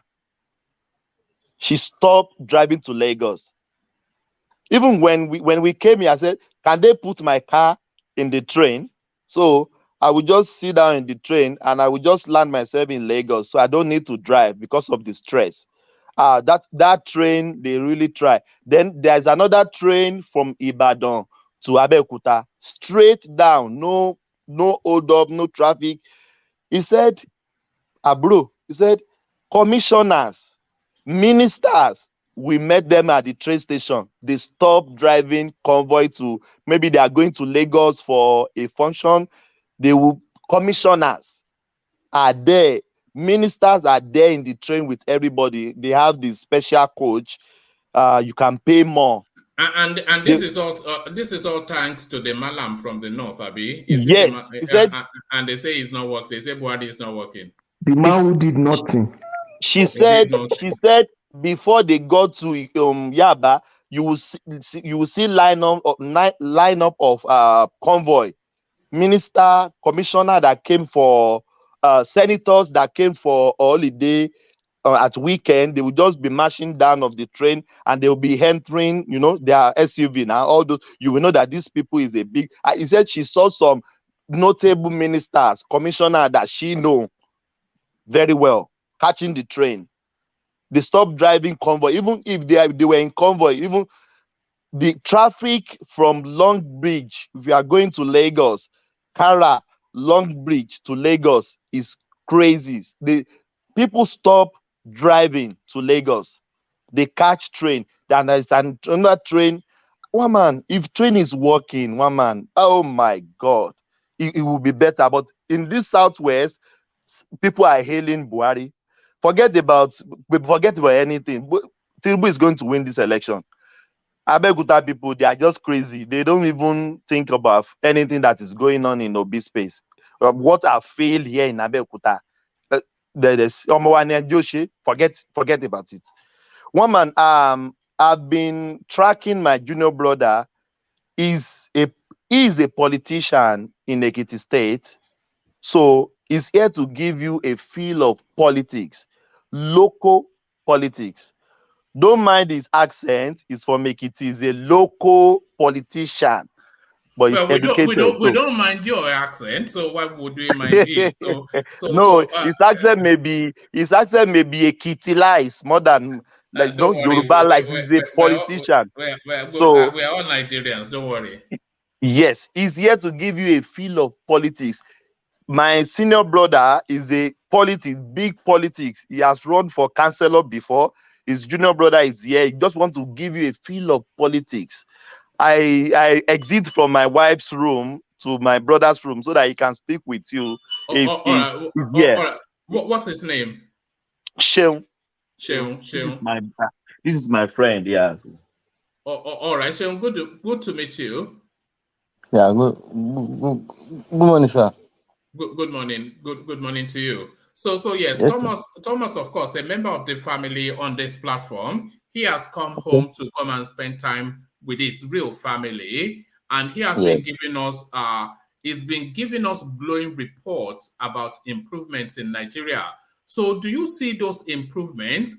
Can you tell us 3 significant improvements that you have seen over the course of the year? And then tell us major improvements that you have seen under the administration of our friend from the north. So give us a progress report on what the state of play is in Nigeria, Sheung.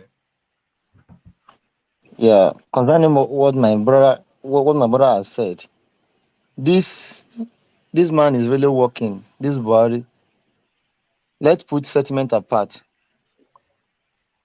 Now, we're not talking about APC or PDP here, concerning what you ask. Show me what you know. Yeah, he's there. Yeah, Moibambi. All right, sir. So, speak Yoruba. No worry, one more translate to us. Just speak Yoruba so we can flow. No, you can speak English. All right. You're not understanding. You can mix everything. No, you can speak No, go English on. now. Okay. No, carry on, Sheldon. We cannot hear you. All right, sir. It's your face, So right? the man is really working.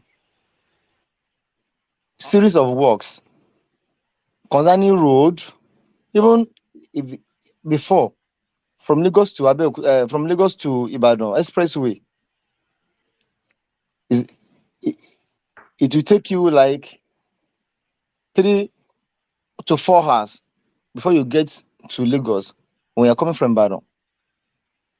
But now, even if you are driving now, it will take you just only 1 hour, or if you even if you fast, it will take you just 45 minutes. The road is good, it's motorable now. Apart from this train of a thing. Though I have not been to many of these states, but in the southwest, the man is really working. So, I can see that. Sheldon, all of the monies that they tell us that Buhari has been borrowing, you can see what he has been using them for. Yes, sure. Yes. Okay. In terms of 2023, so you are a politician, you are on the ground. What Yeah. is the scale and size of the obedient movement in Abeokuta? What's the scale and size of the obedient movement in Abeokuta? Oh, I Or cannot where say. you're where you're local to, where you're from? Yes, Yeah. Okay. you're from Ekiti. Oh yes, tell us Ekiti, yes. what's the scale and size of the obedient movement in Ekiti? Obi can only in Ekiti State. Obi can only win on social media. Maybe on that social media, Obi can only get 20%. On social media, Obi can only get 20% in Ekiti State.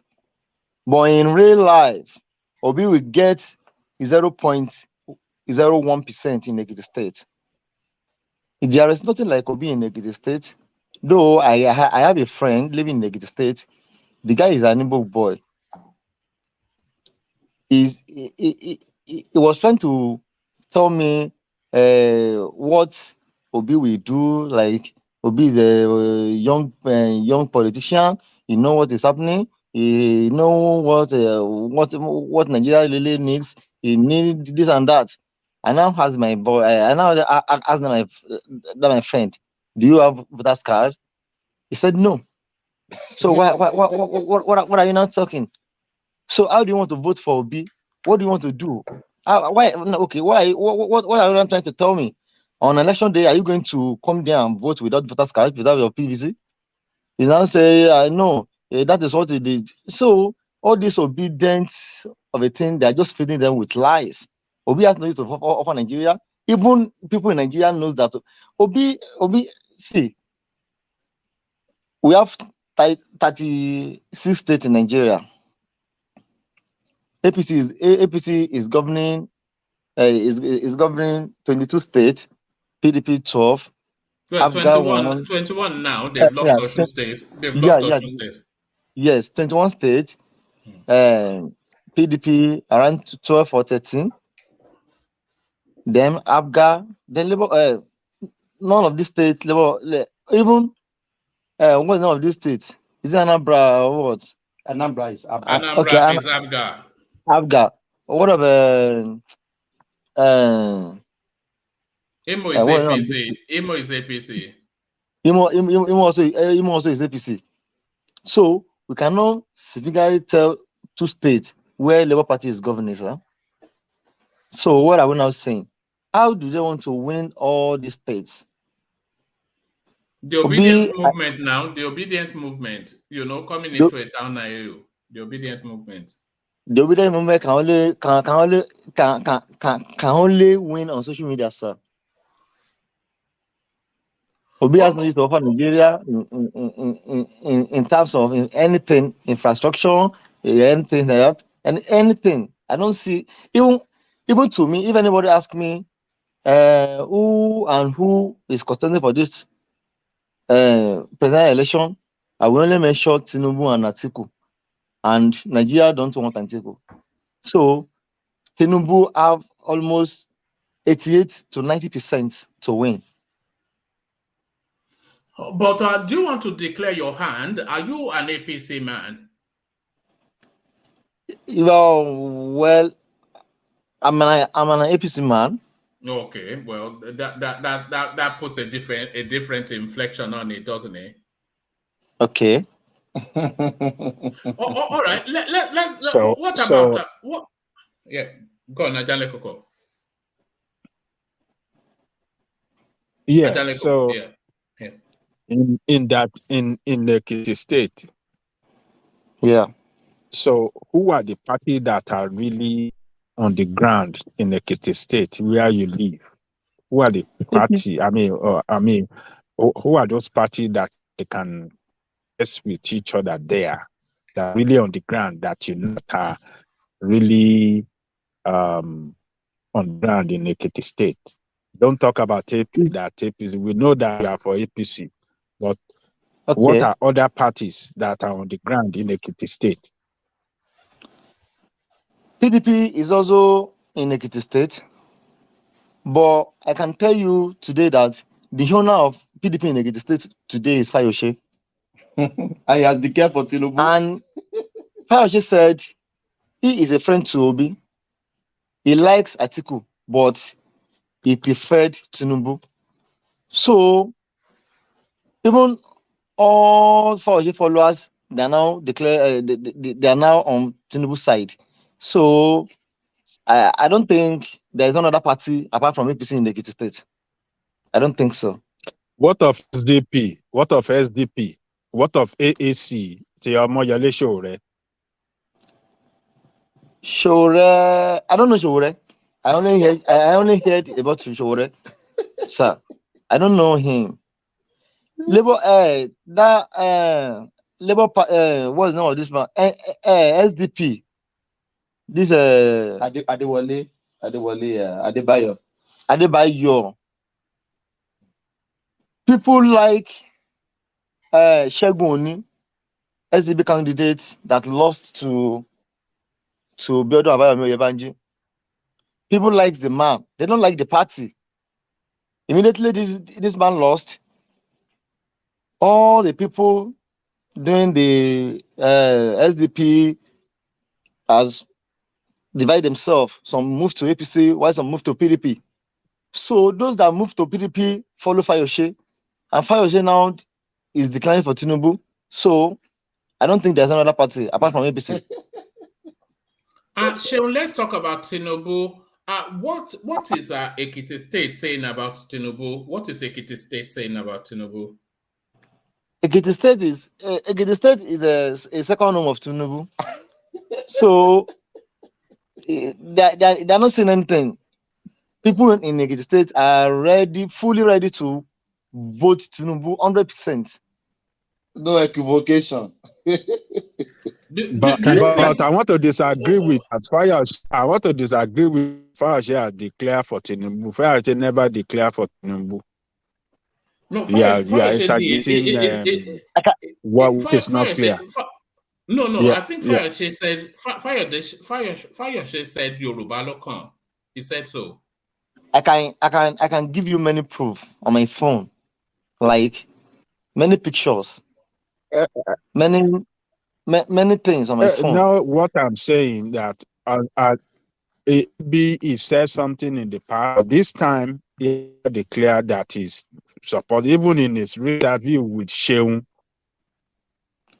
he never declared for Tinubu. Okay, Sheung Channel, yes.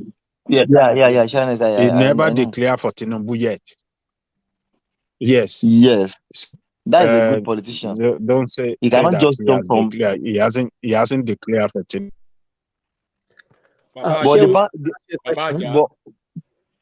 But his body language has don't let us. Sorry, guys. Let's focus the questions on Sheung because we may lose them at any time. He's a Nigerian politician, so it's an inviolable access into what is happening at the moment. So if you have the question, put it to Sheung. So Okay. Adale Koko is always with us. Sheung. What I just want to say to Baba is, I understand your position and what Fayose said, but Baba, don't take my word for it, right? There are some things I may not be able to share anyway due to some reasons, but I can tell you, right? Even I think last weekend, Fayose was still in Ondo State Government House with Akeredolu, so they know who they are working for. So, and you cannot expect Fayose with his political status to come on TV and say some certain things. But just let's leave it like that. But that's the fact that this guy is saying. Seun, let me come back to you. So you are saying Ekiti State is solidly behind Tinubu. Would you say what you are saying about Ekiti State, would you say that is reflective of the total Yoruba land? Is that the position of Yes, including Oyo State. Oyo State was a PDP state. What was the name of this man? Makinde said he can never leave PDP, but he leave all his people to go and work for Yoruba. Go and work for Yoruba. Go and work for Yoruba. All PDP members go and work for Yoruba but I can never leave my party, but go and work for Yoruba. It was around the last 3 or 4 months ago. There was a closed door meeting concerning Tinubu, Makinde, Oba of Ife, with some prominent Yoruba leaders. So we don't know what they discussed there, but I can also give you 100% assurance that all Yoruba land is for Tinubu. All Yoruba land. But Obide said they will win, or yes, they will win in the South. See, let me tell you something about on election day. On election day, I will tell you something. The people you left, the person you both left home to go and vote, will get to a point. We get to a polling unit and change his mind. Maybe you guys are talking at home that guy, we're going to vote for this man. He's a new member. This is that. When you get to that polling unit on that day, when you see the first 10 people on the line voting for one party, that thing will change your mind instantly, and you vote for the party. That is how they vote in Nigeria. So Nigeria voting is even till that morning on that election day, before you get to that election polling unit, you may have it in mind that you want to vote for so person. But when get to the queue, the first 15 people line up in the queue, they will hold on, Thomas. Carry on, Sean. Yeah. If they vote for one party like this, the thing will change your mind. Maybe you are going to vote for PDP before, or you want to vote for APC before, and you see the first 15 people voting for Obi. That thing will change your mind. You can even all these my 3 friends vote for those person. Let me vote for the person too, so that I cannot lose my vote. It seems you will be thinking. It seems this is where people are going. So I can tell you 100% that all Yoruba are. See, Obi is a politician.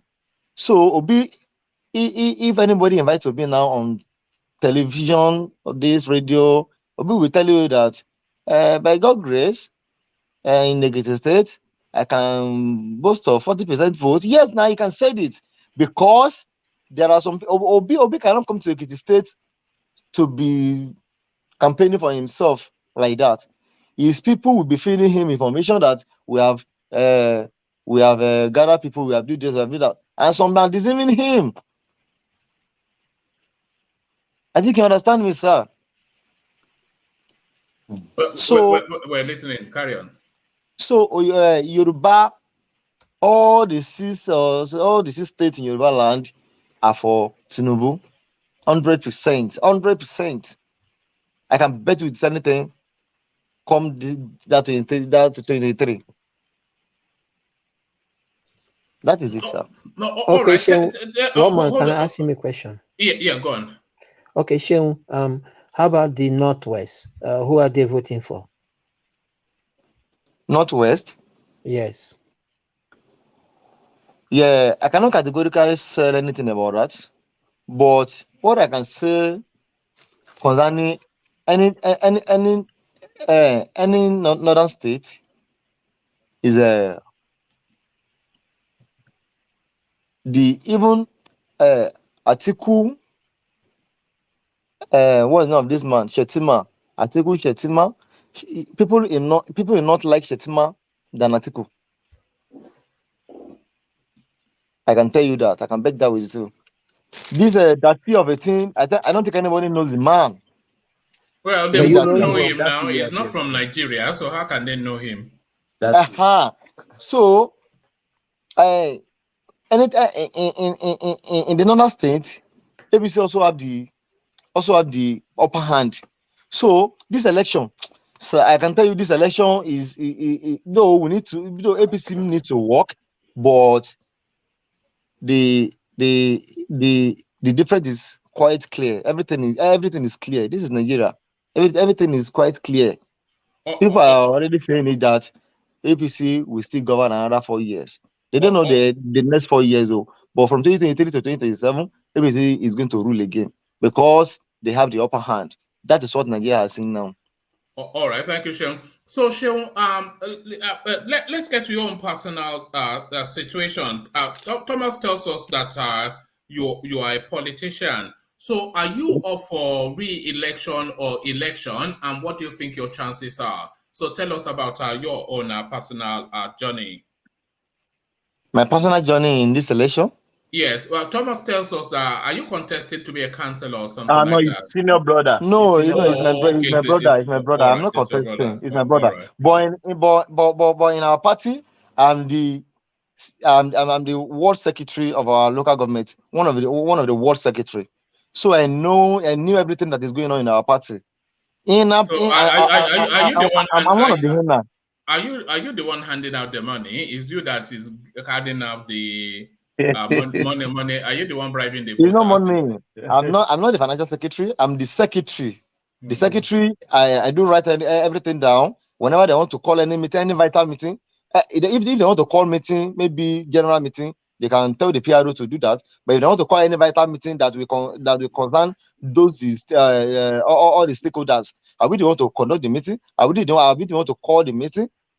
Are we the one to do anything like that? So I'm the secretary. I wrote for the party. All right, thank you. Does anyone have a question for Seun before we move the conversation on? Any questions for Seun? Yeah, I just hello. Yeah, go on. It's not really a question. I just want to about what you said about your state. Do you know at the moment there is conversation between Teslim, the APC aspirant, with Makinde on how they want to work for Tinubu, and they are disagreeing. Like, if you want to work for Tinubu, you have to work 100%, like submitting all your House of Rep in PDP, or your senator in PDP to work for Tinubu as well. So they are on the same line now to work for Tinubu in Oyo State. I will send you the video, the interview. All right. I sent a documentary on your what's it called, Instagram. Maybe this is about Nigeria from 1983, how the coup went, what caused it, and Oyinka Oyenu being the I saw journalist. it. Yeah, I saw it. Yes, okay. I even used to have that documentary on my platform before YouTube made me take it down.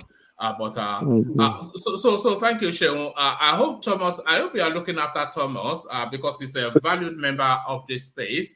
Seun. So if anything happens to Thomas, we all come after you. So make sure he's safe. Not to to my brother. Not to Seun, brief question, if you don't mind. All right, no problem. Yeah, probably briefly. Do you know the current situation about the imbroglio in the Ekiti House of Assembly, the speakership issue? It was an imbroglio. Break it down now. Imbroglio. Break it down. Yes. The problem in the house. Yeah, the speakership, tussle. I know.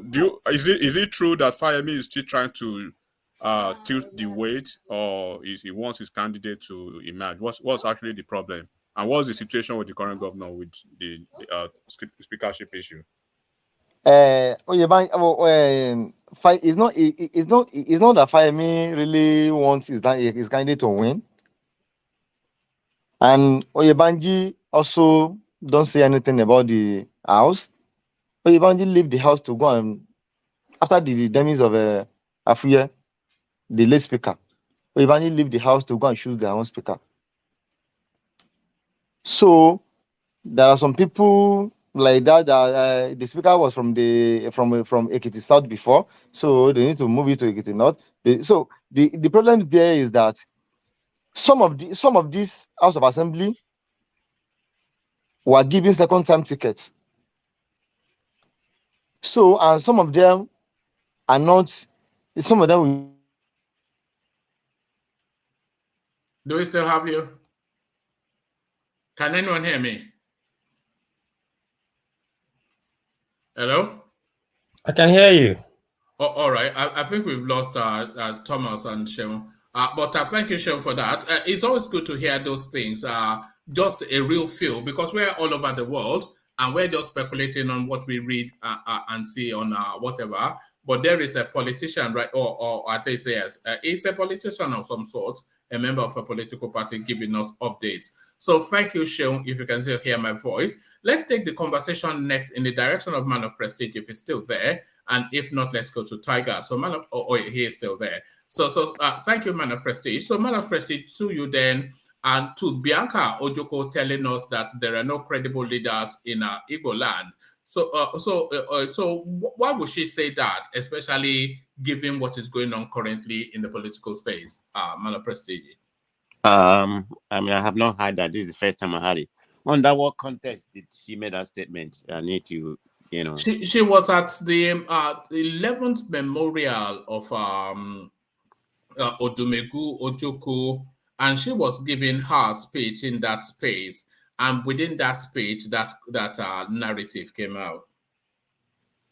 Well, I mean, I always find her to be a straight shooting lady. If she said that, that's probably true. I mean, a lot of them, they are pretty much corrupt. They cover to their own, stomach infrastructure. So that's the way I'm looking at it. If she said that, of course, you can, you can believe what she said to a certain degree because of what's going on in that that part of Nigeria. So yeah, she make a valid point to me, but I hope she'll elaborate more. Give more reason. But if you ask me, I would say she's right. Yeah, right. Because the ones that I know, none of them is credible to me. I mean, the ones that I know are popular, like the governors or whatever. They will, all of them go to where the pocket will feed them. So that's the way I see them. I don't really see any credible.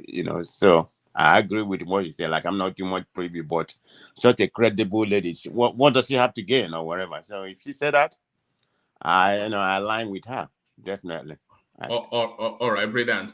And to the Tinubu permutation, identifying spaces that he has to win in the North to become president. So he said Kano, Katsina, Kaduna, Kebbi, Kwara, and Plateau. So what do you think his chances are in those spaces? I don't know. We have flogged this permutation every day. I mean, I think we did it yesterday and something like that. I mean, that's his own opinion. Like the guy that just came and spoke. I mean, this guy is biased to the highest level. I'm not saying what he said doesn't make any sense, but he can tell. I'm talking about Thomas' brother. He's biased to the highest level. I mean, he just skewed. Is a politician in Ekiti State. But telling you that Peter Obi that he said, not even okay, to make any sense to me. So that's why I didn't intervene. But anyway, we have flogged this permutation where it's going to win Southwest or something like I said yesterday. I've given my own permutation. That Obi is going to win the popular vote. So I mean, I don't know. I just get tired of flogging the whole thing. So we see on the ballot there what's going to happen. That's the way I'm looking at it. I'm not going to say here, narrate how actually what you said is going to win or something like that. You know, it's good to say that. There's nothing wrong. I know people is going to come here, you know, and say how they're going to win. So it's the only person I have not heard about is Atiku.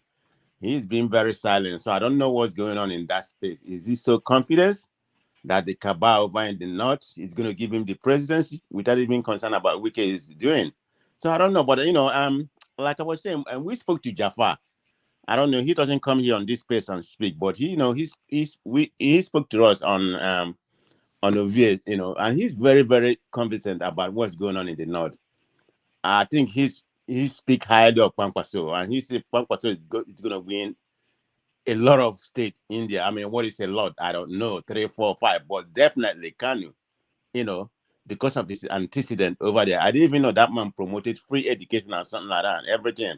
Because we talked for many, many times, you know, there's another that guy too that was on the platform when we were speaking. All right.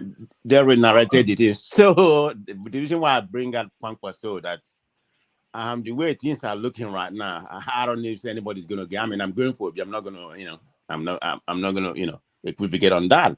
But the way things are going around, all this permutation may come to dust if we don't take care. There may not be a straight winner right away, because if Kwankwaso, you know, win not, they give him like about 50% from that space. If we win Kanu and win some of the state in the north because of what's going on with APC, I mean, everybody just stay here and say definitely APC is going to win everything because they have the structure, you know, they are the incumbent party right now. Everything is going to align in their own, like we think. But we're forgetting about what has transpired in the last, at least in the last 4 years, not even the first 4 years of APC presidency, but things had gotten worse. So I don't know, but we see. It's all a permutation, you know. Sometimes I try not to go into that. But can I talk about Tinubu rally today? Okay, go on. The Million Man March for Tinubu. Yeah, what I call the it. Million Man March. I was on Dr. Dame today before you came in 1 month, so I narrated my how I feel about the whole thing. Okay, Tinubu is from Lagos. I mean, if Tinubu want to fill up Tesla Balogun Stadium and National Stadium, I don't know if it is functioning. He's gonna feel it. So I don't so much put too much stock in this rally. You know, I'm talking about the party rally. Like, I mean, Obi went to Badan, you know, and had a good rally, you know. So I don't put more stock. I mean, it's good, you know. I don't put too much stock. I mean, I think he's gonna do the same thing. So I mean, I just believe at that particular day during the ballot, it's gonna happen. I mean, even I thought people that come there to vote, whether they buy them or not buy them. But I mean, the APC, I mean, APC can buy anything. If they can buy pastors, fake pastors, they can buy anything they want to. So it doesn't mean I don't really believe in all this kind of thing. But that's the way I see that. I don't. All this rally doesn't translate to vote. I don't know. All right, brilliant. Let me take you to the young lady in Kenya that's made good of her life. God wiped my tears. So from former house help says as she shares photos of the house she built. So what are you then making of this brag to riches story? Wow, that's very incredible. That's the way it should be. I mean, that's the way it should be. I mean, just from nowhere, you know, you attend to that height. That's a good story. A good story. A good story to tell. I mean, it's a lot of that story going on, but we are not privy to a lot of them. So it's a blessing to what happened to her. Yeah. From the way you narrated, I've not seen the story. Hopefully by tomorrow, you know, I'll go read the story. Where did you get the story from? I saw it on Linda Ikeji. Okay, Linda Ikeji blog. Oh, okay. Yeah, it's a good story. Good telling story. Yeah, good. All right. And have you been following the viral video of this guy that was telling people how he was kidnapped by Fulani bandits on the Lekki Ikoyi axis, only for the Nigerian police to investigate and found that he's just making it up? So what are you then making of the narrative of this guy, and should they be locked up? Yes. Are you serious? I've not heard about it. See, this is why I come to all this space to learn things, you know. This just happened? No, this actually, I'll show you the image if you have a screen, but this just happened. The story actually came out yesterday and it went viral. He gave out a video of this thing happening. So that's the guy on your screen to your right. to your right.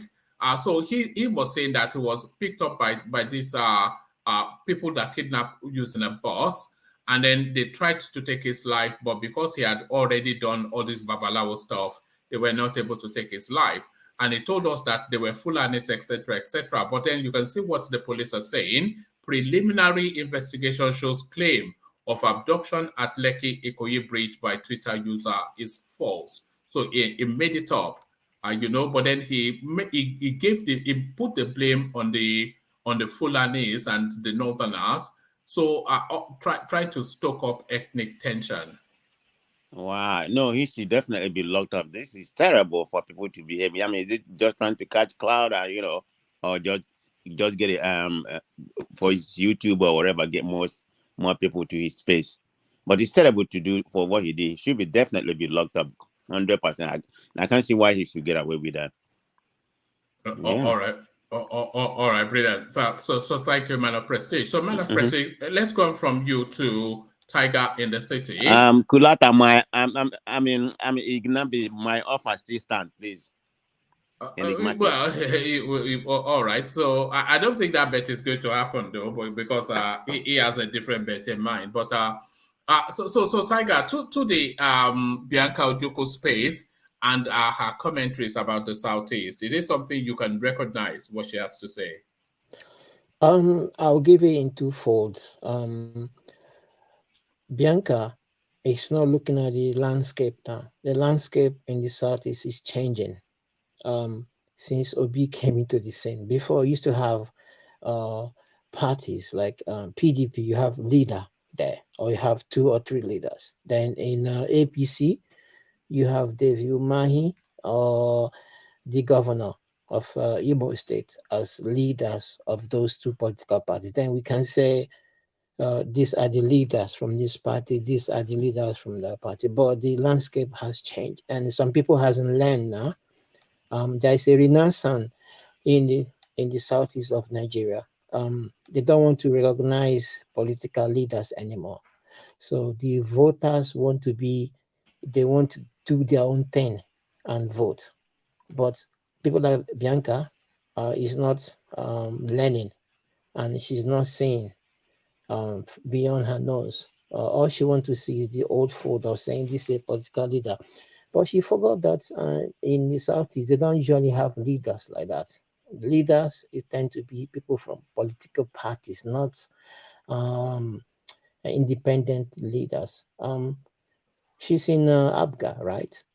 And she's one of the founding members of ABGA. Yes, ABGA. Yeah, she's not one of the founding members. It's Ojukwu's party now, and she's Ojukwu's wife. No, she wasn't one of the ABGA was founded in London here by Mr. Chikwas before they took it off him.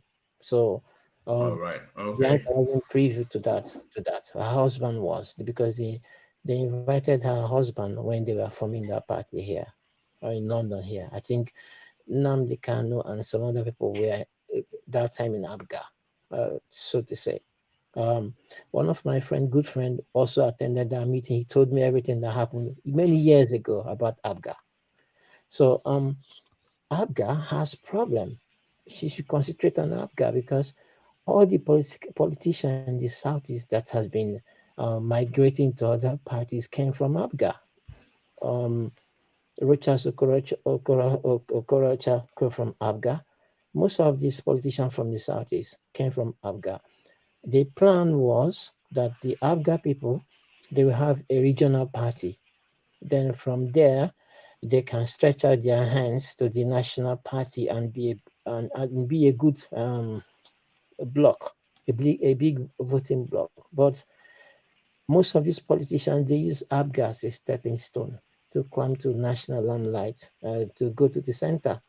So Bianca, her party people, they are the cause. If there's no political leaders in Igbo land, they are the cause of it. And because of ABGA, I think Obi was in ABGA as well. And their chairman, ABGA chairman, to Obi had problem with him as well. So people use ABGA as a stepping stone to climb the ladder. ABGA is not good for anything. By now, ABGA should have been a strong party. If they want to form alliance with other national parties, they could have formed that. But ABGA has been a disappointment. So Bianca has failed to see the challenges in Abga. And the reason where she could be speaking from, Tiger. from maybe, yes, go on. So you don't see Obi as part of the failures or part of those who have contributed to the failures of Abga if you conclude now that Abga is a failed political party because of what Bianca is saying. Because basically, Bianca is basically echoing the same sentiment as Soludo. Like I've said, they are just more or less like a wake up call to the Southeast. But because of the fact that they are speaking, that probably you guys think they are speaking against Peter Obi's ambition, or because that's what it looks like, you guys just want to cancel them and their messages. Because No, don't forget that Obi actually said he made some more or less like a covenant or whatever that if he leaves Abga, so thing happen. Eventually he left. So what can you say about that? no. See, if the way they are doing things, Abga is not good. You have to find that level. You have to leave the party because it's not about going to national prominence in the Nigerian political space, but the way, um, you know, I would tell you that when Chekwas from the party, right? Most of the big weight from Anambra and they joined Abga and they took over the party. That was a big problem there. They took over the party and they chased the guy who had the party and chased him out. So, and in Anambra politics, you have many big weights in Anambra politics. They're always fighting. So the same thing, Rocha Sokwacha had problem with Abga. So that's why he left. That's why it was easy for him to leave Abga and go to No, a. Okorocha did not have problem. Okorocha was trying to streamline them into the national politics of No, before APC, then, and he that's why they started calling the only scene where Okorocha actually started his problem with the Southeast people is because of his movement, his transition to APC. But you've not answered that part of Obi's no, part. no, I'll come to that. I'll come to that. Rocha Sokorocha had problem in Abga. That's why he decided to go to center. You see, when you have problem in a place and you feel that you can't control the party there, so you have to leave and go to another place. So I'm not blaming Rocha Sokorocha for going to Abga because politics is a matter of interest. But if you watch it, Obi did not, PDP, they made their plan and they obstructed Obi, including Wike was part of the plan. So Obi just left. None of us knew that Obi would be as popular as this. None. You couldn't have written that, So Obi is sheer luck and providence is helping Obi to become who he is today. So Obi never thought he would become popular. He just wanted to go to form a political party and be with No, Labour you are Party. speaking to Obi's transition to Labour Party. I'm taking you on your condemnation of Abga and then what Bianca's statement. I'm actually trying to let you recollect the fact that Obi was at a time right in this Abga and he made some certain statements in Abga that is still documented up to today. He even said at a point if he leaves, something should happen to him or his family or whatever, Okay, I stuff like that. understand. Eventually, he Yes. left. Okay, I don't know about that space, what he said there. I didn't know about that one, but So he's part of the failure then. but you have listen, if you have a problem and people don't agree, what do? You have to leave. You have to find your level. You have to find that space where you think your interests can be served. So, but I think also Bianca was also speaking to the what's his name, Soludo space, because if they had lead us, Soludo shouldn't have said what he said, you know.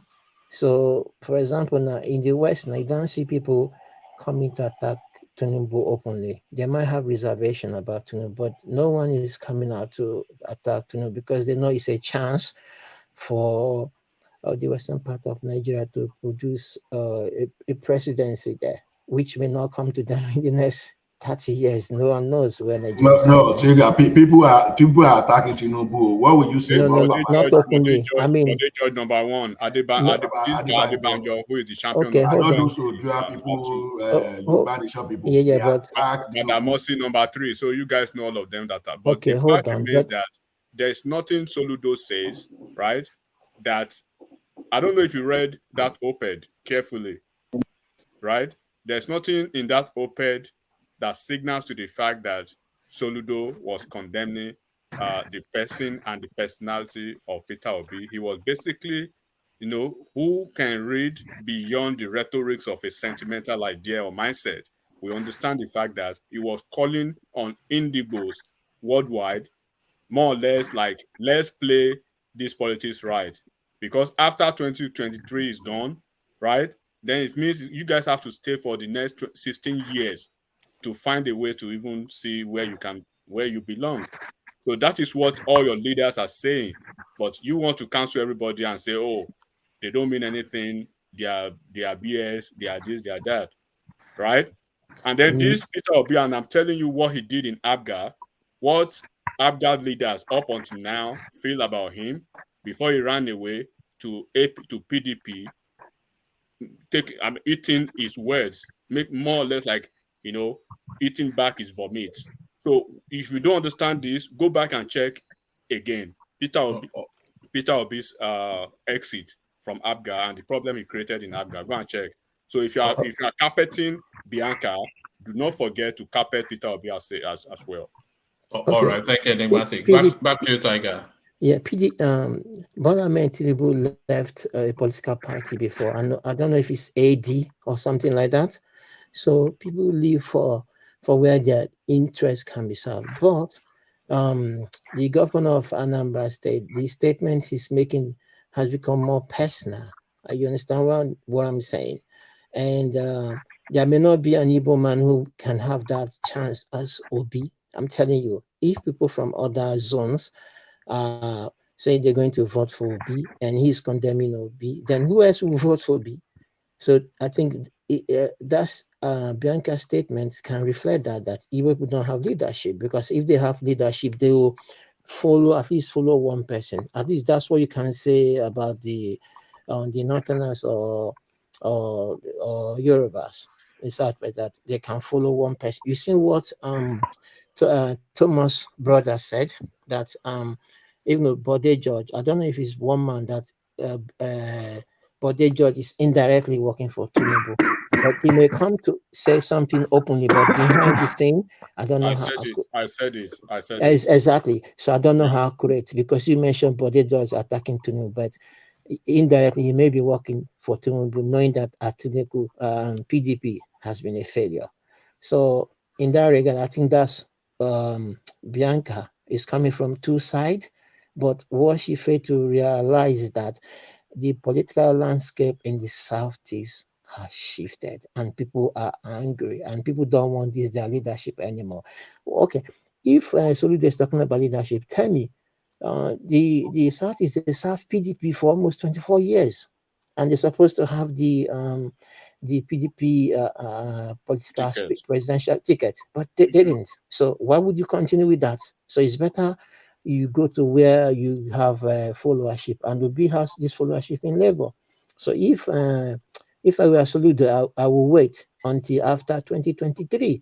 Then you can meet Obi and talk about this Igbo Renaissance thing, coming together, having as a block vote. But for now, you can't call someone who has moved further away to come back, or trying to bring him down because he moved apart and is gaining the momentum. So it's wrong for what he said. That's my opinion on that woman. All right, brilliant. So thank you, Tiger. So Tiger, before I take you on to the next talking point, let me acknowledge some of the super chats that have been coming in. So the first one, of course, was started off by Des just as soon as the session started, and then he was then joined by Oladipo Ibiyemi. Pardon me. Who super chats to say, not west and northeast gone for Kwakwanso and Atiku. Only Zulum can deliver his state amongst all the APC northern governors. Katsina, Gombe, Jigawa, and Kebbi all gone to PDP. So that is Dikpo's permutation to Tinubu's assertion that he's going to take all of those states. Northwest, northeast gone to Kwakwanso and Atiku. Only Zulum can deliver his state amongst all APC northern governors, Katsina, Gombe, Jigawa, and Kebbi all gone to PDP. So I'm not quite sure if Buhari not able to divide state, but those are Dikpo's opinion. Dikpo still with the super chart. How can APC member give correct information? So that is to say that listen to Thomas's cousin, but note the prejudice because he, of course, is a card-carrying APC man. How can an APC member give correct information? So thank you. And Desmond rejoins with the super chat still. It says, get your APV, APC and vote for Tinubu, and get your PVC and vote for B. I rest my case. So still hanging on to the gaffe made by Tinubu at his speech in the Lagos rally. So a rich place to harvest. If you want to be harvesting Tinubu's gaffe, so there's plenty to harvest from there. But I think people are looking beyond that. But thank you for the super chat, Desmond. It says, get your APV, APC and vote for Tinubu, and get your PVC and vote for Peter Obi. I rest my case. So thank you for the super chat. And still, whilst I'm doing the administrative stuff, it looks as though somebody has now finally joined Ayo in the Buy the Coffee. James Sabah joins Ayo in the Buy the Coffee in the Buy the Coffee thing. So thank you all, gentlemen. So all the space is still open. Let's see now if we can hit that 3 coffees that we set as a target for the day. So let's see if anyone else joins the 2 gentlemen as we listen to Tiger's commentary then on that space that Des was super chatting to Tinubu's permutations. He's saying Kano, Katsina, Kaduna, Kebbi, Plateau, and Kwara, and that is his route to the presidency. So do you recognize then the permutations of the looter from Lagos? Okay, one man, before I answer that question, I would like to know if Tinubu has done a rally in Kano. I'm not sure, but he's had a lot of interactions in Kano. A lot of the things that we covered is interactions with the business place in Kano. Okay, it was then, quite inside, yeah. Yeah, then if he had a rally in Kano and we see a huge crowd, then I could say, okay, Tinubu could. Personally, he hasn't. Last week, Sheyi, his son, was there, and then you can. I think the video you can check. You can check online. I've seen I'm not that. going to tell you what it looks like, but you'll see it yourself. I know he went there. I know he had meeting with some big wit. But what I'm saying is, has he had a rally like in the stadium in Kano? I just said he hasn't. I think he'll be having Kano somewhere, sometime maybe in December. But his son held a rally last week. Yeah, because I just want to know about that before I set the tone of what I'm going to say. So Tinubu, well, Tinubu is a politician, right? And sometimes when politicians, when they say things, I'm not saying he's wrong, all right, but it's like casino to them. I will win this, I'll win that, I'll win that, because people have promised them, and that they will surely deliver those votes. But as we've been permutating, Kwankwaso is quite strong in Kano, for sure. I know Tinubu will know Kano, because why? When Ganduje won it last time, what's his name? The one that left for PDP now. Was the one that was Kwankwaso before that left for PDP. Shakarao. Yeah, thank you very much. Shakarao was with the Kano State governor when they won that state. But now he has left. He's no longer with Kwankwaso. He has gone to PDP, and he also now with Ganduje. So it's a 3-horse race between firstly Kwankwaso and Atiku, and to a lesser extent Tinubu. If Tinubu can make his 25% in Kano, that will give him a good coverage, and that's a huge number as well to make 25% in Kano. At least he would have gotten at least 25% there. So in Kaduna is a bit divided. You have Southern Kaduna, they are mostly Christians, and they too are affected by this issue of Christians to some extent. And in Kaduna, you have these people fighting them, the bandits and the herdsmen, demanding money and taking them hostage as well. So Sorry, if anybody that is not interjecting, can you keep yourself muted? We're getting, I'm not sure who that is, but sorry, carry on, Tiger. Okay, so all these people that are fighting them, the huntsmen and the bandits, demanding money and attacking them left and right sometimes. So would they want to vote for APC because APC is the government that's supposed to give them the security that they need. But the vote will be between Kaduna will be vote between, I think, Kwankwaso and Atiku. But the rest of the states, like Kebbi, and like you said, other states, I think Tinubu might win them. So I don't know much about that space. So I wouldn't want to, if I'm just projecting, I'm just speculating. So I would like to give a breather to that space. So all right. Thank you, Tiger. So Tiger, to the Tinubu rally then in Lagos State, a 1 million man march turned out for the looter of the state. I know it's not a 1 million man march because no stadium in the world take up to 1 million, not even 500,000, not even 300,000. I think the biggest stadium in the world, I think Maracana Stadium, is about 200 or 250. But Tinubu is a showman, and when Lagos people do something, you will know it in time. You will hear it in time. Their things are quite different. It was a formally progression march and well organized that they had the same uniform. It's not organic like Obese one because Obese one people of interest just come because they like about Tinubu. Yes, Tinubu raising that number, huge number in Lagos, it's not surprising to anybody. Tinubu is a known politician and very flamboyant one for that. So people will come for his rally to hear what he even wants to say. Sometimes Tinubu make me laugh. If I want to have a good laugh, I will listen to Tinubu to have a good laugh for the day. So people and Lagosians are looking for one of their sons to become president. So if he gets there, then they know he can help improve the state. So for Tinubu getting huge crowds, that's no surprise. But would all this crowd vote for him? Time will tell if they will vote for him, because like we say now, this election is no one's going to tell you the truth who they're going to vote for. You can ask someone on the streets, who are you going to vote for? They say Tinubu. They might go and vote for Obi, or they might say Obi and vote for Tinubu in the end. So no one knows how it's going to play out.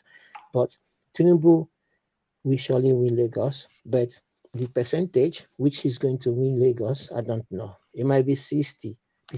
I don't know.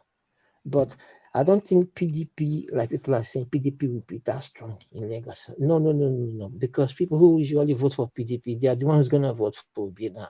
That's all I know.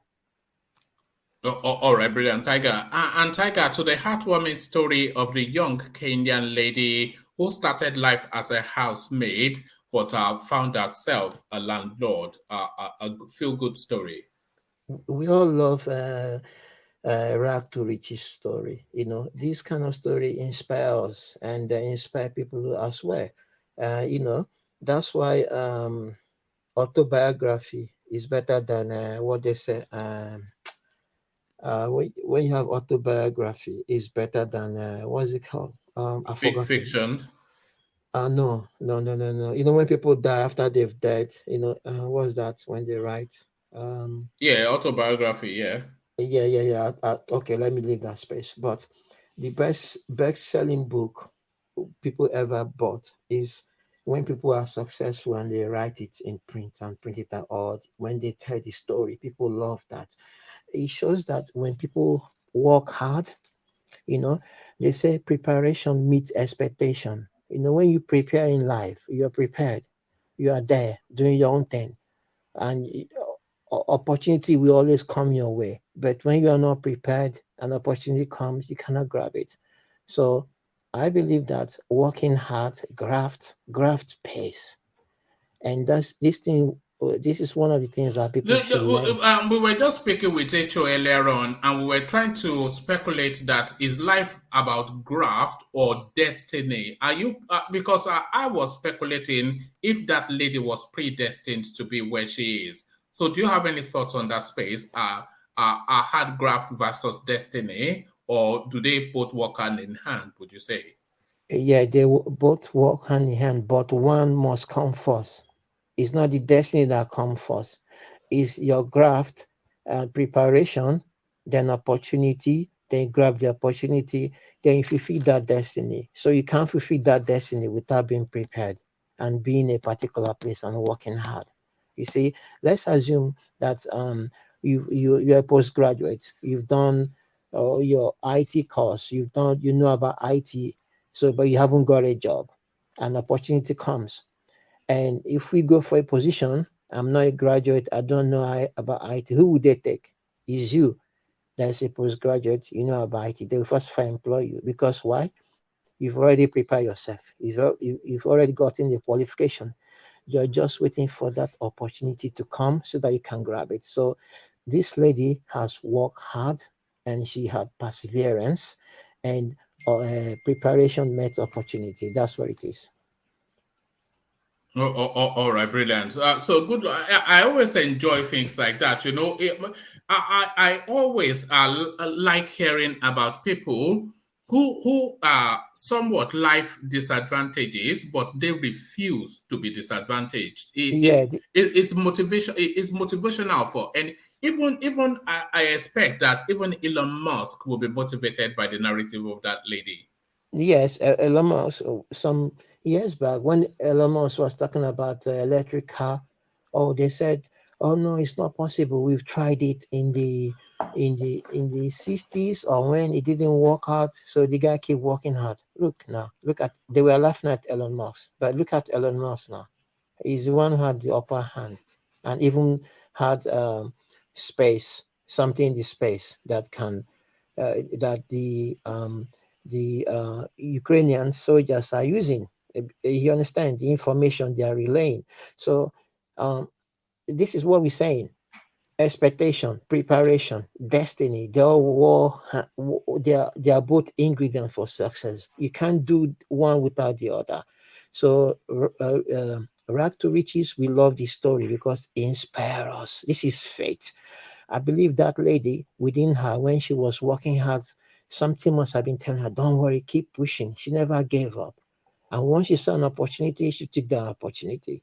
But what she did to get the opportunity is not being told. But what I believe that her hard working, her craft is paying off. So we should learn from this. This is how people succeed.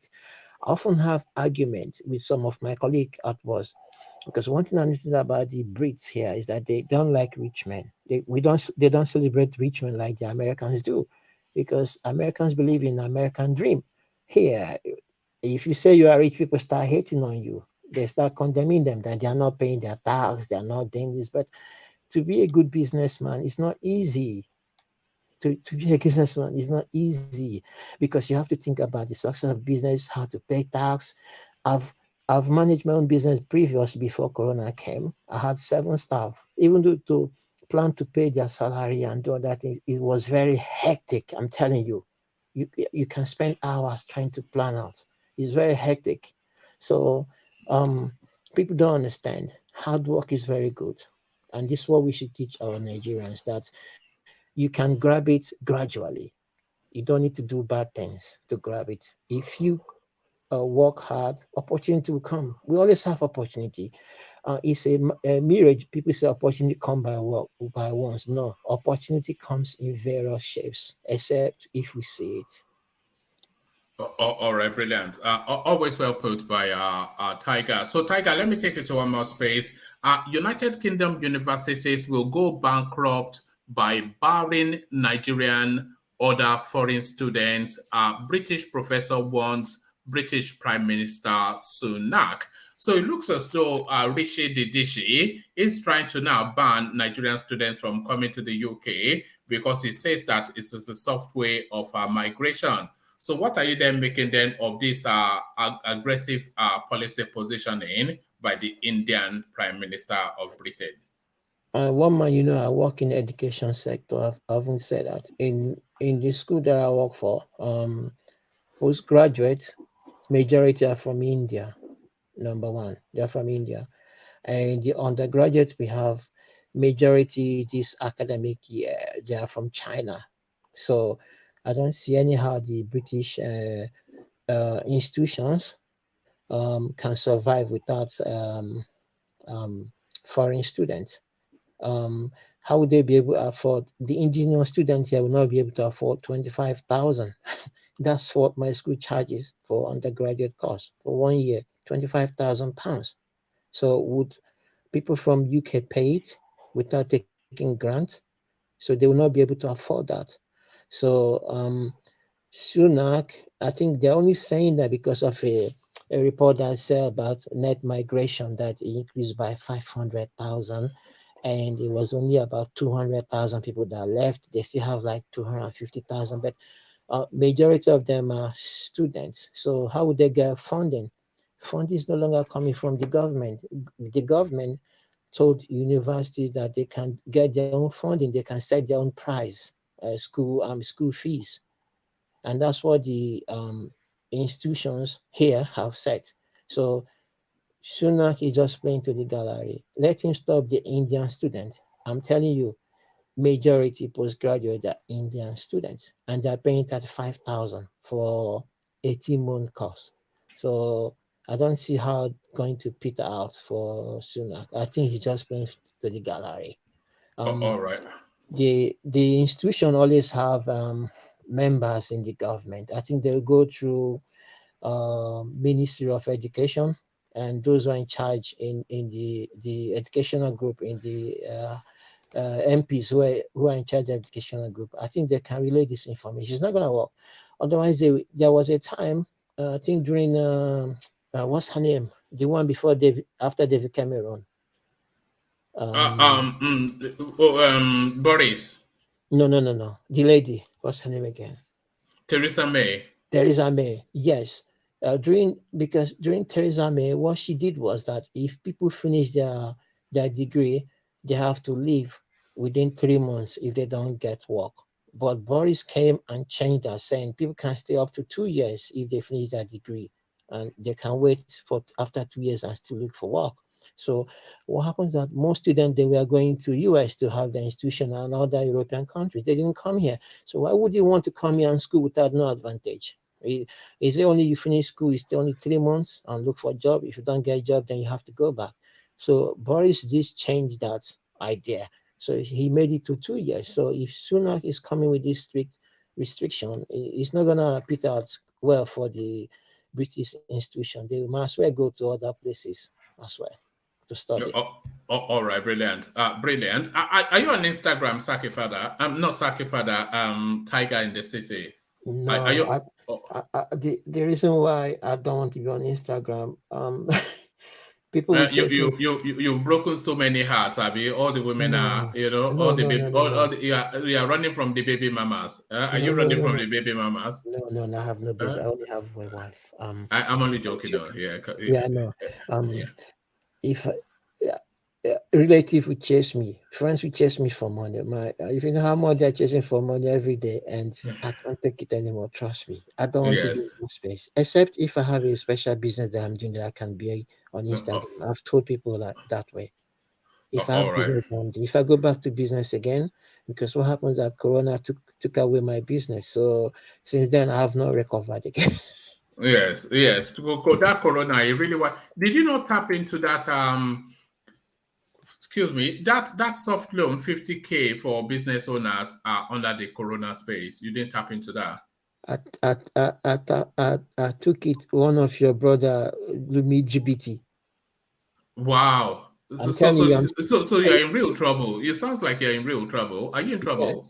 A limit GBT of 25,000. What happens that when the Corona came, what I said, okay, I assess the fund, right? And I said, Yes. let me divide my business a bit. And this Nigerian guy, and I bought things from him. He's supposed to supply me some trucks and some engines and all that. So let me do quick one so I can get the money back. But he totally destroyed my My fund. God. So now I'm repaying like £650 every month loan. Oh God. Yeah. That you did not make use of, that somebody stole from No, you. that's what aspect of it. And he looked trustworthy and all that. Took me to his shop and everything. No, I'm telling you. Those are two words that you should never have in the same sentence. Trustworthy and Nigerian. They should not be in the same sentence. Trustworthy and Nigerian. If I knew, I would have invested my money in what's it called? Fair trade when it came. Fair trade. Because fair trade was sold, the under company bought fair trade for 2 billion. And people who invested in fair trade, they made like 300%. You What's know, fair trade? Is this something I should know that I don't know? fair trade is equity, isn't it? It's a platform for people who are investing, isn't it? Oh. So yeah, so but people who invested with fair trade, when they ask for equity, uh, they let them go like 3,000% after a while, because when they ask for funding on crowdcube. I don't know if you know crowdcube. Yeah. They did ask for funding on crowdcube. They were worth 100 million, but after a few years they were like 3 billion. So they sold it. They sold fair trade to American company. Now people who invested there, they made 300%. You see, you Yeah. see. So All right. All right. Stay there. I hope you are not. Today is Saturday, isn't it? Going on Sunday, so you have the weekend to yourself. So stay there. I want you to stay today, and if you can, Tiger, there's something I want to discuss with you. But only if you can, though. If you can't, then I'll probably catch you on. But stay if you can. But let me move the conversation on from you for reasons of time only. So from Tiger, let's go on to life. Not life is good, otherwise known by his fans as Enigmatic Hyundai. So Enigmatic, we've seen. It looks as though this campaign is being played out in public glare with crowds. And if the campaign is being played out in public glare with crowd, the Million Man March that turned out in Lagos State is a slam dunk. Would you say, Enigmatic? Yes. First, let me say my regards to everyone on the platform, and I do appreciate everyone's opinion. And then my words on this platform, they are basically my opinions and my perspectives. So it behooves you to either take it, maturedly, and you are not obligated to align with my points or my views. So if you do, try to receive it maturely. And then I would just say it's been a very um, it's been a very good time this campaign. I mean, I like election period. It's like fun, and then to get to know new things that are happening. Baba basically, that Baba Jale Koko actually hit the nail on the head appropriately. You Bless know, you. Yeah. yeah, thank you. Appropriately. So Lego Tinubu is a son of the soil, if you understand what that means. And then to an average Lagosian, and then this election, a lot of people are not even thinking about certain things. This election is more or less like a referendum on the true Lagosians, because the the undertoning event that is going on now is that they want to prove to quote and unquote to to some people who are claiming that Lagos is a no man's land. You know, they want to prove some point to them that this time around we will show you that we are real Lagosians, we are Southwest people, we are Yoruba people, and then we will come out en masse for this guy. That is Ashwaju. Ashwaju, Ashwaju's political forays in Lagos State have been well documented by people who have idea, and then who have memories of politics in Lagos State since '99. I think before '99, his first time when he went to the Senate, the one that was abridged before the advent of democracy. So, and then you can see what he's been able to achieve in Lagos State over the years. He's been able to build a lot of some surrogates, if I so to say. The past and incumbent governor of Lagos State has been from the same family of Ashwaju, and then all the senators up to now in Lagos State, or both federal and state legislatures in Lagos up to now. So every aspect of the political space in Lagos State has always come from the Ashwaju political dynasty or political family. So that speaks volume to what uh, this guy is in Lagos. And then what people do not really understand is um, appreciation of Ashwaju is not about just on the level of politics alone. There are people who have benefited personally, not just on the political ground or his political benevolence, but on the kind of relationship they have with him personally. I could remember vividly when he was trying to bring the incumbent Ondo State governor now, Akredolu, into politics. He was just a mere, legal practitioner, a son, former MP. A son is mere. Look at this guy. No, I'm not. No, not in that derogatory. Not in that No, derogatory I stuff. know. I'm only pulling your legs. Carry on. Yeah. So mere means he wasn't really planning for politics. He was not really even planning for politics at all. But uh he wanted somebody to deal with Mimiko then, because Mimiko was supposed to to win the election and then move into AD.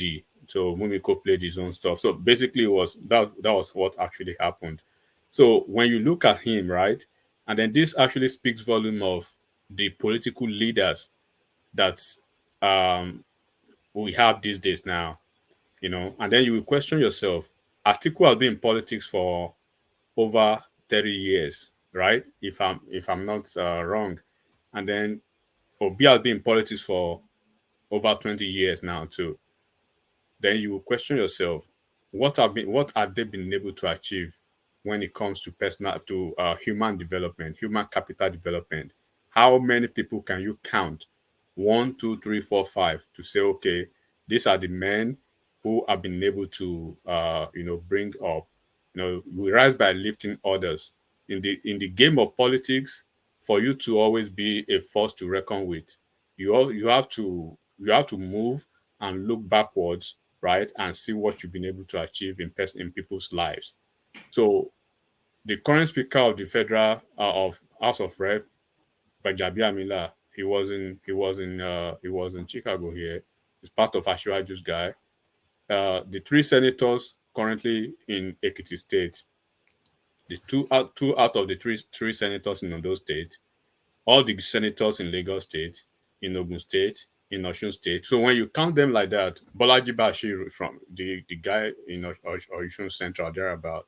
So when you look at all the guys he's been able to impact and personally even sponsored the election in other states, then you marvel at the fact that why are these people rallying around him? One man I know, personal people, I know somebody who is very personal, right? That in this election alone, he has given almost $8 million cold cash to this campaign, and he's running in this election, and he's been running since 2006 or thereabout. So even at a point, you- your boys, quote and unquote, your boys will be the one, spending on your campaign what you've been able to achieve in their lives. So a lot of people saying he's spending his money or he's bribing people, he's doing this, and they don't really know politics at all. If they actually understand the nitty-gritty of politics and what it means to invest in human life, in people, in the political sphere, then you understand what it means by payback. So this is the guy's payback. So, and then, can you say that about Atiku? Atiku has successfully, right?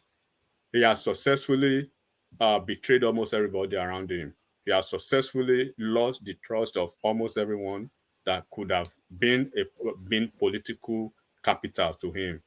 He has betrayed Wike's trust. He has betrayed the G5 governors. He has betrayed them. At the point, he was very showy and very yummy with Ashwaju. Look at what happened. He has changed political parties here and there, and then nobody can stand on his words. So, and then what can you say about Obitu from Anambra State? He has not even gone to his state to even have a single rally up until now. So let's even forget Ashwaju having his rally in Lagos. When is Obi going to have his own rally in Anambra State or in Southeast? And what day is he going to have it? He's going to have it on a Monday because they'll be mocking him about that, So you look at the optics too. Who is who in certain quarters, in certain region in your state, is behind you.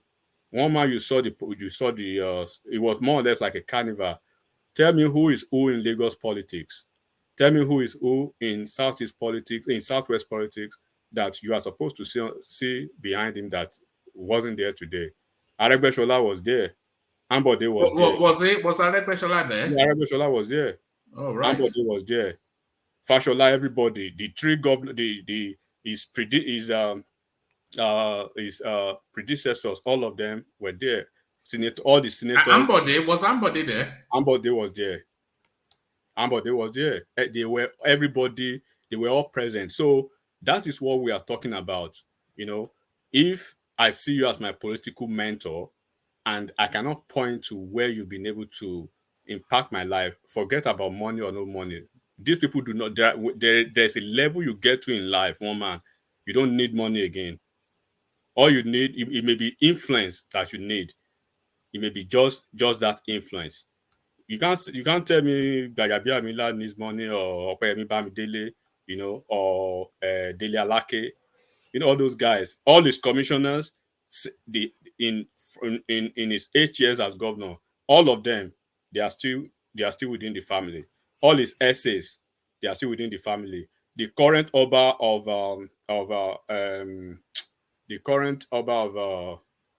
Said Elegushi, I don't know if you know him. Go and check it. It was his former essay. The current Oba of Oba Lawal, one of the Obas in Lagos. He was the police. It was his orderly, the police escort that was staying behind him when he was governor. So there was never there. You can never see anybody around him. Do you know what they call Adun Barimatoshi in Yoruba language? Somebody you roll with and you never regret. That's the kind of person he is. So when you look at that, do you know how many families those people he's been able to touch? Because for instance, when he invests in your life politically, he's touching your wife, he's touching your extended family, he's touching anybody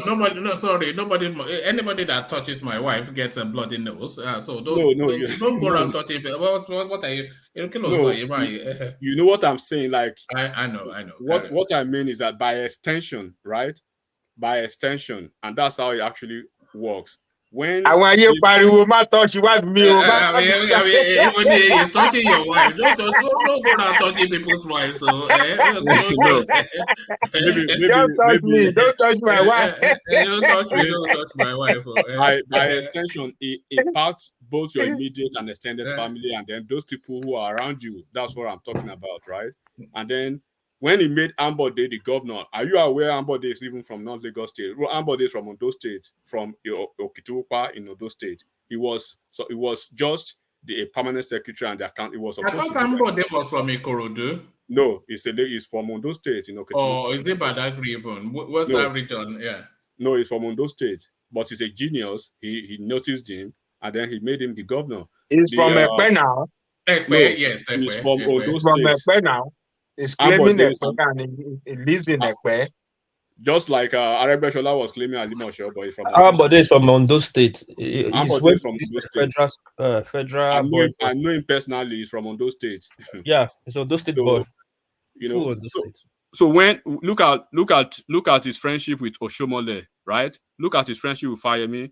Look at his friendship with almost all these guys. Look at his friendship with all the Northerners. So you cannot say you are waking up on a. It's just like you are a businessman, right? And you have boys working under you. In 10 years, you cannot point to any one of them that has been successful by your effort. And then on the flip side, your other guy, you can point to maybe 10, 5, 15 of his guys who have been able to establish their own business, who have been able to, bring certain things out of their own lives. When you have issues or when you want to invest in something or when you want to do something, for instance, quote and unquote, if you want to have probably like a ceremony in your family, those guys, when 15 of them come to the ground and drop 1 million naira for you, that's 15 million. At the end of the day, you see yourself not spending nothing, and they bring their own crowd, they bring their own. So that is how it is done in politics. But when you are the only one, nobody is moving with you. It's just you, and you. At the time of your need, when you look back, it's gonna be only you. And that is what is happening to some politicians in Nigeria now. That's how it's different. And then that Lagos politics, forget about it. This is the first time. You remember when he went to the Oba Palace? He said when I become president, right? Inshallah, when I become president, Èkó yìí, a máa sọ dà New York ni. He said that. So it means it's not they see this project not as Asiwaju's project in Lagos State and by extension in the Southwest. They see it as a project that regardless of the encumbrances, it must come to fruition. And that's the way it is, right? And they are not hiding it. Unlike the Peter Obi's folk that they say is Nigeria's project, but anybody that goes against him in the southeast, you must be killed or you must be invoked. You must go to Obuaku and be invoked and stuff like that, right? So charity starts from home.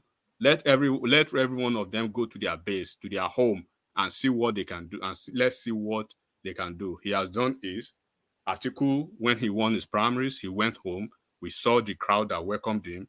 We've never seen that from Peter Obi. He's been in Lagos and he's been everywhere doing his rally, but he had never done one in Southeast. Let's see what he can pull from Southeast too.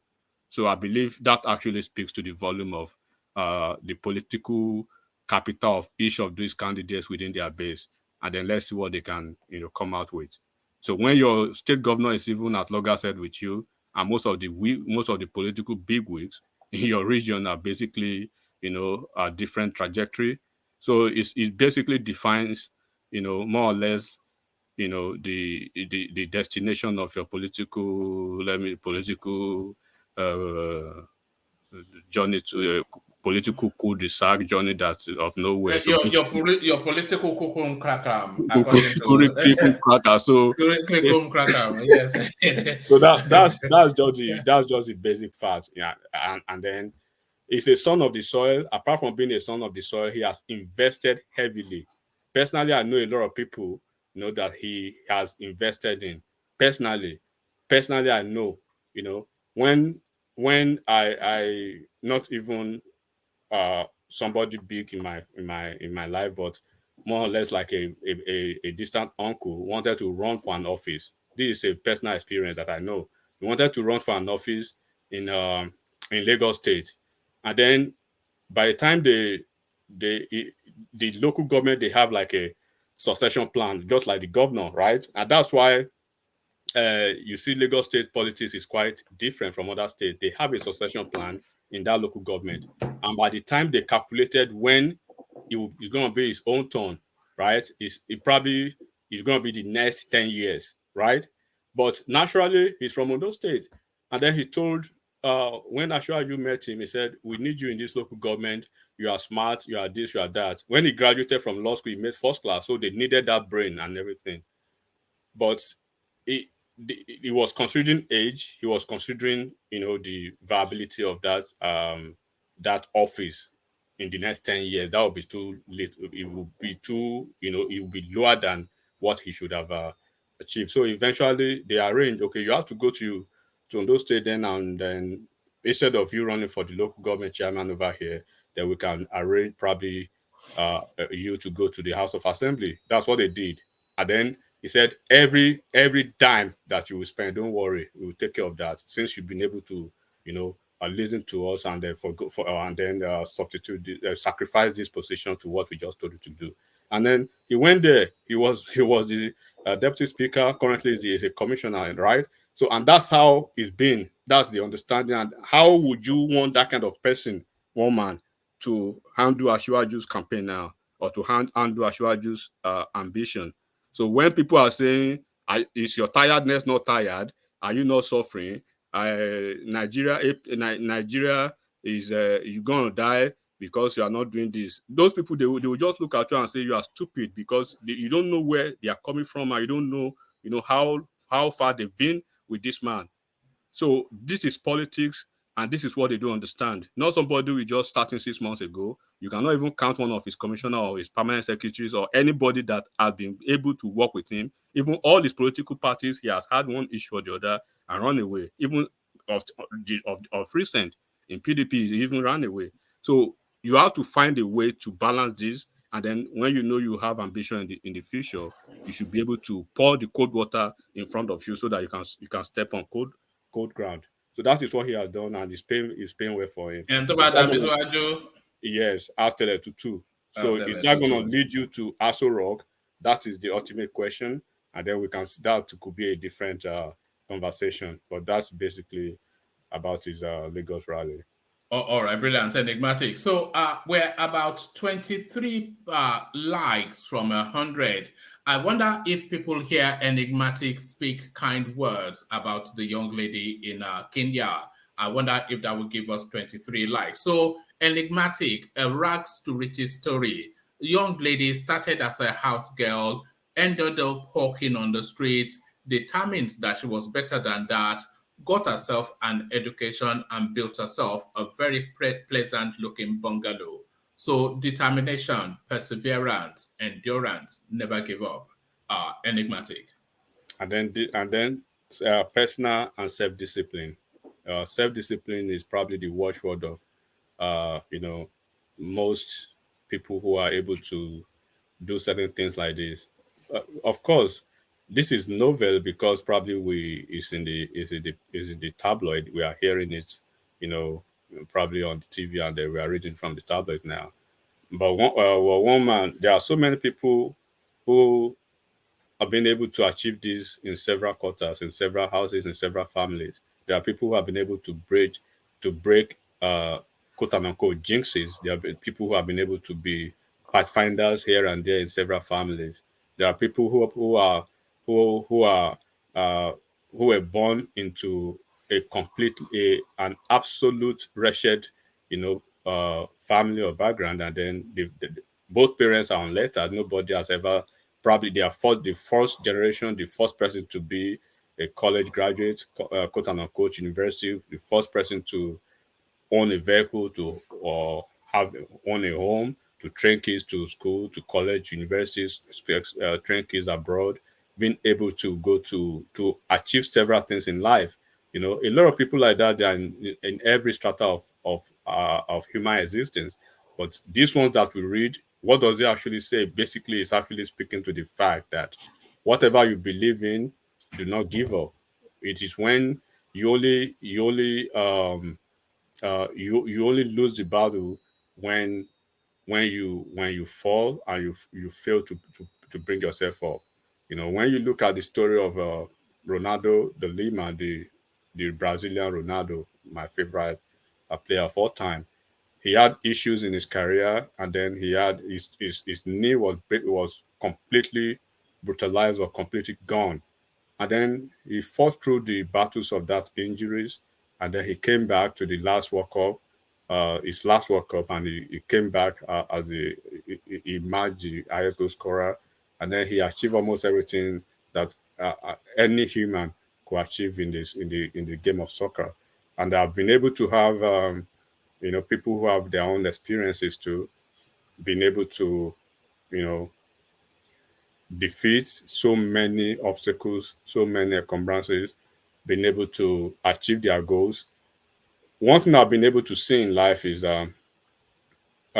when you are going through travels or when you are going through tribulations of life and travel and trials, keep your eyes, like they say in the US.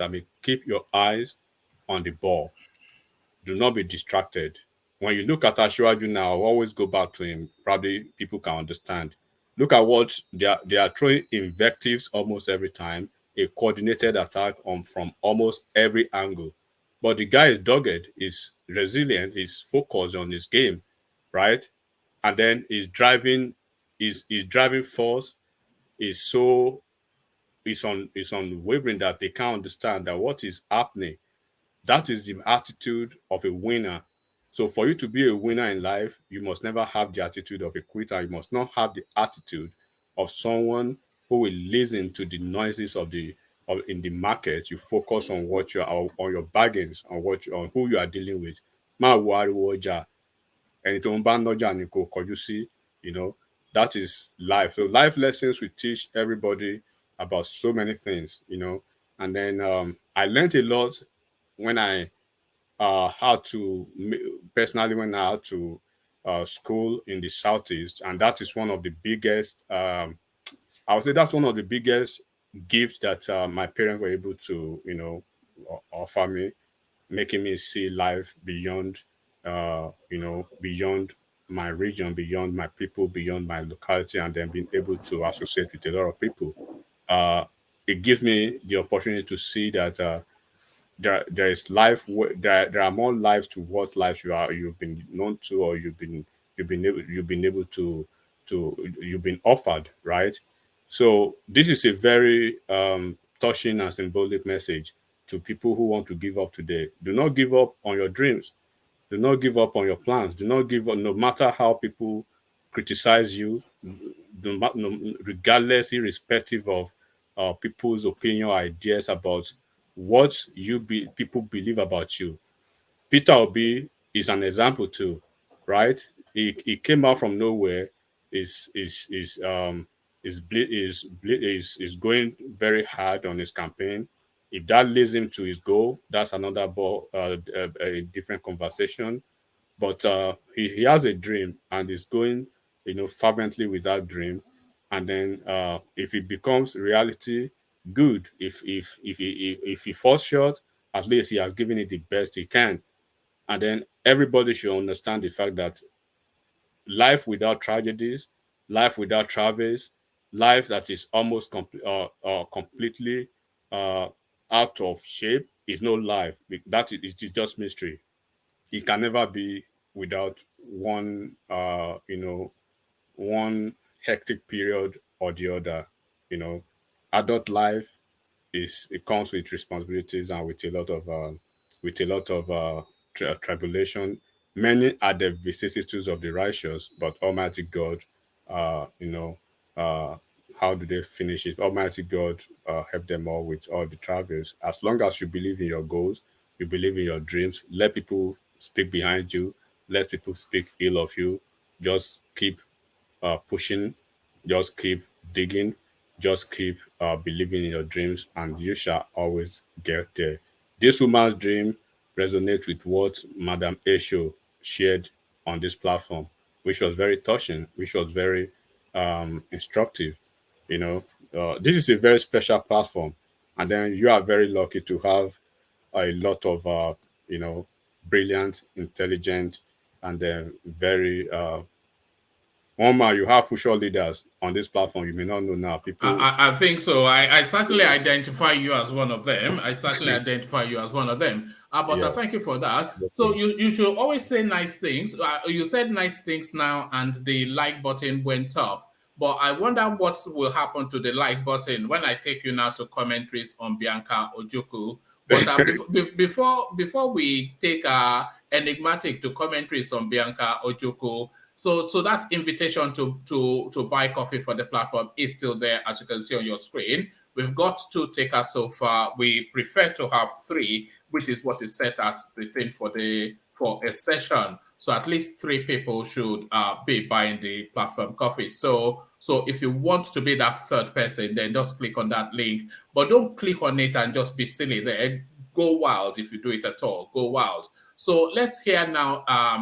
Let's hear now Enigmatic Hondi go wild on the Ojukwu space. So Bianca Ojukwu simply putting it, in Ndigbo lacking credible leaders. So this is what the First Lady of Igbo land has said about our own people. But what reasons would she have to say that?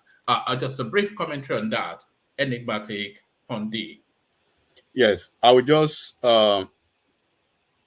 go like this, one man. Before you remove the speck on your neighbor's eyes, you should first take care of yours, right? The problem with our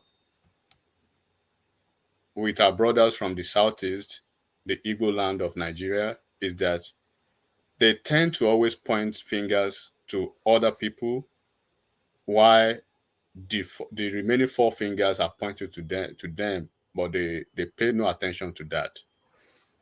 When you look at the southeast as a whole, past and present, go and look at the shambolic nature of the politicians they've been able to elect into offices.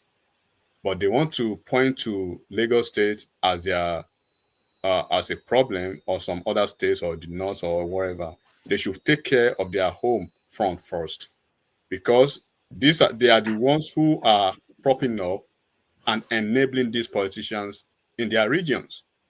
Look at Abia, for instance. Go and check the history of Abia's governors, right? Past and present. Go and check in Enugu State. At least those people, they are lucky a little bit. They had Sullivan Shime at the time. They had Shimaroke Naman at the time. But of course, average performances. Look at Imo State. They had Okorosha. Look at Anambra State. Look at Ebonyi State. At least the current Ebonyi State governor, from where he stops, if his successor is able to continue from there, and Ebonyi State should be different in the next 8 years again. So this is what you need to look at. Before I criticize people, I take caution to look at certain variables. Do not come out every time to find a scapegoat when you are the scapegoat by yourself. You know, they should hold their politicians responsible first for their maladministration, for their for the unfortunate ways they've been able to manage their resources over the years. If let's assume, as they want us to believe, one man, that Lagos has failed, right? That Lagos has failed in their estimation. But can you count the percentage of people from Southeast who live in Lagos? I believe they command the 2nd largest number after the natural Lagosians or the natural Yoruba people who are in Lagos State, if I'm not wrong, right? Why is it that little stuff cannot be replicated in their state? What Wike is doing now in River State, right? The governor of Delta State, Edo State, Akwa Ibom State, Bayelsa State should have been doing the same thing. But they will not ask questions of their governors. What are you doing with the 13% derivative allowances from the federal government that Buhari has given to you guys? How are you spending the money? But you will see them, the first people to say, oh, the Kwara governor is an animal, Ekiti State governor is an animal, while your governor in your own state is impoverishing your state on a daily basis. So first of all, take care of your home before you look at your neighbor's window. You know what I'm saying, one man? So when all their leaders are coming out now to say Bianca is basically, like I said earlier, echoing what Soludo basically said. And from what I've been able to see in Soludo's op-ed, and from what Bianca just stated, they are opening the eyes of Indigbos for you to to be for you to stop acting like the victims, right? In the Nigeria political space, you just have to play with the other with the other regions of Nigeria to come into the limelight. Now, what is the cross of the matter? Soludo said, Unzobu politics will not take us anywhere. After Peter Obi loses, what next? The what next, they've not been able to provide an answer to that. But all they could do is to provide invectives and to invoke all their deities and everything in the East. No, you shouldn't do that. You should look at the messages most of the time. Forget about the hatred, forget about the message, and forget about the personality. Look at that message. How would you be a president in Nigeria when you are on a daily basis? When you're on the look at what they subjected the whole of Hausa, Igbo, Fulanis, the northerners, the northern people. Look at what they subjected those people to until Tinubu becomes their scapegoat now, and by extension the Yorubas. And then if Tinubu becomes the president, one man, this will continue for the next 4 or 8 years that Tinubu will occupy Aso Rock. How long do they want to play that kind of politics? How long do they want to do that? But the real politicians among them who are making statements, devoid of sentiment, who can read the memo, who can think out of the box, is telling them you need to find a way, to play the national politics, because this way is not the way, it's not the right way. But what would they say? Bianca Ojukwu, she's a princess in the southeast. This woman, she's somebody that is she's like a god, right? She's like a god. But because she just mentioned something now, she's now in the league of the Efulefus, right? Just like Soludo, just like Ihedioa, just like Okorosha, just like everybody else that is not on this train to nowhere. How many Efulefus do you want to produce among your sons and daughters because they are speaking the real thing? So let's see how it goes, and let's see how they will make numerous Efulefus out of themselves, and let's see how Nigeria will perceive them. Because look, the southwest people, they are looking at what you are doing. The northern folks, they are looking at what you are doing. You are on social media criticizing almost everybody, threatening everybody because of politics. After February, what do you guys want to do? Don't forget the Nnamdi Kanu's Buhari is still actually fresh in people's memory, because this was exactly what happened. I knew your platform, one man, during that period. I was listening most of the time, and I see the way it was a very hot season then. It's either their way or the highway. You can't play politics like that. You have to shake the hands across the Niger. There's a reason for that statement. So they should listen to their leaders and find a way to understand people, to give people, the maturity of their opinions and their perspective. Leave Peter, leave Soludo alone. Leave Bianca alone. Leave all these folks alone. Focus on your candidate. Focus on Peter Obi, right? Focus on Peter Obi. He left PDP already. Atiku is not looking at you guys. He doesn't care how you do your politics. He doesn't care what you do. Tinubu, he doesn't care. He cared less a huge about what is happening with you guys. But it is only you guys that are looking up, looking over the windows, looking over the fences of all your opponents every time. Come together, bring a big family together. The whole of Southeast, you all can have a political party and agree on how to move forward, and let's see how it works for you guys, instead of canceling everybody or trying to bring the roof down on them. It's not going to take you guys to anywhere. And if you continue like this, one man, 1799, they will still be whining and crying about marginalization and not being given the chances. Nobody's going to give you a chance. Power is not served a la carte. You have to work for it. If you want to work for it, first you have to take care of your home. You cannot be divided and expect Yorubas or the Hausas and Fulanis to shake hands with you. First, shake your hands first from home, and then you can take it beyond your homes. So, period.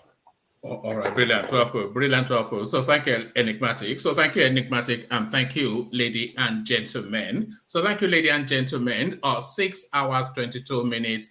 I think that is sufficient enough.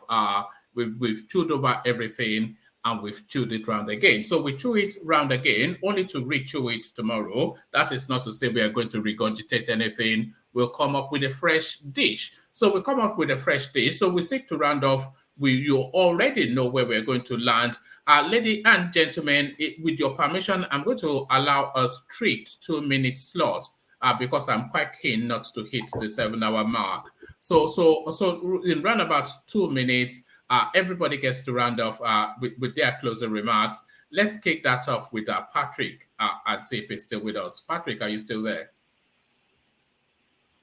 Oh, all right. I think Patrick may have left us. All right. Hey, usually you go to attend the class. No class today. You didn't? No class today. Tomorrow. All right. Yeah. Yeah, it's been a very, very educating session, and I appreciate that. I hope we all had... Tinubu sọ̀rọ̀ lọ́wọ́. Look at that.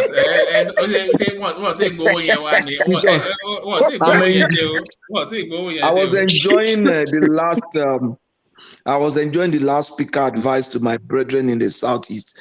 I think that was a very candid and a very, very direct one. So please let us begin to look at that. I appreciate everybody. Thank you very much, woman. I will try and join you tomorrow, but I might not stay all through. Thanks, Sean. All right, brilliant. Thank you, Patrick. So Patrick fast establishing as one of the lead voices on the platform. So one of the lead voices everybody a lead voice on the platform is just the personalities are just so big. It's amazing, actually. It's really testament to just big personalities all the way through. You don't believe me? Then listen to Ola. Then you know what I mean by big personalities. Ola, you're up next. You always come late. Well, man, all these big alien. Me, I don't be Ajali Koko. I don't be Kulata. So thank you everyone for your audience, and it has been a very profitable evening for me. Thanks, Thomas. I'm trying to remember the name of that. His brother. You did justice. Good, at least you gave us a very good update. But like I keep saying, don't let us just got carried away with little. We should not reduce our standards. Like people keep saying, "Oh, Buhari try." Yeah, I'm not saying he didn't try, but don't let us rub Peter than paper, because I know before I left Nigeria, for example, that services to Abeokuta was working.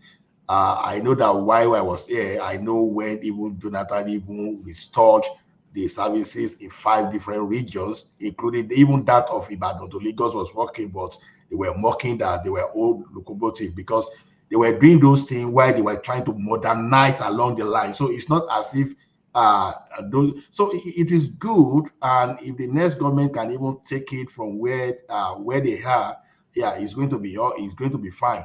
But we should not stay in the name of infrastructure. People will start dying of hunger, or people will start dying of insecurity. You need human beings to use all those things. So let us, based on that, let us open our eyes and be and let's scrutinize whosoever we are going to vote for, not just because someone is only power hungry. So at least for the betterment of the entire citizen. So thank you, everyone. Let us appreciate the forum, because I won't stop preaching what I believe, because this forum is a serious school for me. I learn a lot. That is why even when I'm running late, I still come back to make sure I still join the forum. So the least I can do is to thumb up. Yeah, you can see even the coffee, the donate coffee, all those buy now. You will see that it's even to even make life better for people, not for personal gain in most cases. So let us please leave the forum up better, so that we can make ourselves better too while we are promoting the forum. Other than that, thank you everyone. See you later. All right, brilliant, Ola. Other than that, we'll see Ola later. So thank you. You might as well change your name. If you want to get the power back from World Peace, just change your name to Other Than That. Then the joke will be on here. So thank you, Ola. Always a delight. Okay, so from Ola to his sparring partner, other than Ola, here is War Peace. War Peace, that time of the day again. War Peace. Yeah, konnichiwa, everybody. I quickly greet people in the comment section. So then a very nice one, you know. Like I don't tell, I don't find my new calling. That for me to just relax, interject, ambush, and unleash on Oga Ola. Other than that, 2 hours he will still there on the topic. Now 2 minutes they give one more, but he will still there. But it's okay. I greet all of you. You people should click, share, and thumbs up. Make now do what I talk. Not what I do. Not burn a coffee. Do me now buy my own. They will buy my own. Na buyaka. Booyaka!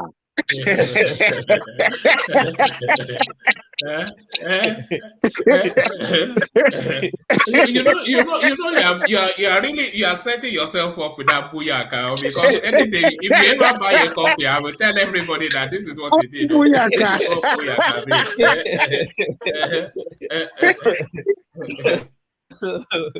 we have to encourage her to buy. We have to meet the target. You know, anyway, that lady will work hard to become somebody. And so we want to make our Nigerian guests be, you know, more for all this bad name they give us, more for all this online nonsense where they do. You know, that girl, a very good example for our Nigerian girls. I will say for our South, our Benin girls, may they come up with those nonsense where they do for internet. May they see this girl work hard like this to become something like we put something big where they're proud of. So for Tinubu rally, kudos to Ram, a nice rally. To the obedient, Muna do not good. For me, we don't want article. Make everybody go get your PVC, vote your choice, vote your candidate. Only that one I get to talk for today. I greet Agajalo, I greet everybody. I'm out, one man. Peace. I'm out. All right, brilliant. Thank you, War Peace. So thank you, War Peace. Tiger in the city, I'm coming to you next. But check in the private chat before you leave. But Tiger in the city, you are up next if you're still there, which I hope you're still there. So are you still there, Tiger? Oh, Tiger. Oh, all right, you left. Oh, are you there, Tiger? Oh, all right, thank you, Tiger.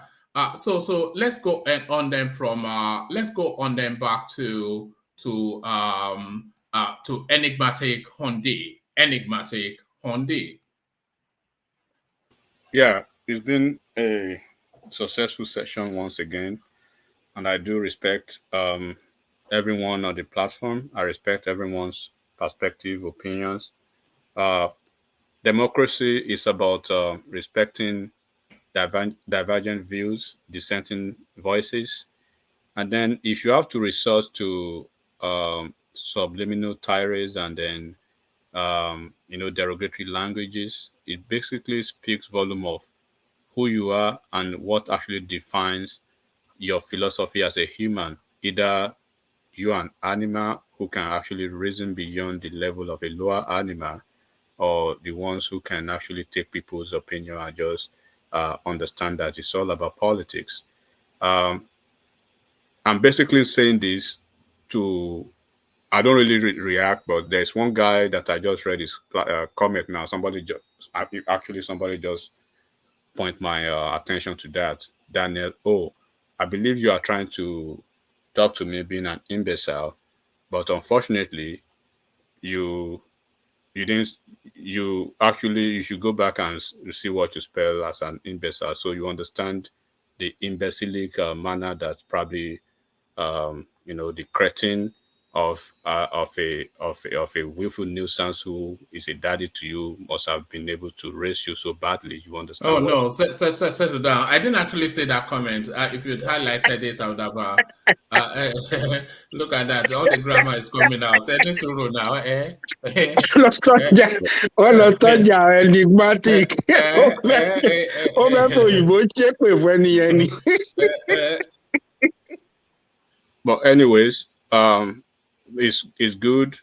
Once again, this is a very good platform. And then, like I said, one man, on this platform, there are leaders who are emerging on this platform, and then you will see them at national levels of politics, and then of course we already understand the corporate world already. But when it comes to leadership positions, this platform will be one of them that will be a force to reckon with. Once again, before I leave, it's going to be a very busy week, but when I'm not here, please do not forget to advertise. It is still an open challenge to all the obedience. Wherever they are, the challenge is open. I wish everybody luck. Let's have a very wonderful Sunday, and let's have a productive week ahead. Thank you so much. Appreciate it. All right, brilliant. Thank you, Enigmatic. So I wasn't even sure if that was more than 2 minutes, but I know the audience, they like to hear from you, even though they call you names. But thank you, Enigmatic. That's Enigmatic. No quarter giving, none taking with Enigmatic. It just shoots straight. But the man that's a bit more tepid in the language, the mighty one, Adanle Koko. Adanle Koko, the final word. Thank you, woman. Thank you, woman. And thanks to every panelist this evening. Your contribution was quite meaningful and very purposeful as well. And I hope tomorrow we will all come back to have another engagement with one man. And for those at the commentary section, please, you have to mind your language sometimes against some of us. We just trying our best here. So Enigmatic is a no-nonsense guy. If you go after him, be ready to get the shot back. He's a guy with he's a grammatical juggernaut guy. So you don't mess with him. So, but we are all one family.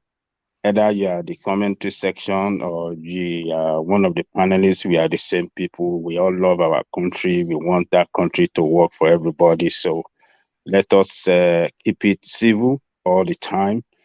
And let us mind our language and whatever way we, chat and say anything to each other. So let's keep it civil and, be friendly. So, and to those of you at the commentary session, you are the strength of the platform. Please come back and do another round as well tomorrow with one man. You are the strength of the platform. Thank you for being with the platform from beginning to this end. And our listeners, do us a favor before we wind down by clicking on the like button to help the YouTube algorithm of the platform. God bless you as you are doing it right now. And to one man, another 6 hours, 6.5 hours, 6 hours, 35 minutes. God bless you, one man, for bringing us together again. And tomorrow, by the grace of God, I guarantee you we shall join you when you bring some latest news, political matters to us again. And we continue the struggle from there, one man. Have a good evening. Happy weekend. See you tomorrow. Thank you, woman. All right, thank you, Ajanle Koko. So thank you, Ajanle Koko. So Ajanle Koko, of course, once he has the word, then that's the final word. So the final word by Ajanle Koko, and you notice when Ajanle Koko was rounding off, he was inviting you to click on the like and subscribe button. So do that. If you click on them, because we wanted 10 new people to click on the subscribe button, and we're just a couple away from that. So if you're not already subscribed, and you want to help tip us over a particular threshold, then click on subscribe. We only need just a little bit more people to tip over a threshold. And as you can see on your screen, we're about 17 people away from the 100 likes mark that we set. So if you've not clicked on the like button already, please do that as well. So click on like and subscribe, just to help propel the platform of the YouTube algorithm. So that's all you have to do. So do that. Click on like and subscribe. If you haven't done that, then please do that right now. So to the super chatters, the coffee buyers, the happy clappers, and the people in between, the people who have not yet been able to find their way to their wallet to buy coffees for the platform. We love you nonetheless, and we share that love again later on today. I won't say tomorrow because we're already firmly into tomorrow where I am. So I'll leave you here, carry conversation on within the comment section, but here I say peace.